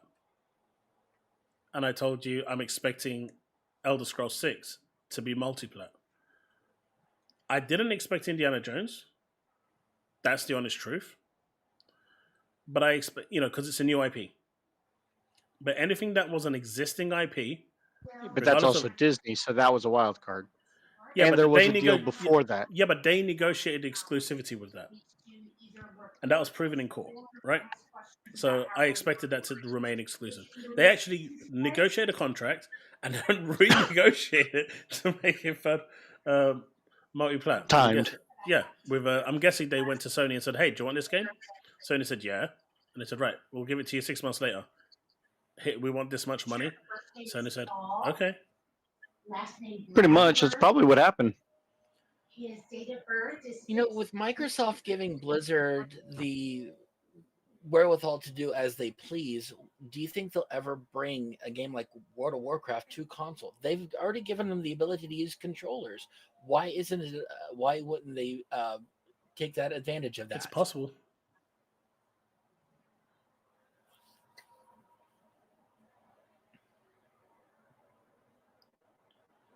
Devastator, I don't think we have any hope of seeing any PlayStation games going to Xbox. Not anytime soon. Maxime, let me tell you... End of 2025, maybe. Let me tell you a little story. This again goes back to my Final Fantasy 11 days, right? And I'm starting to sound like Aztecross a little bit when he keeps on talking about RuneScape. But just bear with me. There is a point to the story. We had a ranger. And he was one of the best rangers on the server. The guy was legendary. And he was damn good at what he did as a ranger. Whether it was stopping the world bosses on their tracks with Shadowbind, whatever. Everyone wanted him to come along, even if he wasn't in their link show, because he was that good of a player. He knew the moves, he knew the timings, he could read what the boss was going to do before, as the boss was doing it, his reaction times were great. So he was like a proper sharpshooter. But people don't remember him for the greatness that he did. People remember him for the shit he got wrong. Like that time when we were in Juneau for 45 minutes trying to make a party, then traveled another half an hour to Crawler's Nest, and instead of casting Protectorate on us, he casted Stonegar, and then got everyone killed because the lizards were party hate instead of single hate. So we ended up wasting 2 hours of our lives getting to that place, forming a party, and his one mistake killed us. We remember him for the mistake he made. Obviously, we know what goodness he's done, but every time we get together and talk about stuff, it's those mistakes that come out, not the goodness. And unfortunately, people are remembered for their mistakes way more than they are remembered for the good that they do. I'm not saying Phil Spencer didn't do any good. He did a lot of good.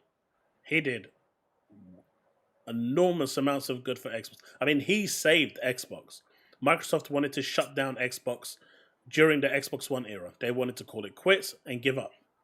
But Phil Spencer came in and stopped that from happening. Then he brought around Game Pass and all sorts of things to make it work, right? And he tried his best. I ain't sitting here and saying that Phil Spencer is a piece of shit and that he's useless and all this. I'm not saying that. What I'm saying is that Satya Nadella ruined his legacy. He destroyed Phil's legacy. And Phil won't be remembered for the good that he did. He will be remembered for the bad. And that's a real shame for someone who poured the last decade of his life to try and turn the ship around or try to make right what the other dude did with the Xbox One. And it's a real shame because he did an enormous amount of work.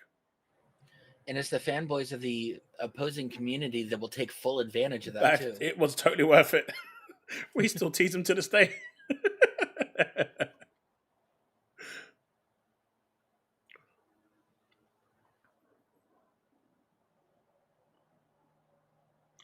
No, Devastator.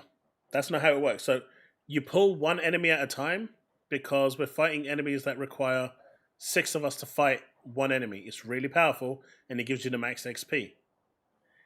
If you cast Stonegar, it hits 7 lizards. There's 7 of them, 6 of you, you're dead. We were dead in 4 seconds. The whole party wiped. Normally enemies have single hate, so it only attacks the person that cast the thing. But in his case, where we were, it was party hate. So they just went around and murdered everyone. Did Final Fantasy not have a tanking class? It did. That tank was going down the moment the white mage went down. The white mage is the one that cast Stonegar. He went down like a brick. Literal brick. It was hilarious. Good memories.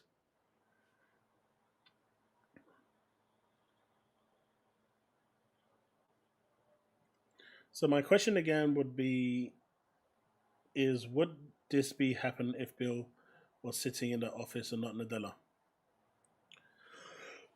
That's not the question you should be asking, Jesse.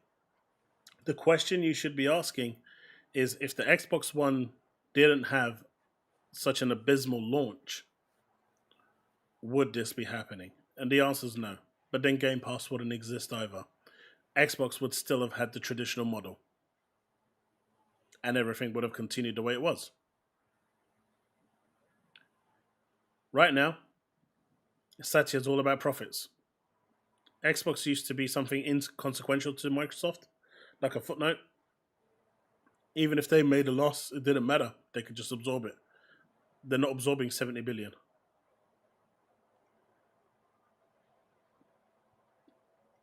We were the Well, to be fair, they could.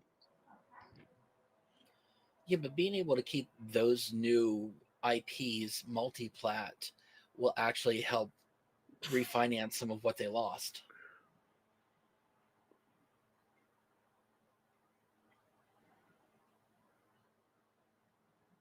I don't think it's a matter of trying to recoup what they've lost, because how many games from those studios that they just acquired make money? ABK alone, King, Candy Crush, makes millions a day. Imagine how much Blizzard makes with games like World of Warcraft, Diablo, StarCraft. Absolutely. Yeah, there's 2 points. Absolutely. There. The question you should be asking is, if Microsoft didn't buy ABK, would they still go this path this early in the generation? The answer is no. I'm almost 100% sure that they would not have gone down this path. Because even if they wasn't making profits with the Xbox, it just wouldn't matter. Microsoft would have absorbed the few bits of losses that they were doing. 70 billion is a lot of money. And the other question here was this one here. If Nadella wasn't incompetent, he is very competent. He's not incompetent. He's making more money now for Microsoft under the new strategy. And don't forget, these people are business suits, right? They're the suits. They don't care about the console. They don't care about, brand loyalty when it comes to the Xbox. All they care about is the revenue coming in. Microsoft has traditionally always been a software company. So they're looking at it from a software perspective, push that software out to everywhere, and I make more money. And if I make more money, my bonuses go higher.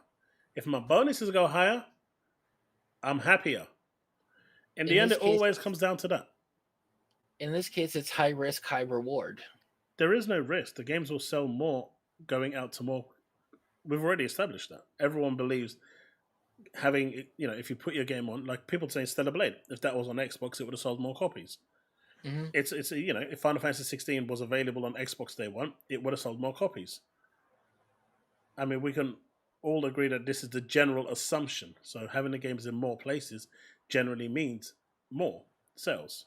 Doesn't equate to it, because if it did, we'd have 200 million Game Pass subscriptions by now, right? With the Fire Stick. But we don't. Then what is the whole argument about, why Microsoft bought Activision Blizzard King? I mean, it seems at this point that the obvious thing is they were going after the mobile market. They are going after the mobile market because that's dirty money. Do you want to see how dirty? You want to see how dirty the mobile market is? Let me show you. Yeah. Let me show you how dirty the mobile market is. While you pull that up, also don't forget, Lion, when most games that were going on both Xbox and PlayStation that were third parties, such as Call of Duty and Elder Scrolls. I mean, look at Hogwarts Legacy. Mm-hmm. Look at the upcoming Spider or Sonic game. Mm-hmm. Sony is paying for anything they can for exclusivity on their platform. Right. So now with Call of Duty, they're saying, hey, we're making it the same across the board. Let me ask you something. If PlayStation did not offer those exclusivities, would they still be in the running? No. No. But that's why they're in the running. Absolutely not. They're offering exclusive content or they're providing a service that the other platform isn't. But this is what I'm talking about, right? Mm-hmm. Zenless Zone Zero in July made $69 billion. $1 million, not billion. 69 million. And that's in China only. Global, they made another 31 million. So they made 100 million in 1 month just on Zenless Zone. Then they got Honkai Star Rail, which took a bit of a hit because everyone was playing Zenless Zone Zero. Mm-hmm. But that made another 40 million. And then Genshin Impact made another 4 million. So their average month is give or take about $180 to $200 million a month. Show me a video game out there that makes that money. One. Candy Crush. That's a mobile game. Fortnite. I'm talking Fortnite makes 200 million. They make enough to afford exclusivities. Oh yeah, but do you think they make consistently 200 million a month? I don't know. No. And this is why Microsoft wanted mobile. This right here. This is why they want mobile. Because of this money. Mobile brings in, if your game is successful on mobile, you stand to make a lot of money. A lot of money. GTA 6 when it comes out. But this is why they wanted King so badly, because they wanted a foot into this market. They wanted a gateway. They wanted the expertise. If they could have bought King on its own without Activision and Blizzard, they would have absolutely done that. But Bobby refused to sell it because they tried to buy it on its own. And Bobby said it's a complete package on nothing. Because even Bobby knew that King was the prize jewel for everything. It was just bringing in so much money with so little investment. I have been so far out of the loop. But no, mobile COD games Mobile is too big. much money. It's not that big. Hmm? Ventura in the chat says COD Mobile is COD dirty. Mobile. It is, but it's not that big. I don't know why COD. I wonder how much COD Mobile makes now. Let me have a look. Isn't it on that? No. It's only the gotcha. Gotcha. I'm surprised Final Fantasy VII's not on there. It is. Where? It's quite low down, actually.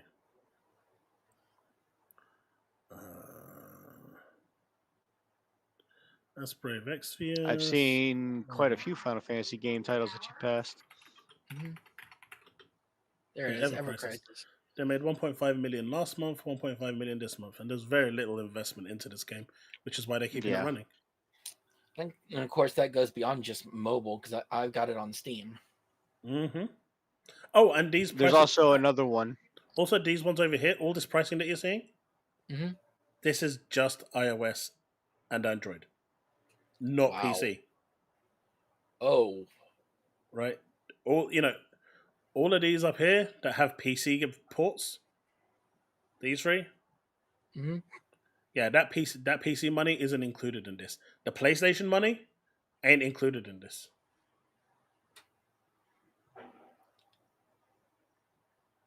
This is just Google Play Store and iOS Store. Even the Amazon Store is not included in this. Where's the Call of Duty mobile? I'm just trying to find the price for it. Gotcha.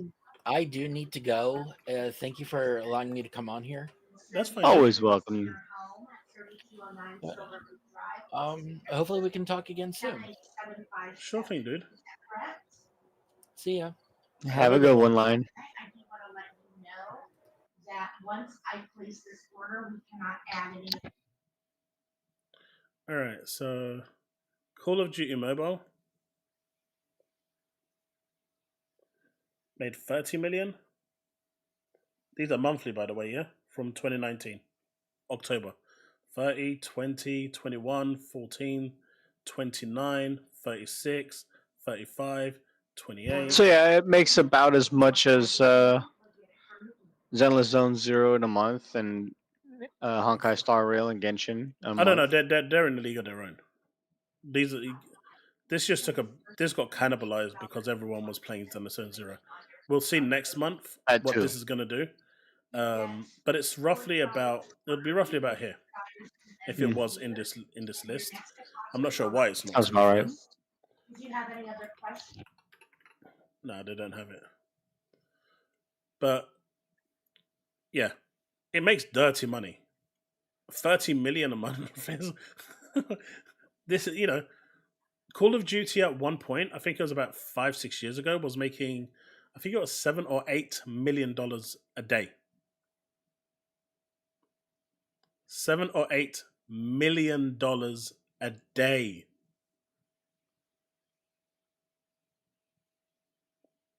What? Very few gamers will do that. But this is why, and honestly, chat, if you actually get the chance to play this Call of Duty Mobile on browser, what's it called? BlueStacks. Try it out. It's actually really damn good. Don't go into the microtransactions. Just give it a try if you ever get a chance and you're on PC and you got BlueStacks. Plug your controller in, or you can use keyboard and mouse as well. It's so freaking good. I actually preferred the mobile version to the console version. That's how good it was. Oh, apparently DCG has already made an Xbox is Dead video. Well, that's not gonna thing. I'll probably watch it later. We'll watch it in a bit. I'll break my policy just for today.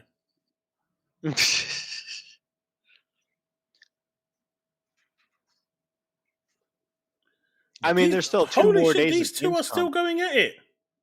Who? These two, Demolisher and Caden Barbarian. They've been out for 10 hours. Who? Those two. 10 hours. Holy shit. Demolisher and K Barbarian. Who are those? Oh my god, Xbox has no shame. They let Keighley, of all people, reveal losing their exclusives like this as a one more thing. Talking about on Twitter? Oh, right. You guys can't see what I'm looking at. Yeah. But yeah. Gaz as well.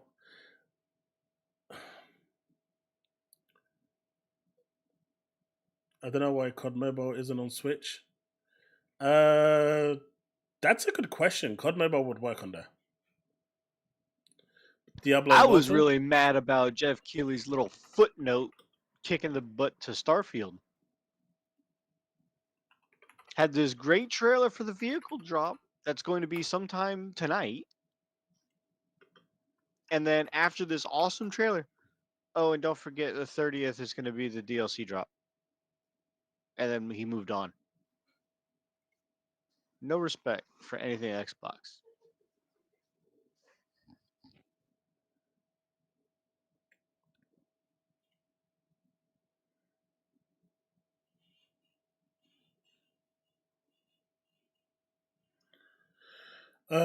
According to this, Diablo Immortal supposedly made Activision $2 million per day.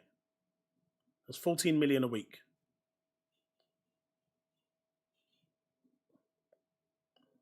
That's 60 million a month. Diablo Immortal made 525 million in its first year. That should tell you everything. That's just microtransactions. At least, I don't generally like reacting to people's videos when it's fresh.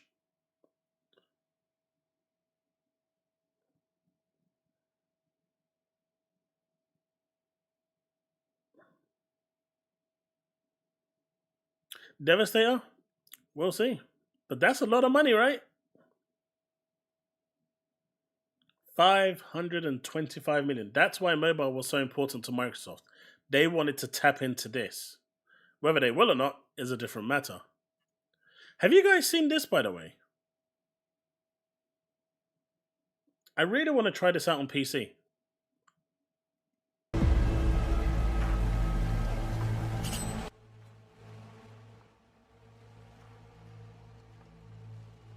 This is in-game graphics on Cyberpunk 2077.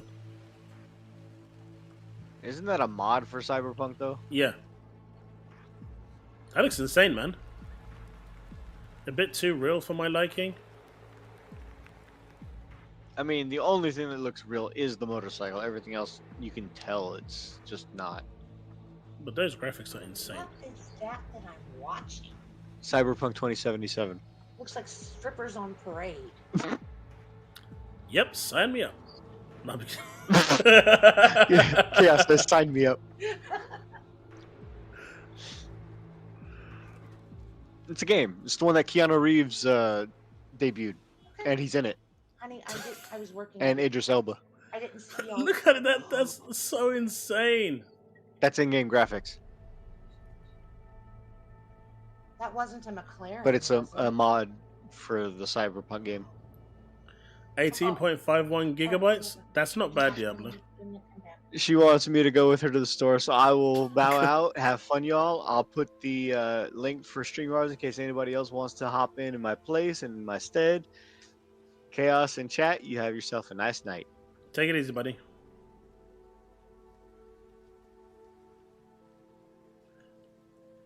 Nope, but I think Concord might be.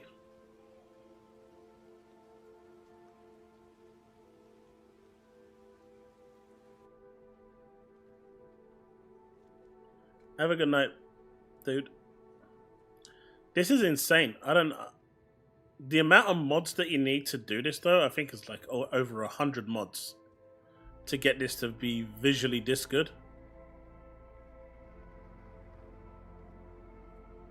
But that's crazy.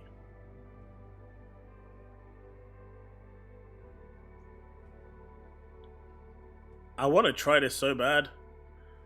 But I think my PC might just self-destruct. It's going to be like a Inspector Gadget where it just like, instead of reading out a paper, it's just going to leave it inside and let it blow up itself.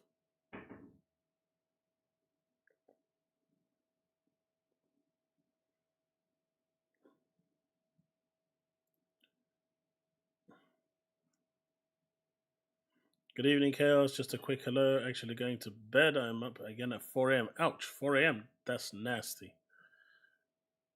Sorry to hear that, dude.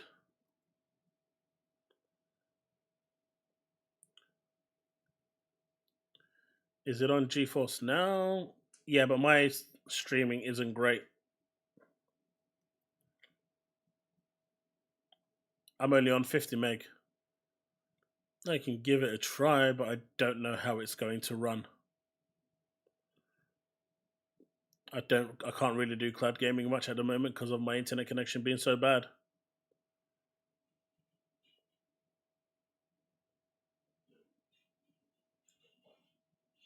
Really? Wukong has failed after 2 million concurrent users. What?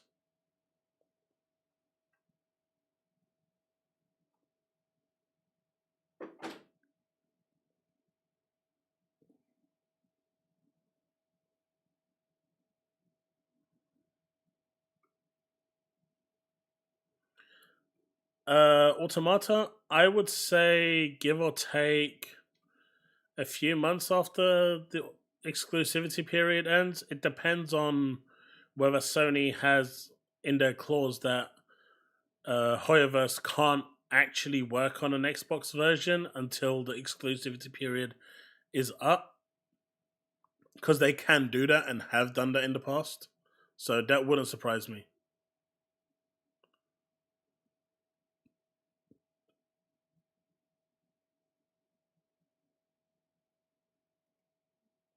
All right, here we go. By the way, if anyone wants to actually jump in, feel free. I'd love to hear your thoughts. There it is. Jess says, Xbox's messaging lately has revolved entirely around putting console users last, I feel. The Xbox Game Pass is great. We can all agree on that. But plenty don't use it. The lineup is great, but you don't need an Xbox console for it. Why should you be an Xbox owner today? Does Xbox even care to answer that? I saw a lot of cool things from Xbox today, along with 2 baffling strategic decisions. Towerborn is coming to Steam first. The game, for years, got marketed as an Xbox title. Then the team needing more time is fine. Early access is fine. Free-to-play is fine. All cool. No platform parity for early access launch for a first-party title is just nonsense, though. Once again, resulting in disappointment for your core console audience. I feel like bringing Indiana Jones and the Great Circle to PS5 is a fine decision. It's the timing of the announcement that makes me question Xbox decision making. Why not at least try to allow the game to just officially be an Xbox exclusive for now? Sell consoles, sell Game Pass, be a pillar title for the platform ecosystem, and even if it just for a period of time, all that is now gone. And I agree. Ain't no one buying, anyone that has a PS5 that was considering picking up an Xbox for this game, because I've done that in the past, personally. I've bought a console for one game, right? I've done that in the past because I really wanted to play it. And obviously then I went on and bought loads more games. Those people are gone. Those people that were considering signing up to Game Pass to play the game, they're gone too. So you've literally cucked your own game by making this announcement. Just strategically, 2 weird decisions. At its core, all Xbox games shown looked fantastic, though. They absolutely did. Towerborn looks great. It does. Indiana Jones and the Great Circle looks freaking fantastic. I loved it. Starfield keeps growing through awesome updates. It does. Diablo Vessel of Hatred is shaping up to be great as well. It was good. But they cucked Indiana Jones so hard with that announcement.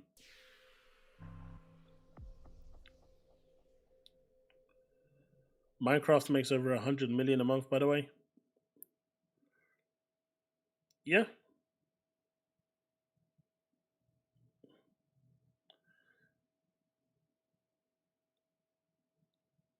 Almost the same as a gacha game.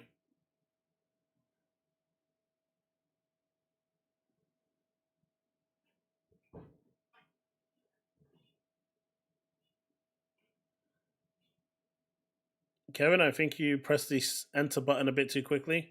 And I think you're about to say people have to realize that Microsoft is a business. So is everyone else. And if you want to attract people to your platform, you kind of keep your doors locked.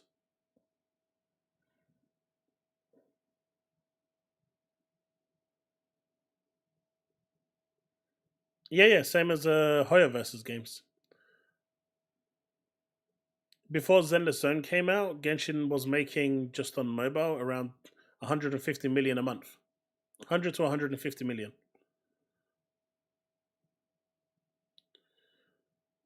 That's cool, anime. I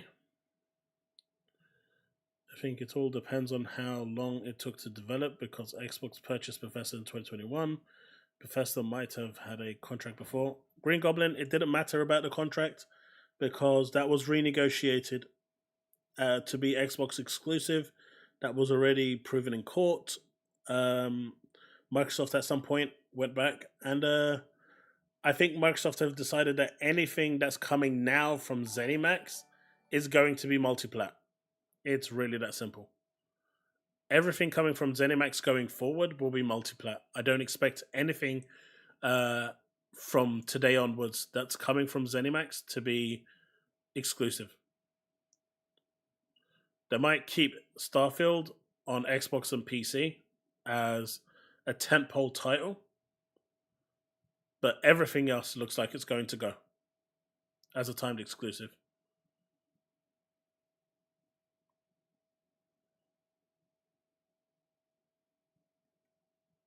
They give it a $2 Canadian Devastator. Microsoft makes over 100 million. Yep, it does.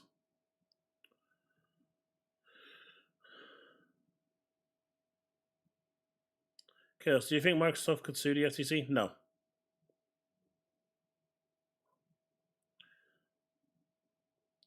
That is exactly what the FTC wants to do. They just want to stall it until they cause enough damage.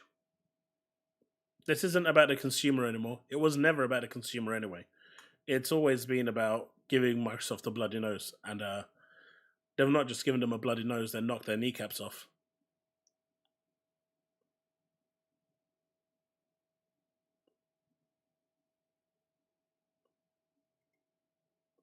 Diablo, I do to a certain degree, but why not give it a chance to flourish? Why not give it a chance? They didn't even give it a chance. All they're saying is, we don't believe that the Xbox platform or the consumers will generate us revenue. Therefore, we're not even willing to give them a chance to see how it works. We're just saying, see you later, buddy. You'll get it early, but we're making sure that everyone else knows that it's coming to their platform so they don't have to go and buy an Xbox or a Game Pass subscription to play it. At least give your own platform a chance to flourish. They didn't even do that. And that's a problem.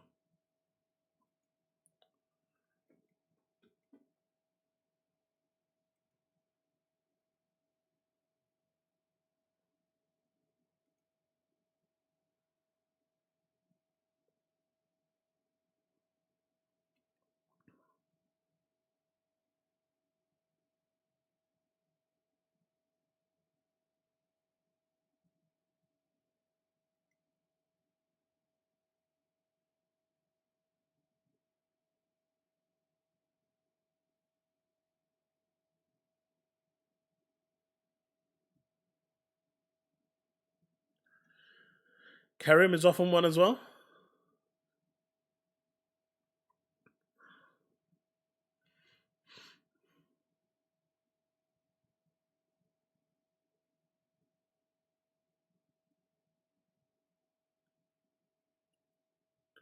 Now all of a sudden, us angry former Xbox console players are right.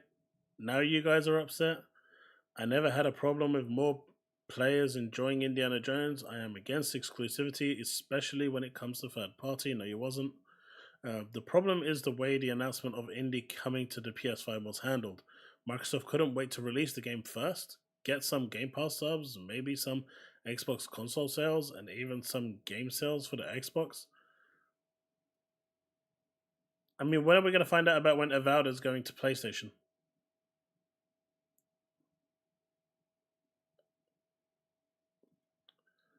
What Microsoft did here is probably the most nonsensical thing I've ever seen them do. Honestly, I don't think I've seen them do anything more nonsensical than this.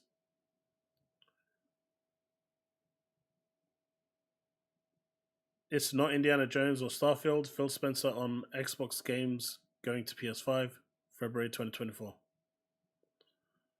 Play Indiana Jones exclusively on Xbox for a month or so. I mean, what do you want the guy to say?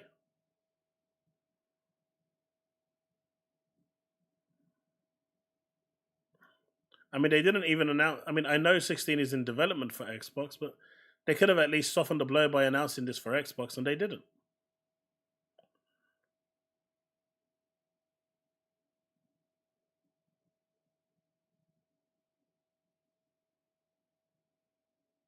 But Susanna, you're not a console gamer. You're a PC gamer.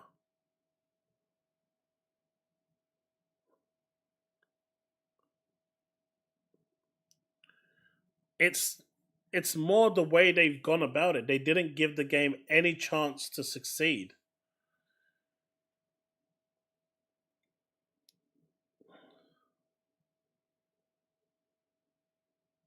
But he's not wrong. Destin isn't wrong here.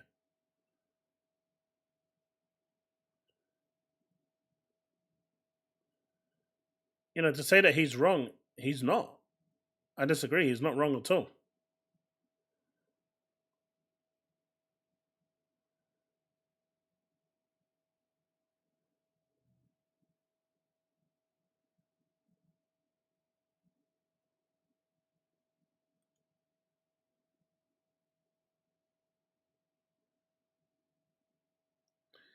It is what it is. I'm glad we are finally getting Genshin Impact years after the fact. The biggest game on Steam right now is not on Xbox for X amount of months. Towerborn is hitting Steam first. Industry is changing changing rapidly. Will Xbox console users be brought along or left behind? I'm fine with my personal experience on Xbox, but I fully understand the frustration, that odd sense of no longer being a priority for Xbox. Very different vibe to a few years ago. This was a crazy, crazy time to announce it. If they kept the 1 year rule, I think most people would have been okay.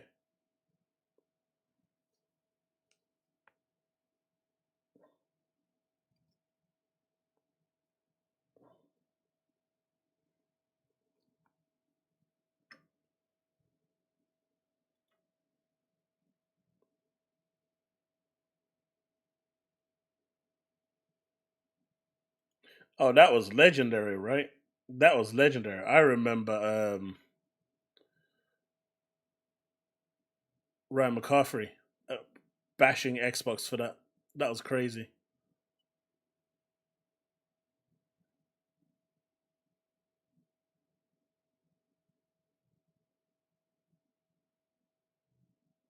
Xbox will be showing 60 games coming to Xbox. We're only in day one of free. Jack, this isn't about Indiana Jones going. It's the way it was announced. It's the way it was announced, and it's the message it sends out.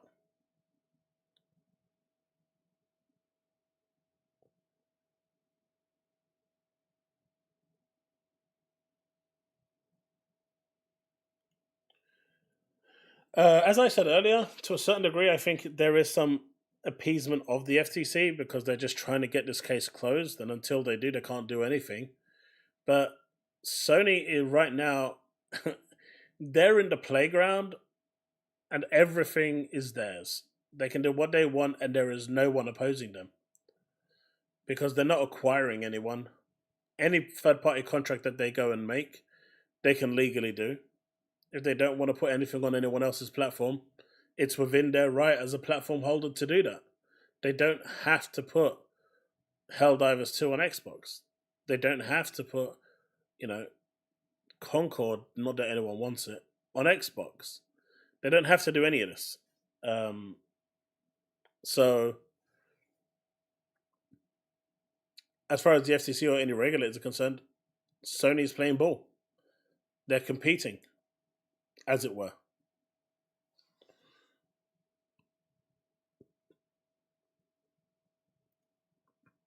I mean, what has Jess said here that's giving you concern for his reliability, Susano?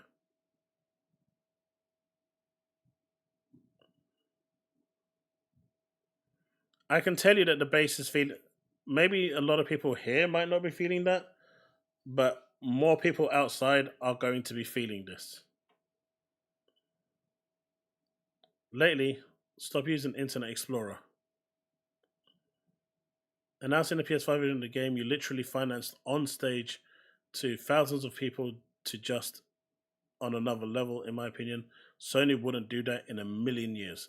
And I can't remember the last time they even pretended to care for console users. The brand has no vision, they don't deserve any benefit of the doubt.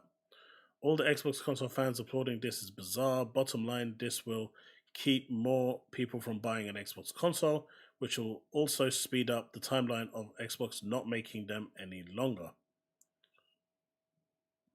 If there's no reason to play on Xbox, then don't. That's Microsoft's problem, not anyone else's. It's great for the consumer to have access to all of these on whichever platform they choose. Towerborn, however, is baffling. See, that's a dumb statement to make by LJT because you remove one of them off the platform and it will affect you in your pocket. I have been frustrated with Xbox for years, been let down year after year, bought a PS5 a few years ago and never looked back.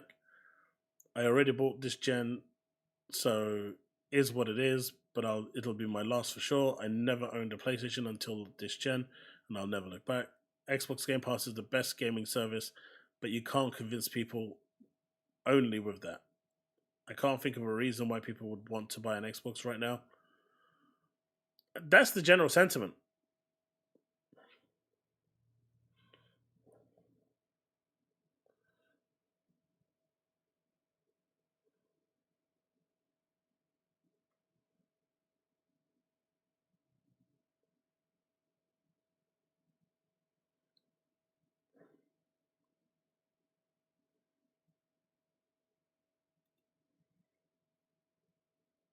Wait, where is it?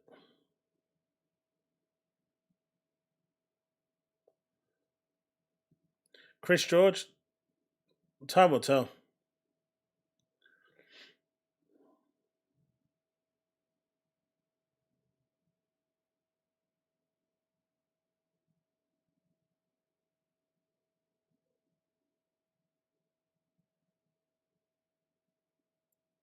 A lot of the bad decisions when Adela is incompetent, he's making decisions that make far less money than Microsoft could. No, in fact, he's making more money. I think we can all agree that with the game going to more platforms, it's going to make more money, right? That much is pretty certain.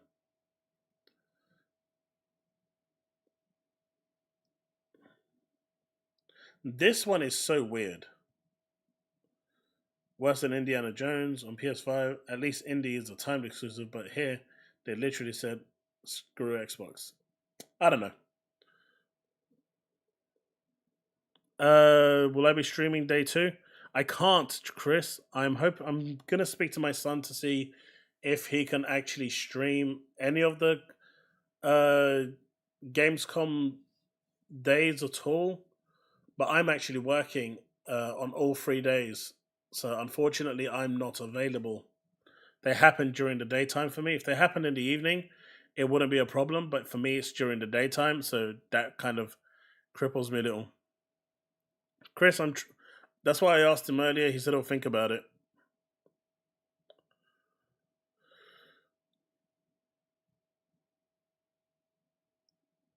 It was funny, people mistakenly thinking I was calling them bots. You're a bot. PlayStation 5 has proven that no one buys games on the platform. Someone competent would have noticed this. Yeah. But a few sales is still sales, right?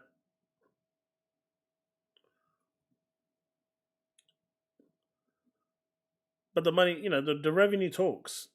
The revenue talks. On a brighter note, the land vehicle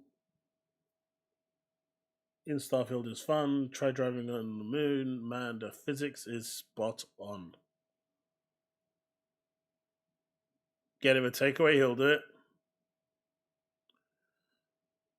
I mean, if he does it, at least during my lunch break, I can definitely jump on and join him for at least an hour. But yeah, let me see. It's disappointing, man.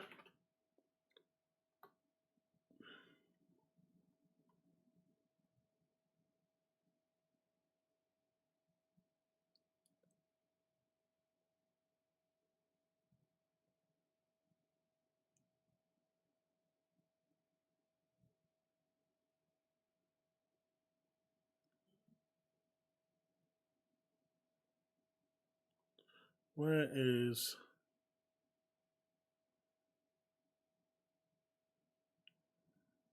let's do a search.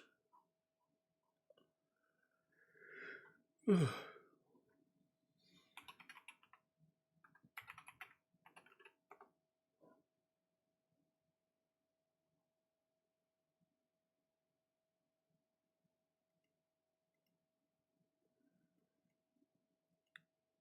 right, let's listen to DCG, see what he has to say.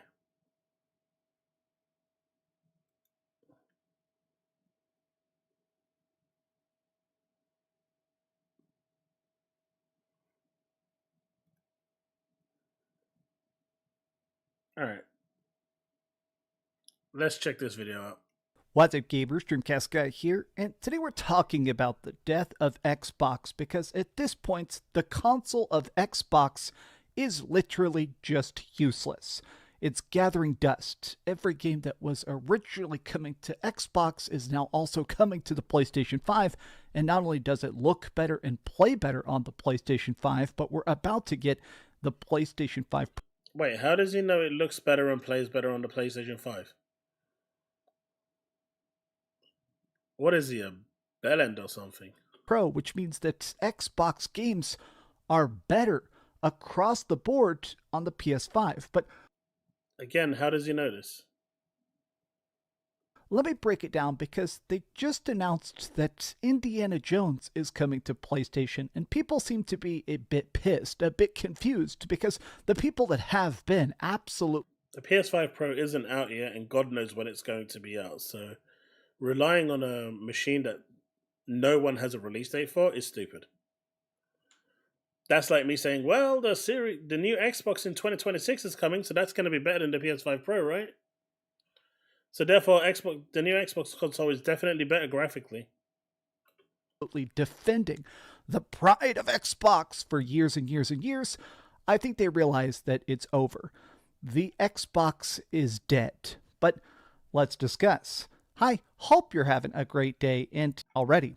So currently, Gamescom is in business. This is the big presentation where over in Germany, they announce a bunch of extra stuff. Consider it like a European E3. And Xbox showed up. PlayStation just didn't bother to show their faces, which is a bit strange. But Microsoft is revealing all sorts of stuff, like the Starfield DLC, which is called Shattered Space, comes out next month. Exactly. They're releasing a car, those big empty silly. planets. They also showed a bunch of stuff for Diablo 4. And anyway, Chille, we might not even have a world by that point, but we will have one by 2026, so it's all right. 2027 is a bit iffy. Which I think looks incredibly good. I got my Diablo 4 tattoo.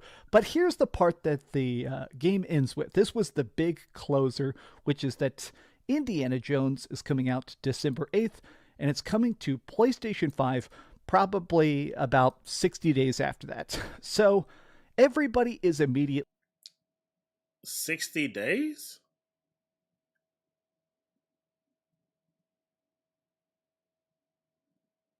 Does he realize? A bit pissed, a bit betrayed, because Phil Spencer, a lot of people at the top of Xbox have been talking about the pride of the brand, saying that Xbox is the best box, it's the cheapest place to play your games. But I think that this has been very obvious for a long time. I've made a lot of videos about the downfall of Xbox because to me, it's just been so blatant for the last couple of years. The console is not selling. The hardware is completely dead. Nobody's subscribing to Game Pass. They keep jacking up the price of Game Pass, and now it's become this terrible Ouroboros, a snake. So what is Sony doing with their PlayStation Plus prices? They're not adding any value and still increasing the price. Eating its own tail, where they don't want you to buy games. Oh my god, Machine Games Cooked? Yeah, hell yeah. This game does look good. We're going to look at some screenshots of it. But oh, now it looks good. Previously it looked absolutely shit, but now it looks good? They've done this thing where Xbox trained their audience to not buy games, to only get Game Pass. And while that worked in the short term, it's definitely just crushed their business, because now if they release a game on PlayStation 5, if Xbox puts stuff out on PlayStation, it actually sells. It actually makes money. Hi-Fi Rush didn't sell. Pentiment didn't sell. Sea of Thieves was okay, but didn't really light up the fire. Grounded didn't sell either. So Dusk of Dawn or whatever it's called didn't sell either. Sea of Thieves. I mean, everything they've released so far on the PlayStation has been incredibly profitable. It hasn't sold. And a lot of people are saying, okay, then why even have an Xbox? Why support Xbox? Like, at this point, if there is a shelf, if you have $500 in your pocket, and to the left of you is a PlayStation, and to the right is an Xbox, nobody, and I do mean this, nobody is going to buy an Xbox because it's better on PlayStation. PlayStation has more games. And also, think about all the stuff that isn't even coming to Xbox. Today, I actually just stayed up all night playing Black Myth Wukong. I made a video about that that's kind of blowing up. The game is fantastic. Black Myth Wukong is actually one of the biggest games in the world right now. It has millions of concurrent players. It's just ginormous. It is only on PlayStation. It is not on Xbox at all. It'll come. It's on PC too. To Xbox eventually, hopefully, but at this point, every exclusive game that comes to Xbox is temporary. Like this, you can play Indiana Jones exclusively on Xbox for about a month. I like this. I'll beta test it on Xbox Game Pass and then buy the definitive edition on the PlayStation 5 Pro. This is the biggest dealio that keeps sticking in my brain. So that's the big thing, right? I know someone in chat said the PS5 Pro. Eventually, when the PS5 Pro does arrive, more of these games going over will be best on PlayStation. Well, best on PC. And then PlayStation, and then Xbox. But right now, can't really say that. Is that, honestly, this game does look pretty freaking fantastic. Machine games, they're... Whoa, someone's talking about a hentai game. You've caught my attention.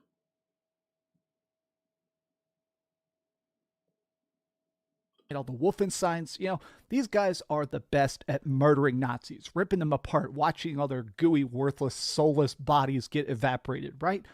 Getting to kill Nazis as Indiana Jones is going to be fun. Ghosty, he did. But additionally, it is weird to think that as good as this game could possibly look on the Xbox console, which is obviously very underpowered, it's going to look better, play better, be better optimized with better frame rate and better resolution on the PlayStation 5. The biggest That's simply not true. Detriment of the current Xbox is that everything that runs on the Series X has to run on the Series S, which means that developers, if you want to put something on Xbox, it's double the work for half the pay. So more and more people are just completely skipping it. And I've seen Why do people have that perception that they build for the Series X first and then the S? It's the other way round. You build for the S first, and then you build for the X. A lot of people sort of saying, okay, then what's the point? Like, this is Destin Legary. He works on an Xbox podcast. He has been very vocal about the weird trend of Xbox to be abandoning the brand. Clearly, Microsoft no longer cares. For the last 20 years, Microsoft is focused on making the best Xbox possible, trying to make it so that first-party and third-party developers would want to make stuff there. Anybody who's ever researched anything about how games are made on classic Xbox, stuff like Project Durango and Xenon and all that, there used to be a big incentive to get games onto Xbox, which meant that you'd get stuff like Final Fantasy XIII on the same console where you can play Gears of War, and it was insane. Like, Xbox 360 especially was crazy, and then everything started to go very wrong in the Xbox One, and now as catastrophically pathetic as the Xbox One was a really bad machine to lose. It's really that simple. Especially when generations were being created during the Xbox One era, that was a very, very bad gen to lose. Xbox One sales were, the Xbox Series X and S are below it. Every quarter, they keep raising the price of Game Pass. Nobody new is signing up for it, and nobody's buying the console. They're digging a hole. So, Destin Legary pitched this. I think the next Xbox will be more like a PC. It'll allow other storefronts like Steam or Epic Game Store, but with the ease of a console. Boot up God of War, Portal 2, or Halo Infinite all on one Xbox. Change my mind. Yes, it will essentially be a PC, but without the need to worry about drivers and all that fuss that comes with personal computer gaming. If they can package it where all you do is link your accounts like we do anyways, and boot it up whenever you game, I think that would be very compelling. I think it's interesting that we really are in a spot where Xbox has completely crapped the bed. I have noticed a lot of Xbox YouTubers over the course of the last year. They're starting to try and exit. There have been a lot of guys that I've personally watched. There has been a lot of people that are on Xbox that have exited. Obviously Peter, obviously Tim, Gaz, obviously Colt. They've all gone pretty much PC. All the RDX has left. What Dealer had created, they're all gone. Watched podcasts I've appeared on, a lot of people I've personally talked to who, for the last 5 years, they keep saying the best is yet to come. Xbox is about to get going. Just trust me, bro. Phil Spencer, trust Phil Spencer. Everything will be good. There's going to be next year, we'll get all the bangers. Next year, all the good games are going to come out. Next year, everything's going to be perfect. Next year, it'll finally be good. And now at this point. And that's the part that I think, really gets me for those that, have been standing by Xbox for so long. They waited so long for greatness and then got slapped in the face with a wet fish.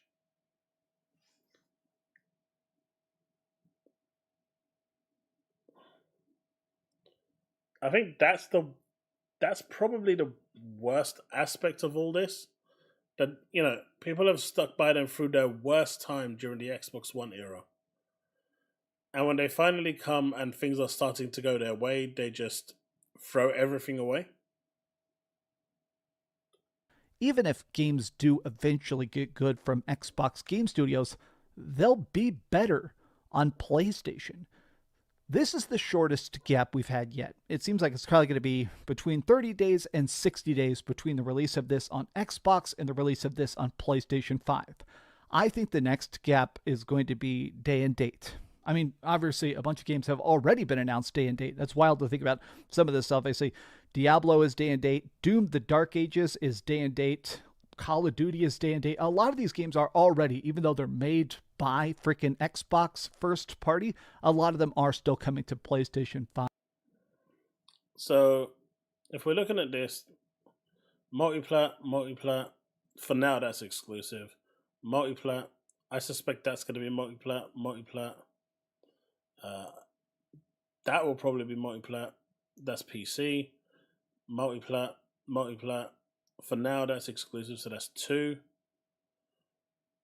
Age of Mythology, maybe. Fable might stay. Mixtape is multi. Perfect Dark is unknown. Expedition 33, is that multiplat? South of Midnight will eventually go. Starfield will probably stay. State of Decay will maybe multiplat. Wu Chang, no idea. That's already multiplat. Multiplat. No idea. Multiplat. No idea. Multiplat. And I think that's PC only. There's not many that's exclusive.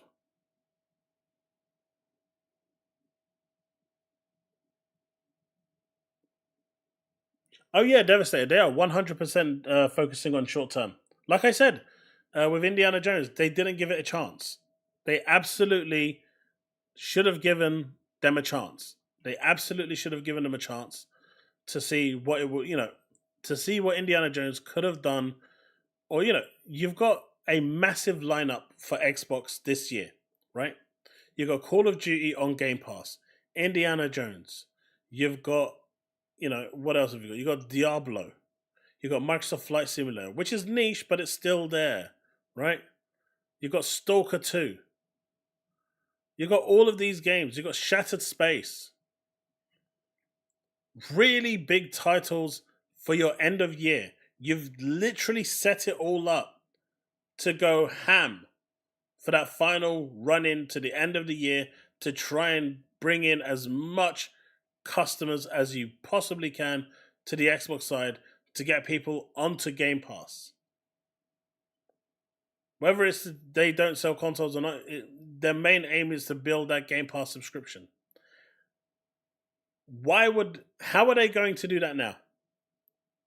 Is the question.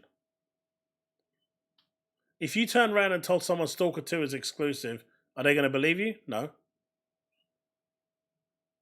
Flight Simulator? No. We already know Indie isn't. Avowed will probably go.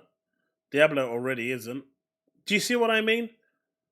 By Microsoft making this announcement this early on, they really, really shot themselves in the foot. Like, really badly. It was a really bad choice. Instantly. I think that if you're one of those people that is still just clinging to hope that the Xbox brand will come back, I think it's time. Not everyone will buy a PC, Leaf. Right? Not everyone goes out their way to buy a PC. There are loads and loads and loads of people who do not want to game on a PC. Whether it's a Steam Deck or whatever, they just don't want to. They just want to get a box, put it under their TV, press the button, and off you go.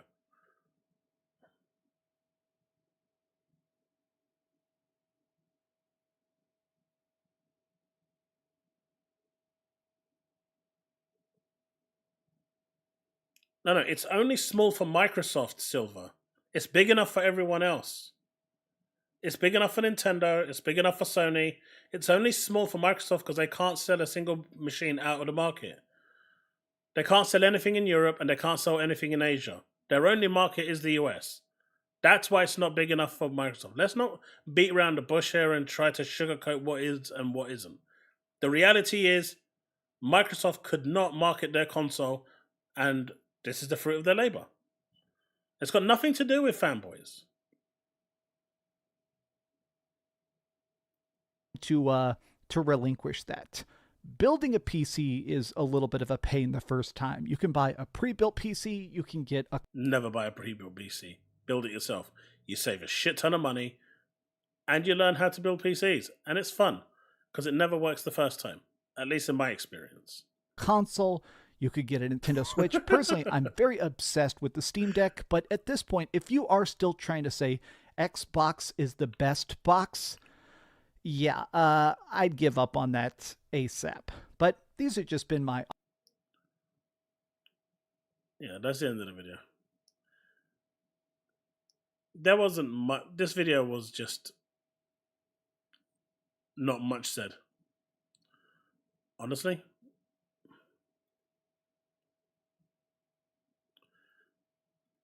Man, why is everyone sending me DCG stuff?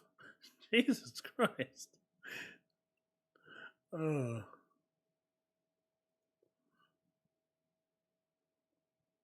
What's this?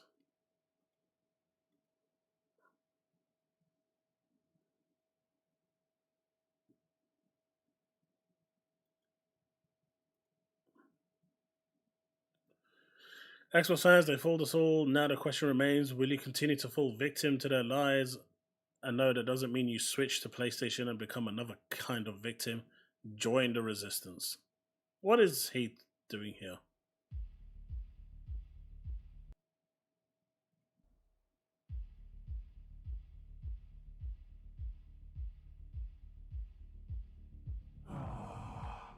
So you finally arrived. But the resistance requires you to defy, to shed the weight of your skin, your bias. This seems a little extreme. Your leaders and your heroes. Now that mother dudes, them snitches, those rats. Oh man. Them backstabbers. Those individuals that are soft. Call. Those liars and deceivers. You won't get anything here. The corporations feed them lies and broken covenants. Watch if Hi-Fi Rush shows up on PlayStation. What if Godzilla comes in and stomps your house down right now? Fucking Godzilla, fucking hell.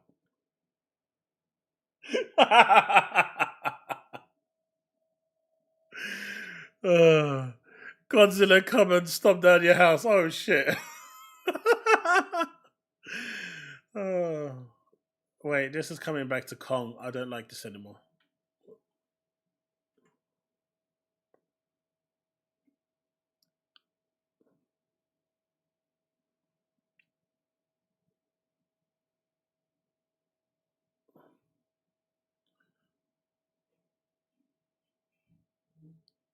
Who's lost his mind?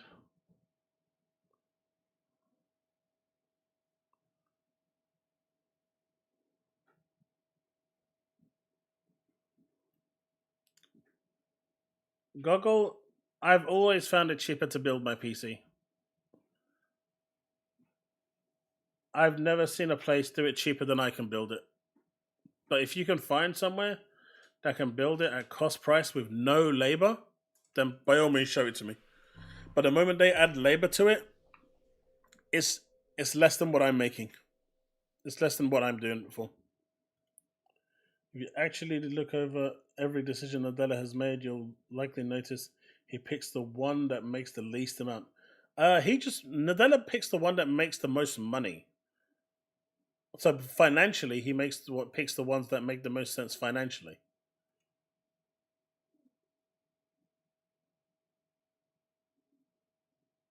I didn't say pre-builts are bad. I said they're expensive.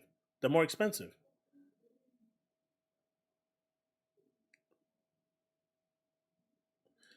Probably, Leaf, but there's enough in this stream that's actually copyrighted me already.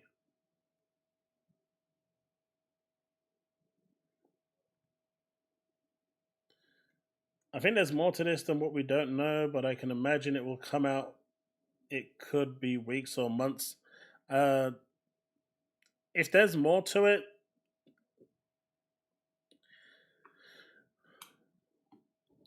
when the damage is done, it's done. You really going to believe someone who names themselves Lord Addict? I mean, they are an addict, Chille. You know? They are an addict.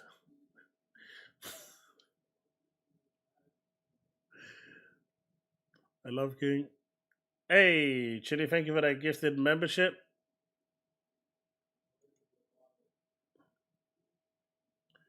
Hey, look. We don't talk about Kong.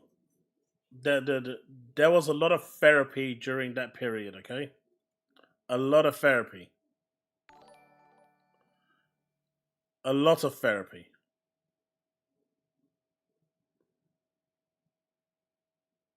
So, Goggle, you're telling me that a pre-built PC, they don't charge you labor for it?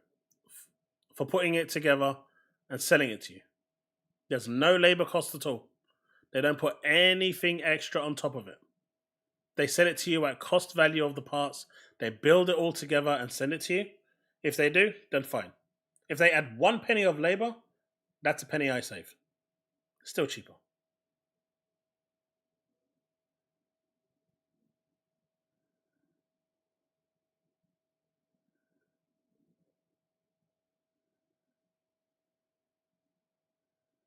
What's your specs, Goggle?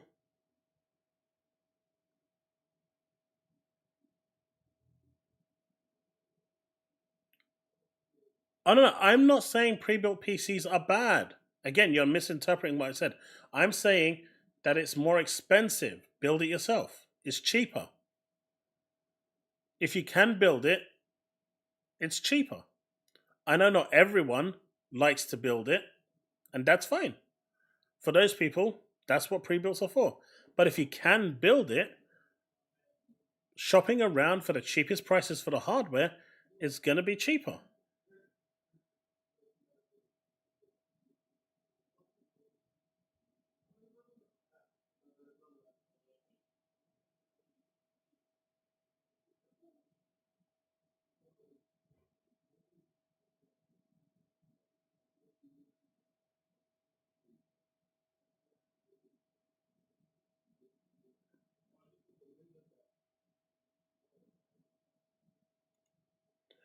The only time pre-builts are cheaper is when gouging is happening and they can get the parts at MSRP.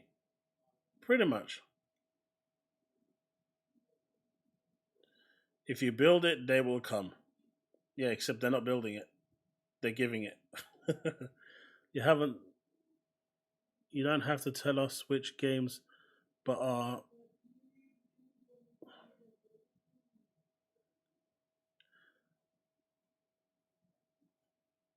there announcement ports this week? Not that I'm aware of, JP. Not this week. But over the course of the next 3 months, you will probably hear stuff, yes. But I don't think that there's anything this week. If there is, I haven't been told. None of my sources have given me any information about that. But over the next 3 months, you will likely hear at least one other game.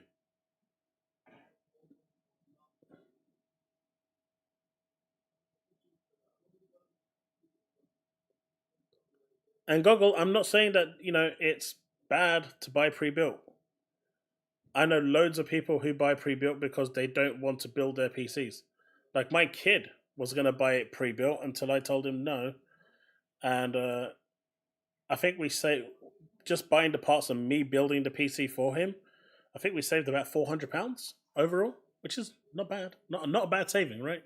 He was able to basically use that money that we saved and actually bought a better graphics card in its place. But you can get good PCs for good prices, but I still find that if you shop around, you find there are those lightning deals as well, right? Those crazy lightning deals for one day where they slash the price in half. You're not going to beat those. Ain't no way you're beating those. But those are rare. But I totally get why people buy pre-built. They're not bad machines. They're good machines. The PCs are PCs, right? Except Time Machine. If anyone remembers those in the UK. Worst PCs ever. Absolute garbage trucks. Never buy a Time PC. They don't exist anymore anyway. But they were the worst.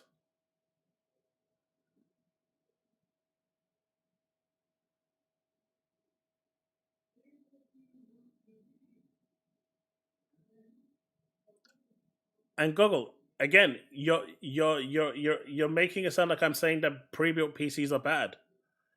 Alienware exists for a reason. They make great PCs. Really overpriced, but they make great PCs. Pre-built PCs are fine. There's nothing wrong with pre-built PCs.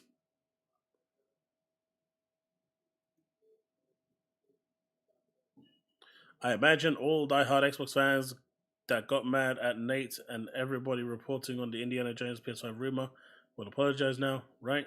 Why?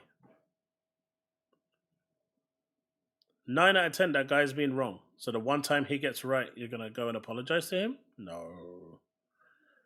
Did he apologize for all the 10 times that he was wrong? No, he went into hiding and put his profile onto private.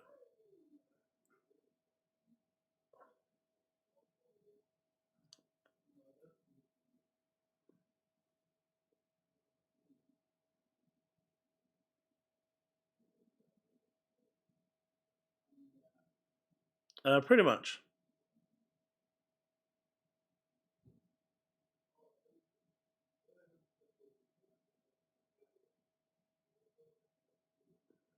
I mean, if hardware's pointless, we should get rid of PCs as well, right? Just go cloud gaming straight off the bat. There's literally no reason for PCs either. Sell your PC. Go cloud only. Use your mobile phone. Or use your tablet. Use a Chromebook. You only need it for cloud, right? Hardware's pointless.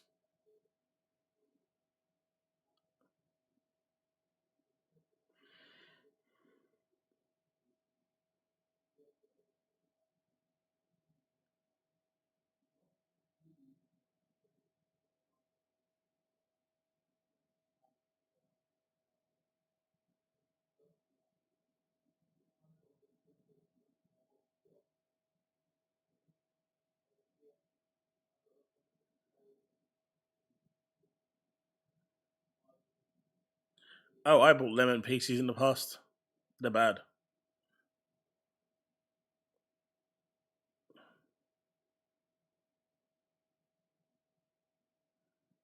It doesn't matter who owns Indiana Jones in the end. A contract's a contract, and they made a contract to make it exclusive, and then they went back. Either way, folks, it is what it is, and nothing we say or do is going to change it. What you have to decide for yourself is if this is if you know is if the path that Microsoft is choosing is right for you. What's this? Come true. A dream that I cannot wait. No, for I don't you think to they'll live have for PlayStation yourself. on this. Even The if it beauty is of a first-person game like this is that if they do that, they just might as well blow their feet off. You were the one who cracks the whip. I want to see their reaction. Every punch and the All right. Well, That great, ain't- a world of mystery to explore, but you're probably wondering when the game comes out, right? Well, December 13th.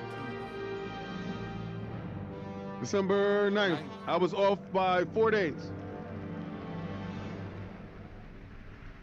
there you have That's it. why I'm Indiana 98% Jones right. and the Great Circle is coming out this December for Xbox Game Pass and PC.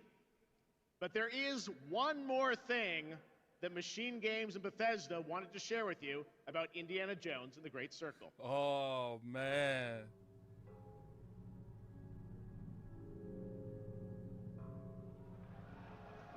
They just destroyed The themselves. game's coming to PlayStation 5 in spring of 2025. Oh, man. All right, They before we just wrap up, destroyed Odell, themselves. we do have I guess there's no holding the line there. Biggest fingers crossed behind the back moment just 6 months ago. Hope PlayStation fans have Drama Mine ready for the Drama Mine?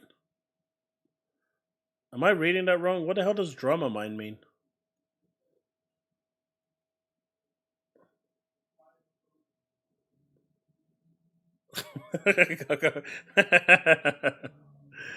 Alright, before we wrap things up, if there's anyone else that wants to jump into the chat and give their view, now's your chance of... Yeah, that hold the line energy was gone. It's a drug for vertigo.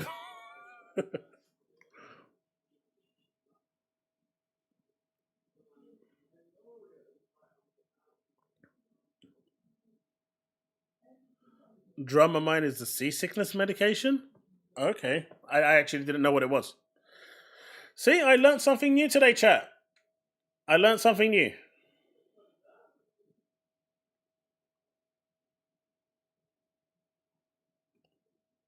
Oh, we have a pony that wanted to join and have a laugh at our expenses, is it? No, I don't want to laugh at you. I've said multiple times in the past that I wish Microsoft would keep their games. You guys are going to suffer so badly eventually. I mean, yeah, eventually we're going to get Redfall. It's going to happen. No, I think the team's gone. Yeah, that's going to be the only game you don't get. I mean, just because the team's gone doesn't mean they can't give it to another team to port over. It ain't going to be worth their time, then. No one's going to buy it. Microsoft. Nah, it's a shame. It's a shame. I don't like the path that Microsoft is going. Yeah. But ultimately, I agree with you. I feel bad for Phil because Satya has fucked him over left, right, and center. And I don't mean to swear, but he has. Satya has messed him up in more ways. Feels like no Starfield, no Indiana Jones on PS5. Everyone enjoy Indiana Jones on PS5. It's just crazy. And I'm saying that Starfield's coming to PS5. I'm sorry. I know you People don't will want say it to how hear great that, it is for Xbox to distribute all their games to more platforms, but very little when it comes to them getting skipped. Yeah, see, that's the part I don't get. Yeah. Right? You see all these weirdos out there that say, "Oh, I'm happy more people are playing," but when it comes to your platform getting skipped, it's like, "Oh, okay." You know, I agree with Black Viking here, 100%.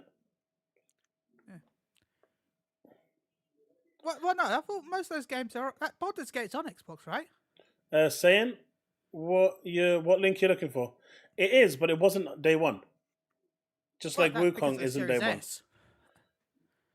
That's not that. That was just because of the Series S, right? Kind of, yeah. But when they actually decided to actually get it to work, the fix that they found for the Series S actually made the performance for the PS5 and the Series X improve. They gained almost 7 frames. Yeah, but it was because of the parity laws of having to have everything the same. Because it had split screen and they couldn't get the split screen working on Series S. That's why it got delayed. Yeah, and the fix that they found for that ended up benefiting PlayStation and Xbox because it improved their frame rate. Well, yeah, it would improve the memory, right? Probably. Yeah. So yeah. Or sense. They could have just kept it so it's not parity with the older with the console. I mean, they have to. Well, they don't have to. That's Microsoft. That's Microsoft, not this company. There's not these third. No, I'm saying Microsoft could have made it. So, you're buying a weaker console. Yeah. I'm just saying that. You can't blame the third parties. No, I'm not blaming the third party. That's all on Microsoft. Okay. Indiana Jones and the Great Circle is coming to PS5 spring. Which, by the way, Dreamcast guy said 30 to 60 days. That's a lie because it's going to be 90 to 120 days at least. Yeah, it'll be 3 to 6 months. Yeah. So it's not going to be 2 months. It's going to be spring. It starts in March, so it's minimum April probably, as we said in chat. By the way, this isn't the first time Indiana Jones did this, right? Because from what I read, the first Indiana Jones was actually exclusive to Xbox and then went over to PS2 as well. There was a previous Indiana Jones games that did this as well. Oh, look. Alex Smith actually was correct. Yeah. This fraud back then actually got it right. The licensing of Indiana Jones and sales quotas for Disney made the project reach a large level of investment by Bethesda and Microsoft. Today, there is a fight between Disney and Bethesda for the game to continue multi-platform. He called this out in January. Yeah. But no, that Gamescom, from what I watched, was probably one of the most in years. I'm sorry, overall it was just lackluster. Which one? The whole showcase. The whole showcase tonight was lackluster, in my opinion. There was a couple of things good there. There was Infinite Nikki for you. You'll enjoy that one, right? Yeah. That's the thing you said. There's a couple of good things. Like, I swear most Gamescoms have been a lot more hyped than that. I felt like Gamescom is generally Gamescom has always been kind of low key. I feel like it was a little bit better. You kind of have the big one at E3. Yeah. Then you have Gamescom, which is lower because it's not that far apart. Then you've got the Tokyo Game Show, which is another small one. And then you have the end of year showcase with the Game of the Year stuff and the big announcements. And then that's the other big one. So you have one in the middle and one at the end. Those are the big ones. Gamescom and the TGS have always been slower. By the way, have you seen the new Sonic? The coolest part today was, did you see the new Sonic trailer? No, but did you see this? I'm absolutely buying this. I don't know. You guys are going to hate me for showing you this, by the way. Okay. And I do not care. Is it the Sonic Collector's Edition? I do not care because if I have to suffer with this, if I had this, the money, I would also buy it. If I have to buy this, oh yes, you're all. If I have to suffer looking at this, you're all going to suffer looking at this. This is absolutely sick, absolutely amazing. So good. It's like £270, so I'm gonna have to. I really can't afford it right now. Not with everything else that's coming out. Yeah, Chris, I agree. That crowd was dead. I really don't want to wait until it comes out. What do you think of this? I want it, but at the same time, I don't want to wait till bajillion years to actually own it. It's not a console. It's a statue of Sonic and Shadow, Yeah, it's a statue. you get the original Dreamcast dual disc. Yeah. You get a certificate. You get the soundtrack. You get these little Chow figures, the free keychains for Thing. You get the box, art book, and a game and a card, whatever that is, and a limited That'll edition be the box. DLC, right? All for about £220. That's worth it. Plus delivery. We don't talk about delivery. But look at that statue. Come on, chat. That you must say that's cool. But my issue is not just the price, but it's just how long it's going to take to arrive. That's the reason why I don't want it. So what you're saying is, if I wanted you on my side for this in exchange for the Alan Wake 2 lamp. What do you want to know? What if I agree for you to get this? What do you mean? We speak to your mum. Right. I'm going to spend £200 on this, and you get the Alan Wake lamp. You'll be alright with that? Yep. Yeah, in your dreams, buddy. I'm taking the lamp and the figurine. Plus, who knows when we'll actually release date window will arrive. What's that? I'm just going to be against it then. In touch with my Alan Wake lamp. That's just mine. All mine. Okay, never mind. At least the game. Okay, at least the game will arrive early. Okay, so I'm more tempted now. PC platform delivered via Steam code, but yeah. Chille the clown. Hey, look, Chris. I'll accept being called the pony, but not a clown. Okay. But fine. I do like to mess around for content, so I guess I'm a clown. Chille's a good pony. A fair pony. Yeah. As I said, my main issue with Microsoft games coming to PlayStation is I still worry that just means Sony's going to get even lazier. And I don't like that. So please just keep your... As much as I said, personally, as a fanboy, I want the games because, like, it means we're getting the games. But in an actual mindset of how I like gaming, I would rather Microsoft keep its exclusives. So... Because I don't want Sony to get lazy, and that scares me. If all Microsoft games eventually come to PlayStation, Sony's going to have less reason to invest in their own ecosystem. Because why make games when third-party companies are making games like usual, and now Microsoft are making games? Sony's got less reason to make their own games, and I'd rather that not happen. I'd rather Microsoft keep their own games. Chat, here's a question for you. Here's a question. Would you have preferred Phil to be on stage to deliver the news instead of Jeff Keighley?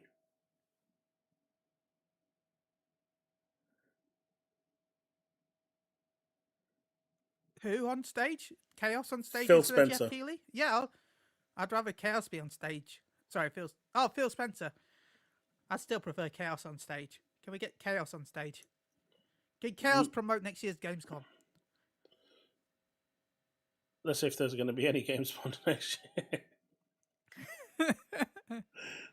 Oh. Chille started. Well, no, that's not. They weren't getting lazy. They started working on games as a service titles, which, in the long run, was a smart idea. It's just that they did them really poorly. Like, games as a service title, because of how expensive games are now to make, having a good games as a service title helps generate revenue for other games that you want to make. So their idea, in theory, was good. They just did it completely piss poor. Yeah, Concord's dead on arrival. I'm not saying Concord is good, but their idea... So what you're saying is we shouldn't play it tomorrow? Title. Wait, you're going to be playing Concord tomorrow? Everyone's favourite No, I was going to say MMA. Everyone's favourite. Man, at this point, I've got to bash something, so I'm just going to play that and bash it for 2-3 hours and then make myself feel better. Look, I'm gonna be battering myself in the new Dragon Ball MOBA game, so I'm gonna go play that some more. What do you think, chat? That sounds like a good therapeutic session, right? That'll involve having you to buy Concord. Are you buying Concord? Of course not. Okay. Sony gave me a review copy. Oh, thank God. Oh. So well, I'm not buying Concord to play with. So I kind of have to play it. Yeah. Well, I'm not buying a copy to play with you. Sorry. You want me to buy? I love you. You absolutely should buy a copy to play with me. I know Devin is already because he's a closet pony. I love your channel, and I will support you in all different ways financially, but not that. Right, I'm gonna go buy Quantum Error this week or next week when I get paid. I think I get paid end of this week. Yeah, I'll buy Quantum Error. Chille the Pony not supporting Sony games, but look, Chris, I'm too busy with Final Fantasy 14 to play anything else. And I'm waiting for Dragon Ball in October because I'm playing the first Descendant slowly. I'm playing it slowly.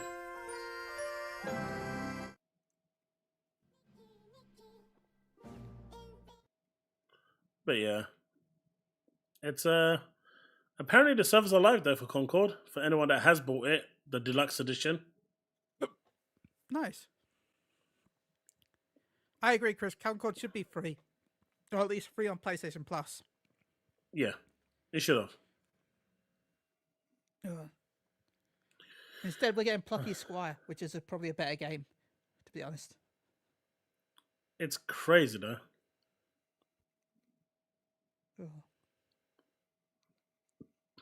What do you think of a Genshin requiring Game Pass?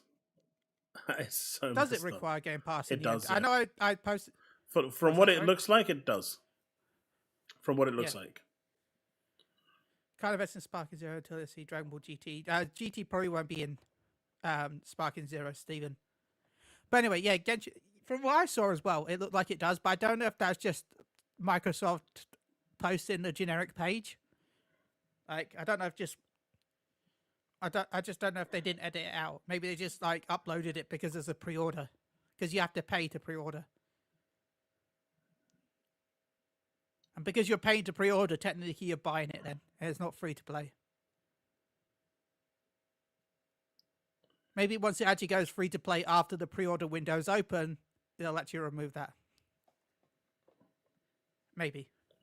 I know I'm trying to defend Microsoft here, but that's my only theory on it. Maybe it just they copy and pasted it.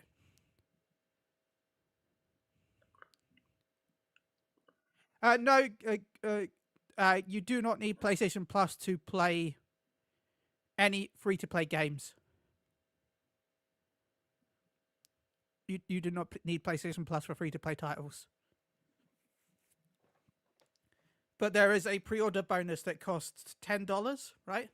I don't know how much it is in pounds to pre-order Genshin Impact. You cannot just pre-order for free.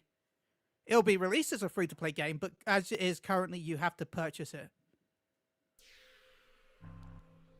You will have to purchase it currently until it comes out in November. I'm not a closet, bro. You take that back.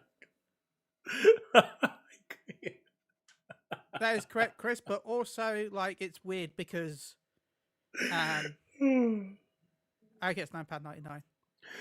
Okay, David, I'll take that back. You did refund it after all. And you did want to support it for good reasons. He actually did want to support Concord for good reasons. He had good intentions. He believed that it was going to be no microtransactions in that game at all.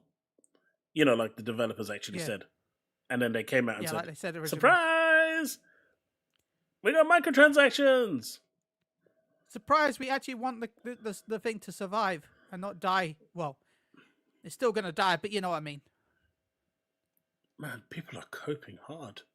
Xbox saving gaming as usual? Jesus.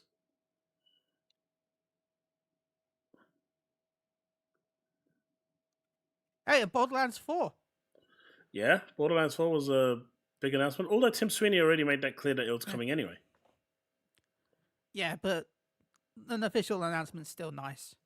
And I really feel like he only tweeted that out because of how bad Borderlands, the movie, bombed. Yeah.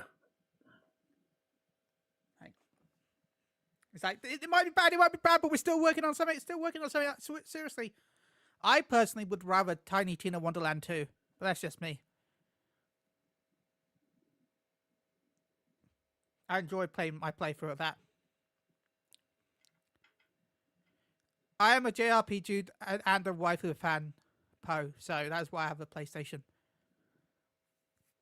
Poggle, Talking JRPGs, I'm looking forward to that new game at the end of the month. You can ask Devin that I am not a waifu fan, though I am a JRPG yes, you fan. Are. Shh. Shh.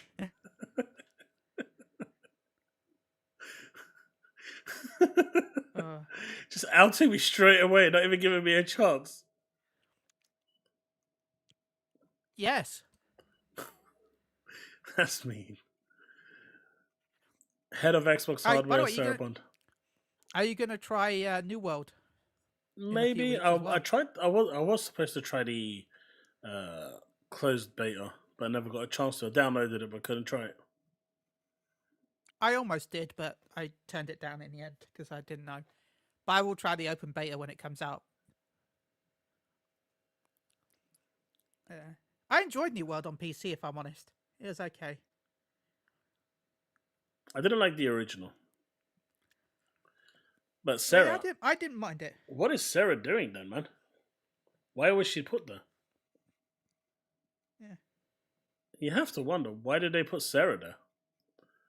Like, what is she supposed to do in this situation? I've got a £600 piece of hardware to sell you that won't have any exclusives. Please buy the box. Please buy our box. Why? Because yes.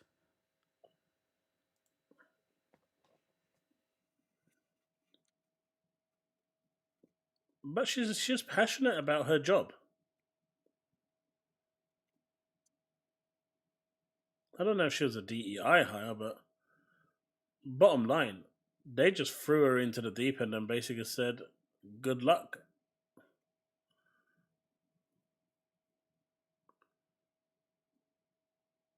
But anyway, yeah, that's my view on the whole thing of Gamescom and Microsoft. Because I know you were asking someone if anyone wanted to come in and talk about it. At least we got Starfield, chat. At least we got Starfield. Now. Shut up. For now. Shush. I mean, you can have it. Oh, shit. When everyone...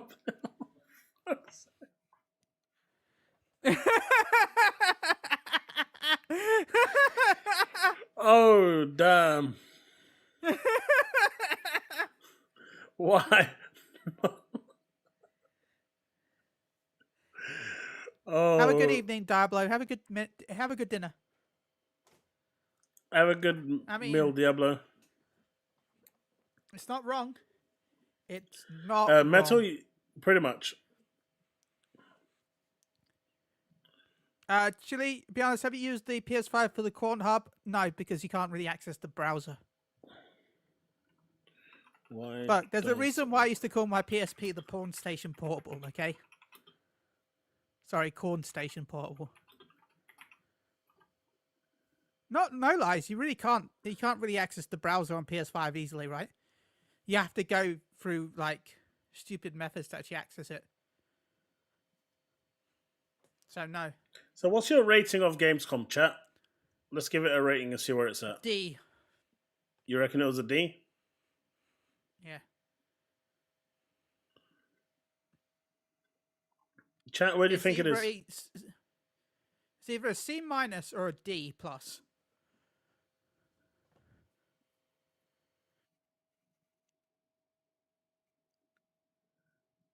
A B? Great.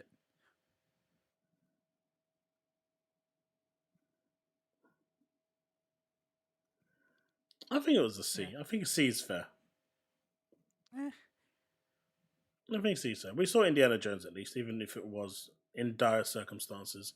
There's a couple of other games there as well. And you saw Starfield? Starfield as well? If you're going for the Xbox, then yeah, it's definitely a C because you got Genshin Impact. Genshin Impact with paywalled for a free-to-play game. Well, for now anyway. We'll see. Because it's a pre-order bonus right now, so we'll see.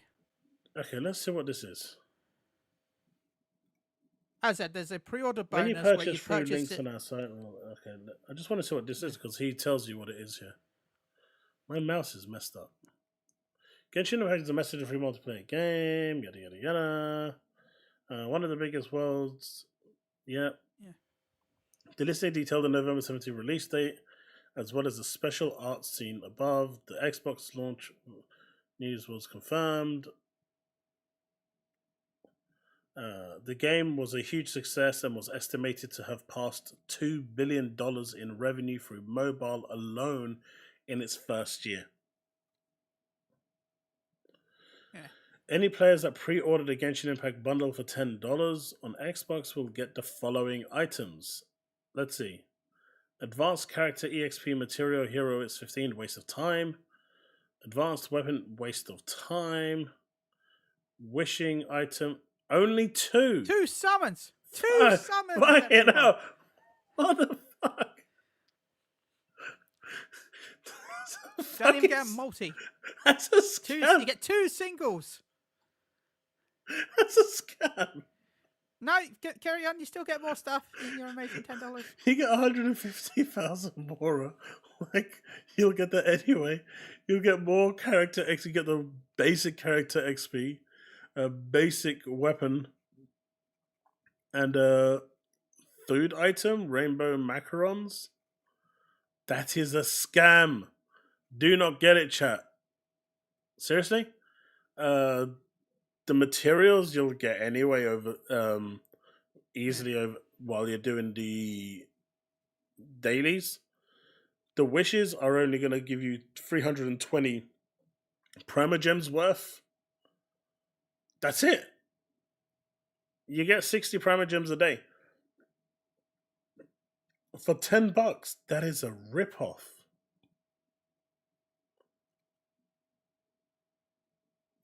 This is for people that have no idea. It is the standard banner summon as well, right? Yeah. Yeah, it's the standard.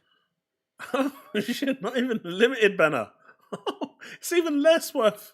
It's got even less value to it.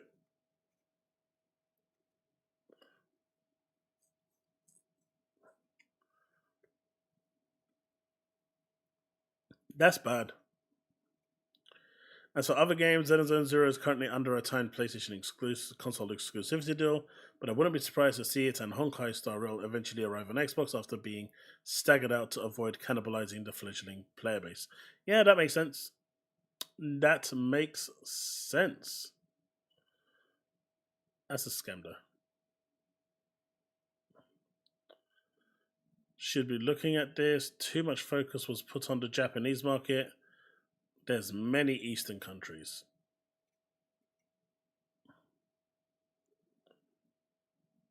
Wait, that's US. That's Hong Kong. China. Canada, I'm guessing. China. Fuck.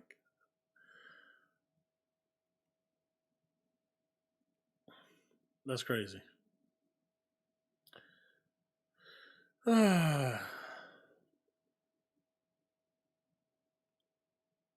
JP, you don't have to spend anything in them.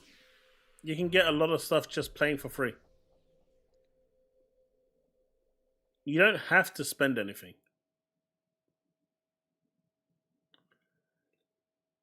That's Genshin's usual gifts, though, so not surprised that you don't get that much with it. Genshin's devs are known for being not known for being very generous, to be honest. Hey, they're giving you a 5-star for the anniversary. Miracles can happen. I mean, gacha games are fine. They are. I'm getting my tax return in some ways in my gacha game in a couple of weeks. Wait, what? Okay, no way! What's that? So this game has been advertised as an Xbox game for the longest time. By the way, Dev, thank you for that $5 super chat. Yeah. It has been advertised as an Xbox game for the longest time. Yeah. And it is getting a limited time exclusive on Steam. Not early access, After early access, it's getting a limited time exclusive on Steam. You can see it right here. unless the limited time exclusive is the early access.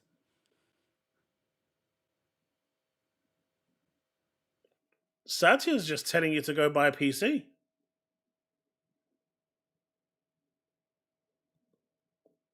And get cheaper Game Chaos, Pass. But Chaos, maybe the limited time access is just the early access. Still.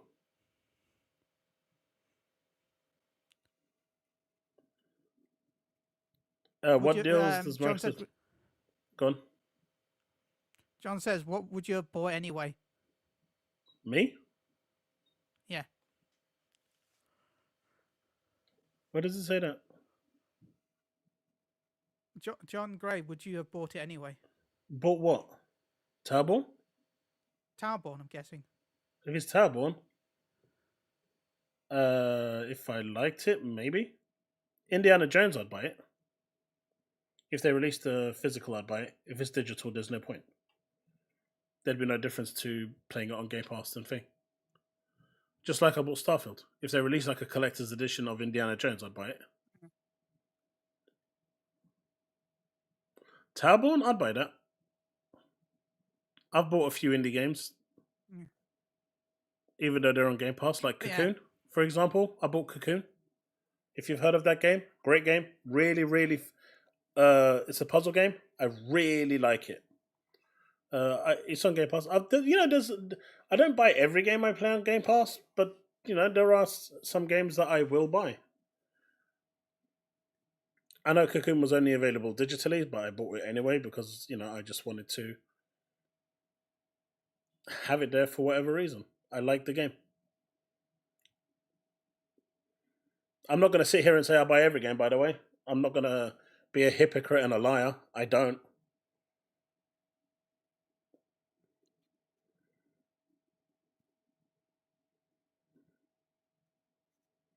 But I think for example, Starfield, I've paid almost 300 quid for it. I bought the collector's edition. Then I bought the digital upgrade so I can play it early. So that's 230, 40 quid already there. Then I bought the tin case with the steel case book edition. So that was another, I think 50 quid. So if it's something that I really like, I will buy it just for my own personal collection. Baby steps? No, Chille's buying that so he can stream it while I watch. Yeah, sure, I'll stream it for you. When does it come out, actually? If only they would release it physically, Metal Oxide. The only one that I've seen to come out physically is this one. Let's have a look. When's Baby Steps? I'm looking at the PlayStation Store right now. I mean, it's Devolver Digital. There's no release date yet. I'm going to add it. I'm going to sign in. Okay. I have to. I'll sign in later. I'm adding Baby Steps to my wish list. Okay. So, for example, this one over here from PlayAsia. This is obviously the gacha game, so it's seen, but it's a physical. I've played this for over 2 years now, since day one, daily. And so I wanted to just have the physical for my collection, so I'll buy it. If Genshin released a physical, I'd buy it. I do buy games that I really like. It's Devolver Digital. I will love to. I always support Devolver Digital. I don't care how stupid their game is. I love Devolver Digital, and anything that means we get more of their showcases. If there's any game showcase I love to watch every year, it's Devolver Digital, and I know, but no game company has ever surpassed them, in my opinion, when it comes to game showcases. Their games aren't that great, but their showcases are some of the greatest in gaming. I'm sorry, but they are. Alpha, it's not like any of them actually. It's elemental based. Genshin is based on elements. Yeah. You fuse the elements to do maximum damage. Yeah. Your physical damage Pokemon. Is not so much. Just think of the Pokemon elemental wheel.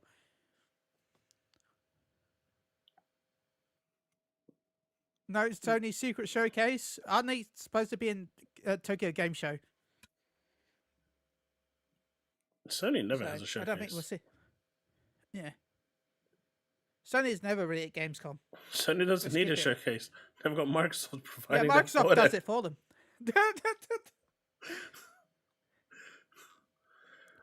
No, I knew Indiana Jones would eventually go, right?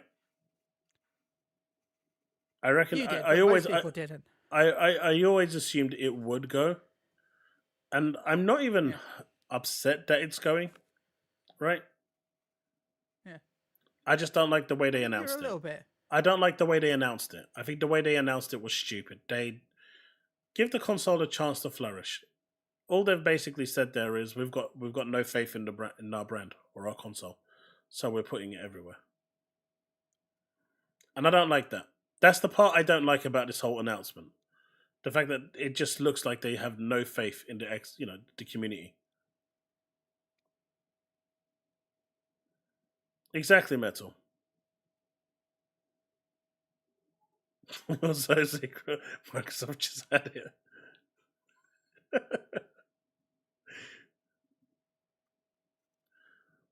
Yeah, Zrogdo.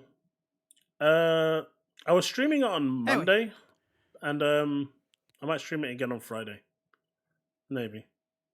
But tomorrow if you're watching this right now, please hit the like button and make sure you subscribe and leave a comment. I'm going to jump out now. I just wanted to add my thing because you asked if anyone wanted to join in. I appreciate you. Remember to like, subscribe, and say, thank you so much. Because I've been on a lot of streams recently, so I don't think the stream needs to hear me all night. So have a good night, everyone. Thank you, everyone. And I'll see you all in chat because I'm still going to be around.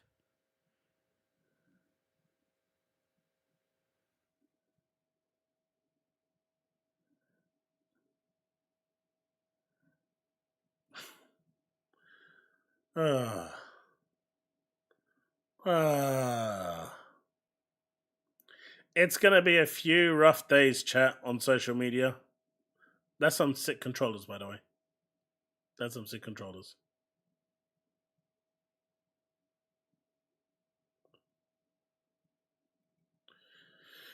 Anyway, chat, what do you think? Any last thoughts?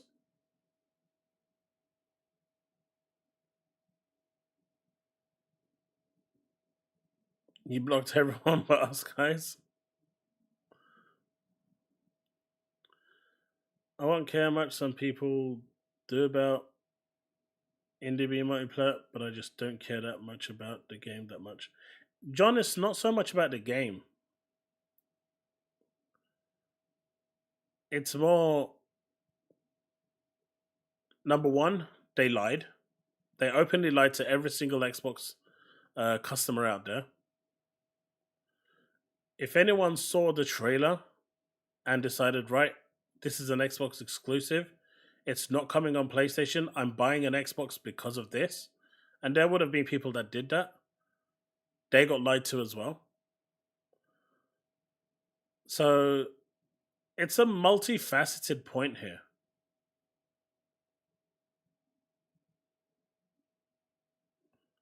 I don't think anyone's giving those away. Or are they? We're giving... Oh, they are. I'll put that link in the description.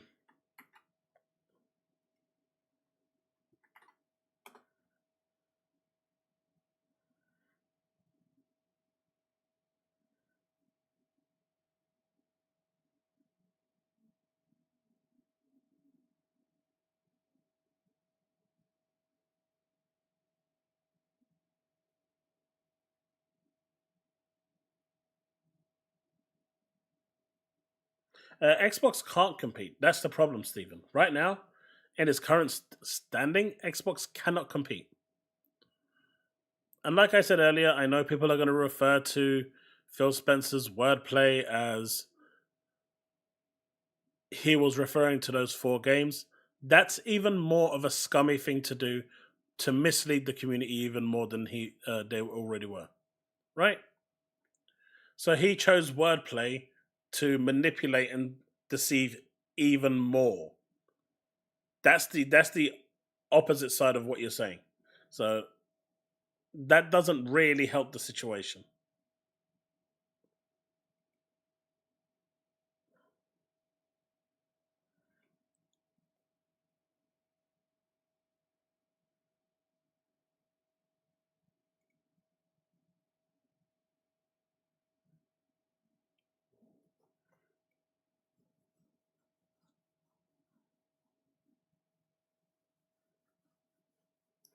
Devin, no, they can't. They cannot do anything. But what they will do is, ironically, create a monopoly.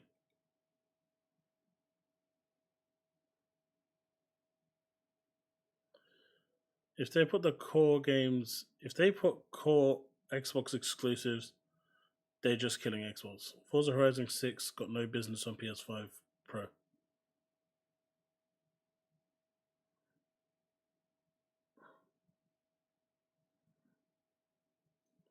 Sega done with that business. I thought Sega would have announced their game as well this time around, but they didn't.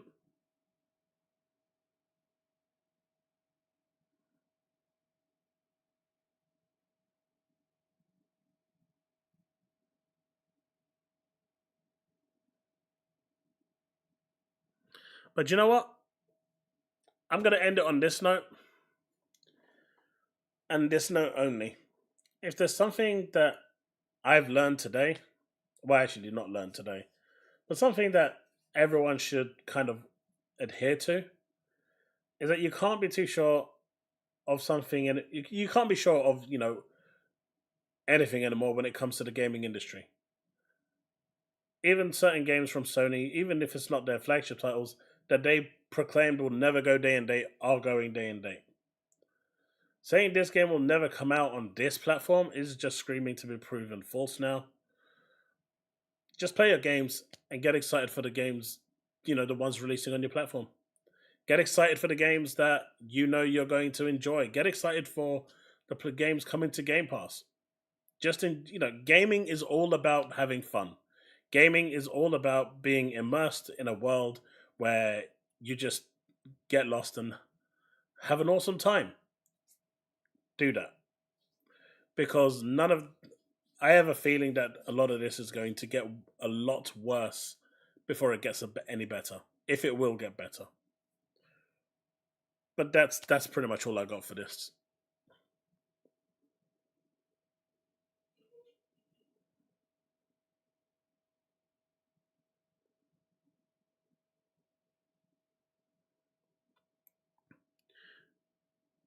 We may be seeing the death of exclusives, but unlike Xbox, the opposition is not putting anything on your platform. The opposition is putting it everywhere else except your platform. So yes, the exclusives are dying. They're more timed exclusives now than anything else. Astrobot will be on PC.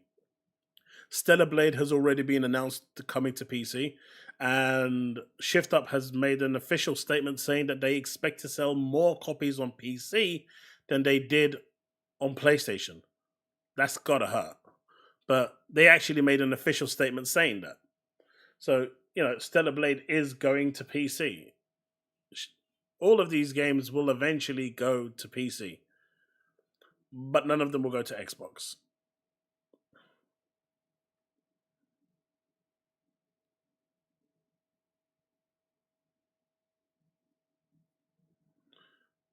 PC is just PC in my eyes.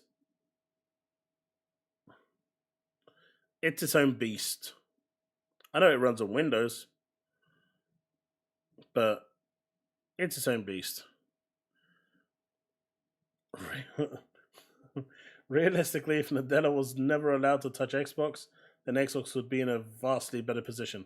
If Xbox didn't buy ABK, they'd be in a vastly better position. They should have just went with smaller studios. ABK was a bit too much to chew off, and well, it is what it is. But folks, that's it. That's me. I hope you've enjoyed the stream. I appreciate every single one of you for sticking around this long.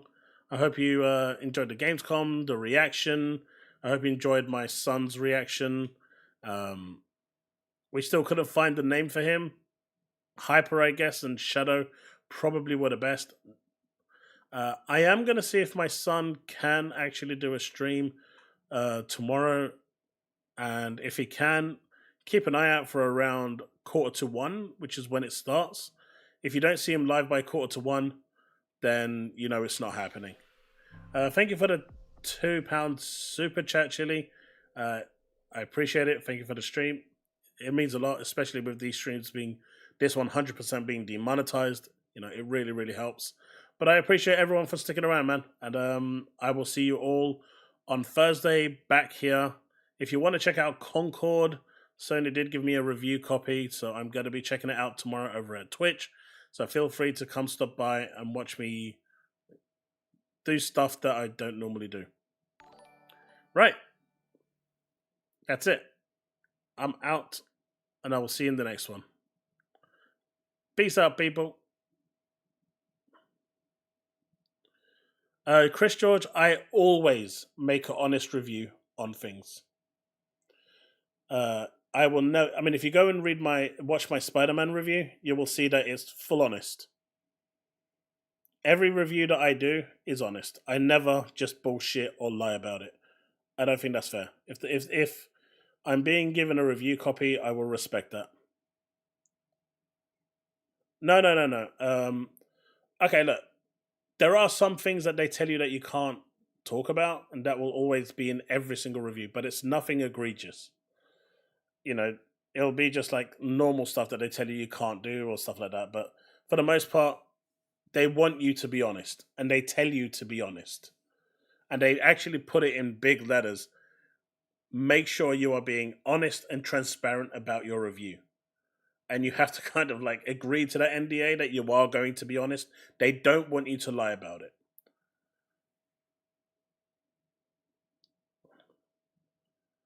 So I will never do that. And, you know, we'll play it and then the finished version. And then I'll have like a video up on my channel talking about what works, what doesn't work, and go from there. But hopefully I'll see you around tomorrow over at Twitch. I'm done for the evening. That's it. Peace out, folks.